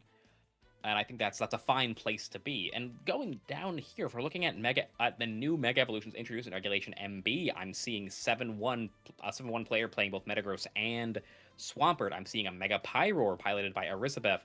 There are some Mega Mawile in here. There are a lot of Mega Evolutions that are making an impact. Yeah, it's definitely a lot of really familiar faces. I know before we got on the phone to begin talking about things, we were looking at the 6-0 teams and just said, like, oh, it's really a lot of returning faces up here, and I do still think that is going to be the case to some extent. But I think a lot of these new Pokemon are showing the impact that they're already having. Like, I think a lot of the games that we've seen, we're seeing some of, like, the small ways that this format is shaping up to be a little bit different than Regulation MA. Yeah, Even absolutely. things like the Life Orb item being added is like a pretty substantial change for some Pokemon. Like, let's say Garchomp and Basculegion, absolutely like two of the biggest users of that new item. Absolutely, and we just saw how devastating Life Orb Basculegion can be in that last match. Now, Chuba, something that I've been saying for a little while now is I think that if you zoom out enough to only see like the broad strokes, top usage Pokemon, MA and MB will look very, very similar. But I think the way the teams are being constructed will be pretty different, right? Like, I think if somebody said Floette and Charizard were the best two Pokemon after the World Championships, I wouldn't be shocked. What I would be shocked by is if the teams looked the way they were constructed at the end of Regulation MA. Mm-hmm. Yeah, and there's definitely going to be like more new threats for them to respond to. Like, I think one of my friends was saying like, oh, I think MB is kind of like Regulation MA with more cheese, and like, yeah, I think there's Pokemon like, let's say Staraptor or Grimmsnarl are Pokemon that are going to define like very specific types of team building. However, that is something that, like, let's say you're to take a Regulation MA team from US Nationals, you're going to have to like figure out a way for that team to appreciate all these new threats. I wouldn't be shocked if you tried to take an MA team exactly as it was, use it in the new format. Maybe you have a bad Grimmsnarl with Light Clay matchup. Maybe you have a bad Staraptor matchup. You're going to have to figure out a way to adjust those old teams to actually keep up with the new ones and, find a way to deal with all these new threats. Absolutely. I think we saw something very, very similar to that when we watched Carson Concert versus Arisabeth in round 3. Carson using that Italian Scoville and Frostlass team and having a really hard time dealing with the immediate offensive pressure of this super fast Mega Pyroar plus Choice Scarf Alolan, or plus Choice Scarf base Ninetales. We are not used to having the Pokemon that is that fast and commits that much pressure right away in Regulation MA, and the team's tools showed it wasn't ready to respond to that.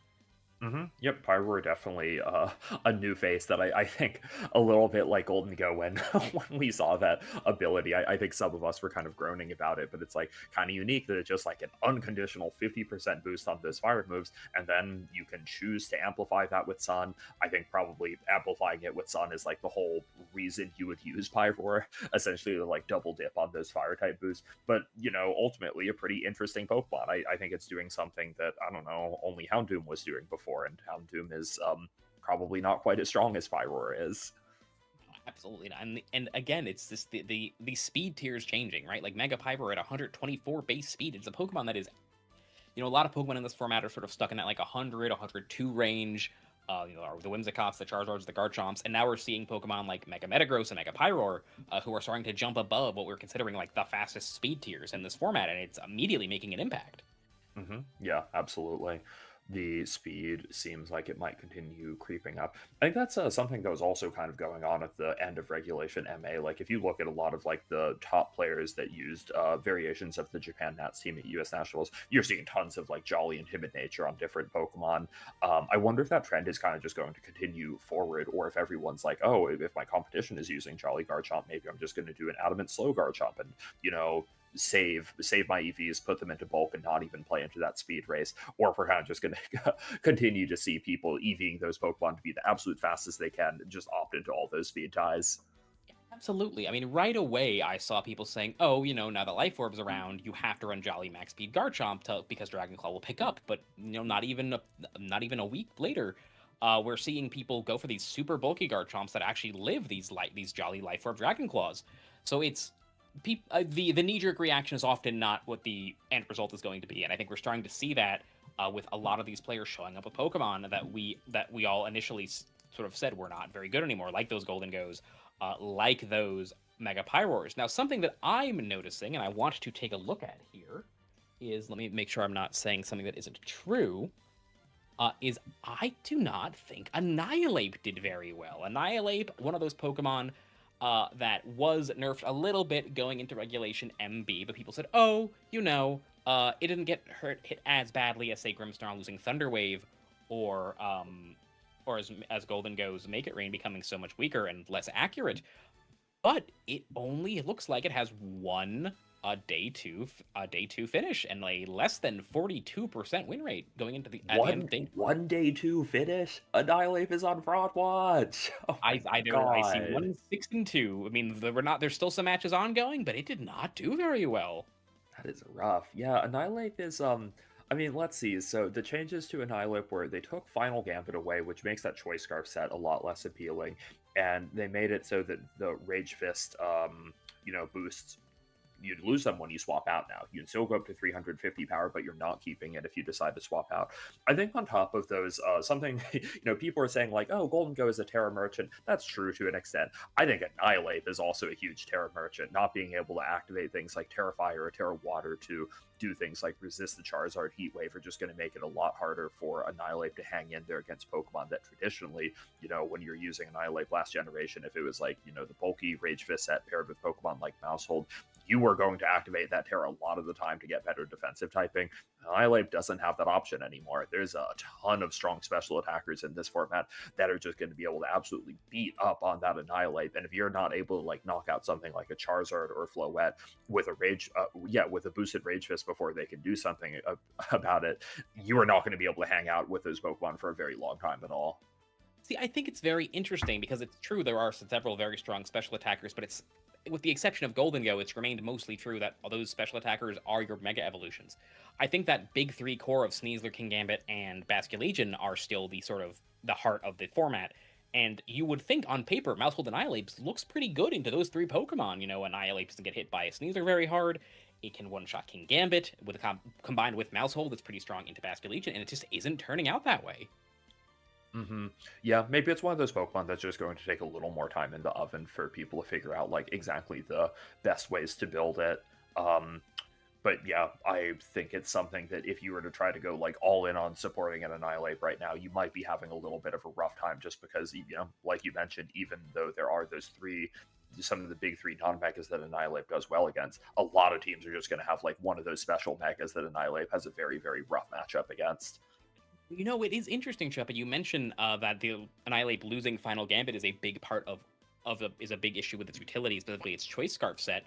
The one Annihilate that made it into day 2 with Crystal Kiwi is actually a Choice Scarf set, pairing it making it faster than Metagross, so you can run Jolly Max Speed Metagross with Coaching Scarf Annihilate. Oh, that's cute. I mean, I definitely think that's an okay set to run. Whether it's something that would be better than just having like, we already had a very strong coaching Pokemon in the format in Sneasler, who is, going to be able to click a fast coaching and then choose to do another move or choose to do a fake out and then a fast coaching. But Annihilate definitely does have some advantages. I think in some ways it is before you see what Annihilate is locked into, it can be a scarier Pokemon than a Sneasler because you have to worry about things like the fake out immunity, the fact that it has Defiant, the fact that it could just be going on the offensive with moves like a Close Combat or a Shadow Claw instead. Definitely an interesting set. Definitely do not want to rule out the Choice Scarf set entirely. Annihilate is still like a relatively strong Pokemon.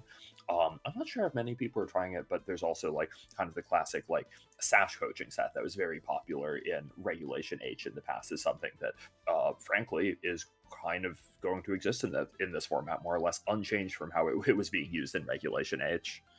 I do think Focus Sash Annihilate is something to focus on. Let's see if there's any other unique teams here as we start to wrap up the day 1 of this tournament. I'm seeing a Samurott, Hisuian Samurott making it in at 7-1. I see Mikhail, their best player, I don't think we got a chance to feature here, actually making it into day 2 with a Mega Raichu Y. I know Raichu Y is something where I saw Tio make a tweet earlier about like how Raichu can use like a lot of defense investment and suddenly start taking like one of some of the bigger physical hits in the format, like let's say Basculegion Wave Crash. Apparently, I think that's pretty interesting. I think if you can make it so that that Pokemon is actually taking like one physical hit, it starts to get like a little more appealing. You don't have to like handhold it quite as much to connect those zap cannons that you want to. So definitely something that I'm like curious to see being used. I wonder if anyone used Raichu X to success in this tournament, because that's another Pokemon I've heard some positive buzz about, but is frankly a little more of a big question mark for me.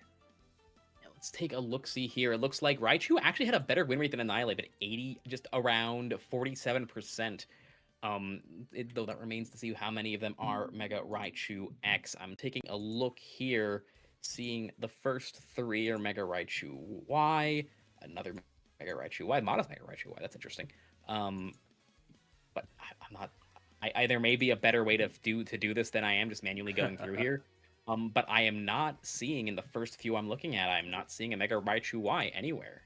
Oh, I found a Mega Raichu X. Here we go at 5 and 3, paired with Staraptor, Volt Tackle, Knockoff, Fake Out, Protect. Yeah, I think even though like Raichu X has the unique honor of being like the one natural terrain setter in the format, I think the problem is just that there's not like quite enough to do with just that electric terrain. It can abuse it itself, but there's a lot of megas that can give themselves roughly a 30% boost on their moves. Just a question of like, what else are you going to pair with it? Do you care that much about things like the sleep immunity? It's an interesting Pokemon, but I'm not sure if this format is exactly the home for it. Yeah, and I sort of agree. I think that a lot of people were confused to only see one automatic terrain setter in Regulation MB, but I think it's explicitly because of what you just said, right? In the end, electric terrain in this format, probably 90+% of the time, is just a fancy Life Orb, right? Because we aren't seeing a lot of Pokemon using those sleep moves. We don't have anything like... we can't use it with Surge Surfer because it's also a Raichu because of Species Clause. We aren't seeing Paradox Pokemon. There really isn't very many ways to use your electric terrain to support the rest of your team.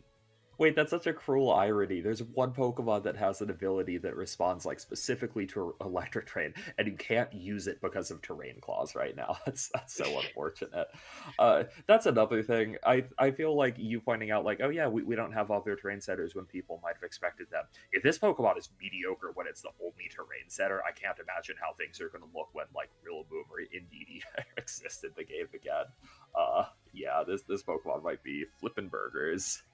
It's unfortunate, but at least one of the Raichus looks like it has a bit of potential. And, people will talk about how, Pokemon like Mega Raichu Y, we see these fast, frail Mega Evolutions. They take off their 1 or 2 big hits, and then they get knocked out. But because of the nature of Zap Cannon, that's, even if Raichu's off the field, it's still impacting the game. And I think players are starting to figure out how to make that happen with these bulkier Mega Raichu Ys. Yeah. Jacob, maybe as we wrap up, do you happen to know what the top cut format for this event is? Is this going to be like, record of something like an 8-2 to advance to the final round? I'm just trying to think about like the players that are the closest, to punching those, not just a day 2 ticket, but a top cut ticket right now. And thinking about some of the teams that are going to be well represented at that final stage. Well, let's take a look-see here. So it looks like they are saying it's a classic structure of 16 match points to make it to day 2, which is the classic, up to 18, so needing that sort of 6 and 2 because the way the math works out, with 28 or more match points needed to make it into the top cut, which means we are looking at players with a record of 9 wins or more. Yeah, I'm seeing here that 2 or fewer losses after the conclusion of like phase 1 and phase 2. So, pretty similar to what we would have seen for a 2025 season regional, where it's like the top cut isn't capped at just 16 or anything, just means that you need that X and 2 record to advance. So it's going to be pretty consistent. I think we're playing 10 rounds. So if you're a player at 8-0, I think that might mean that you've already locked up your top cut slot, unless we're playing more than 10 total rounds. Yeah, it looks like with the number of players we had starting, that looks likely to be the case. We had almost 1,000 players. Looks like a little over 900 checked in and ready at the start of day 1. So I'm not sure how many Swiss rounds we'll be looking at. It looks like they have 4 rounds listed for the tournament structure. Okay, yeah. So seems like there's still going to be a little bit more to play. But yeah, seems like it might be a little bit too early to assume that any one person is going to be making it into top cut, kind of like we were looking at, though. I think it's interesting that some of these 8-0 teams just have so many familiar faces from like late MA, hoping that we see some of the new faces like the Staraptors and the Raichus kind of vie for those top cut slots as well, so that we don't see a run back of exactly the same teams from last format. Absolutely, and we do have to remember that the North American International Championships, one of the most important tournaments of the season, just happened last week. It's very possible a lot of players just said, well, if it ain't broke, and ran it back. I don't think we have seen anywhere near the end of the innovation we'll see in Regulation MB going into the Pokemon World Championships in August. Yeah, absolutely.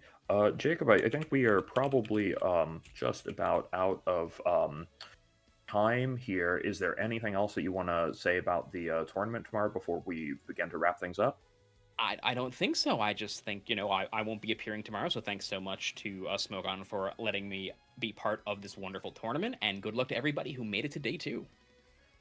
Yes, good luck to everyone. Jacob, pleasure working with you. I will be back on the stream tomorrow for some of the later rounds, and I'm hoping to be able to cast over some more great matches.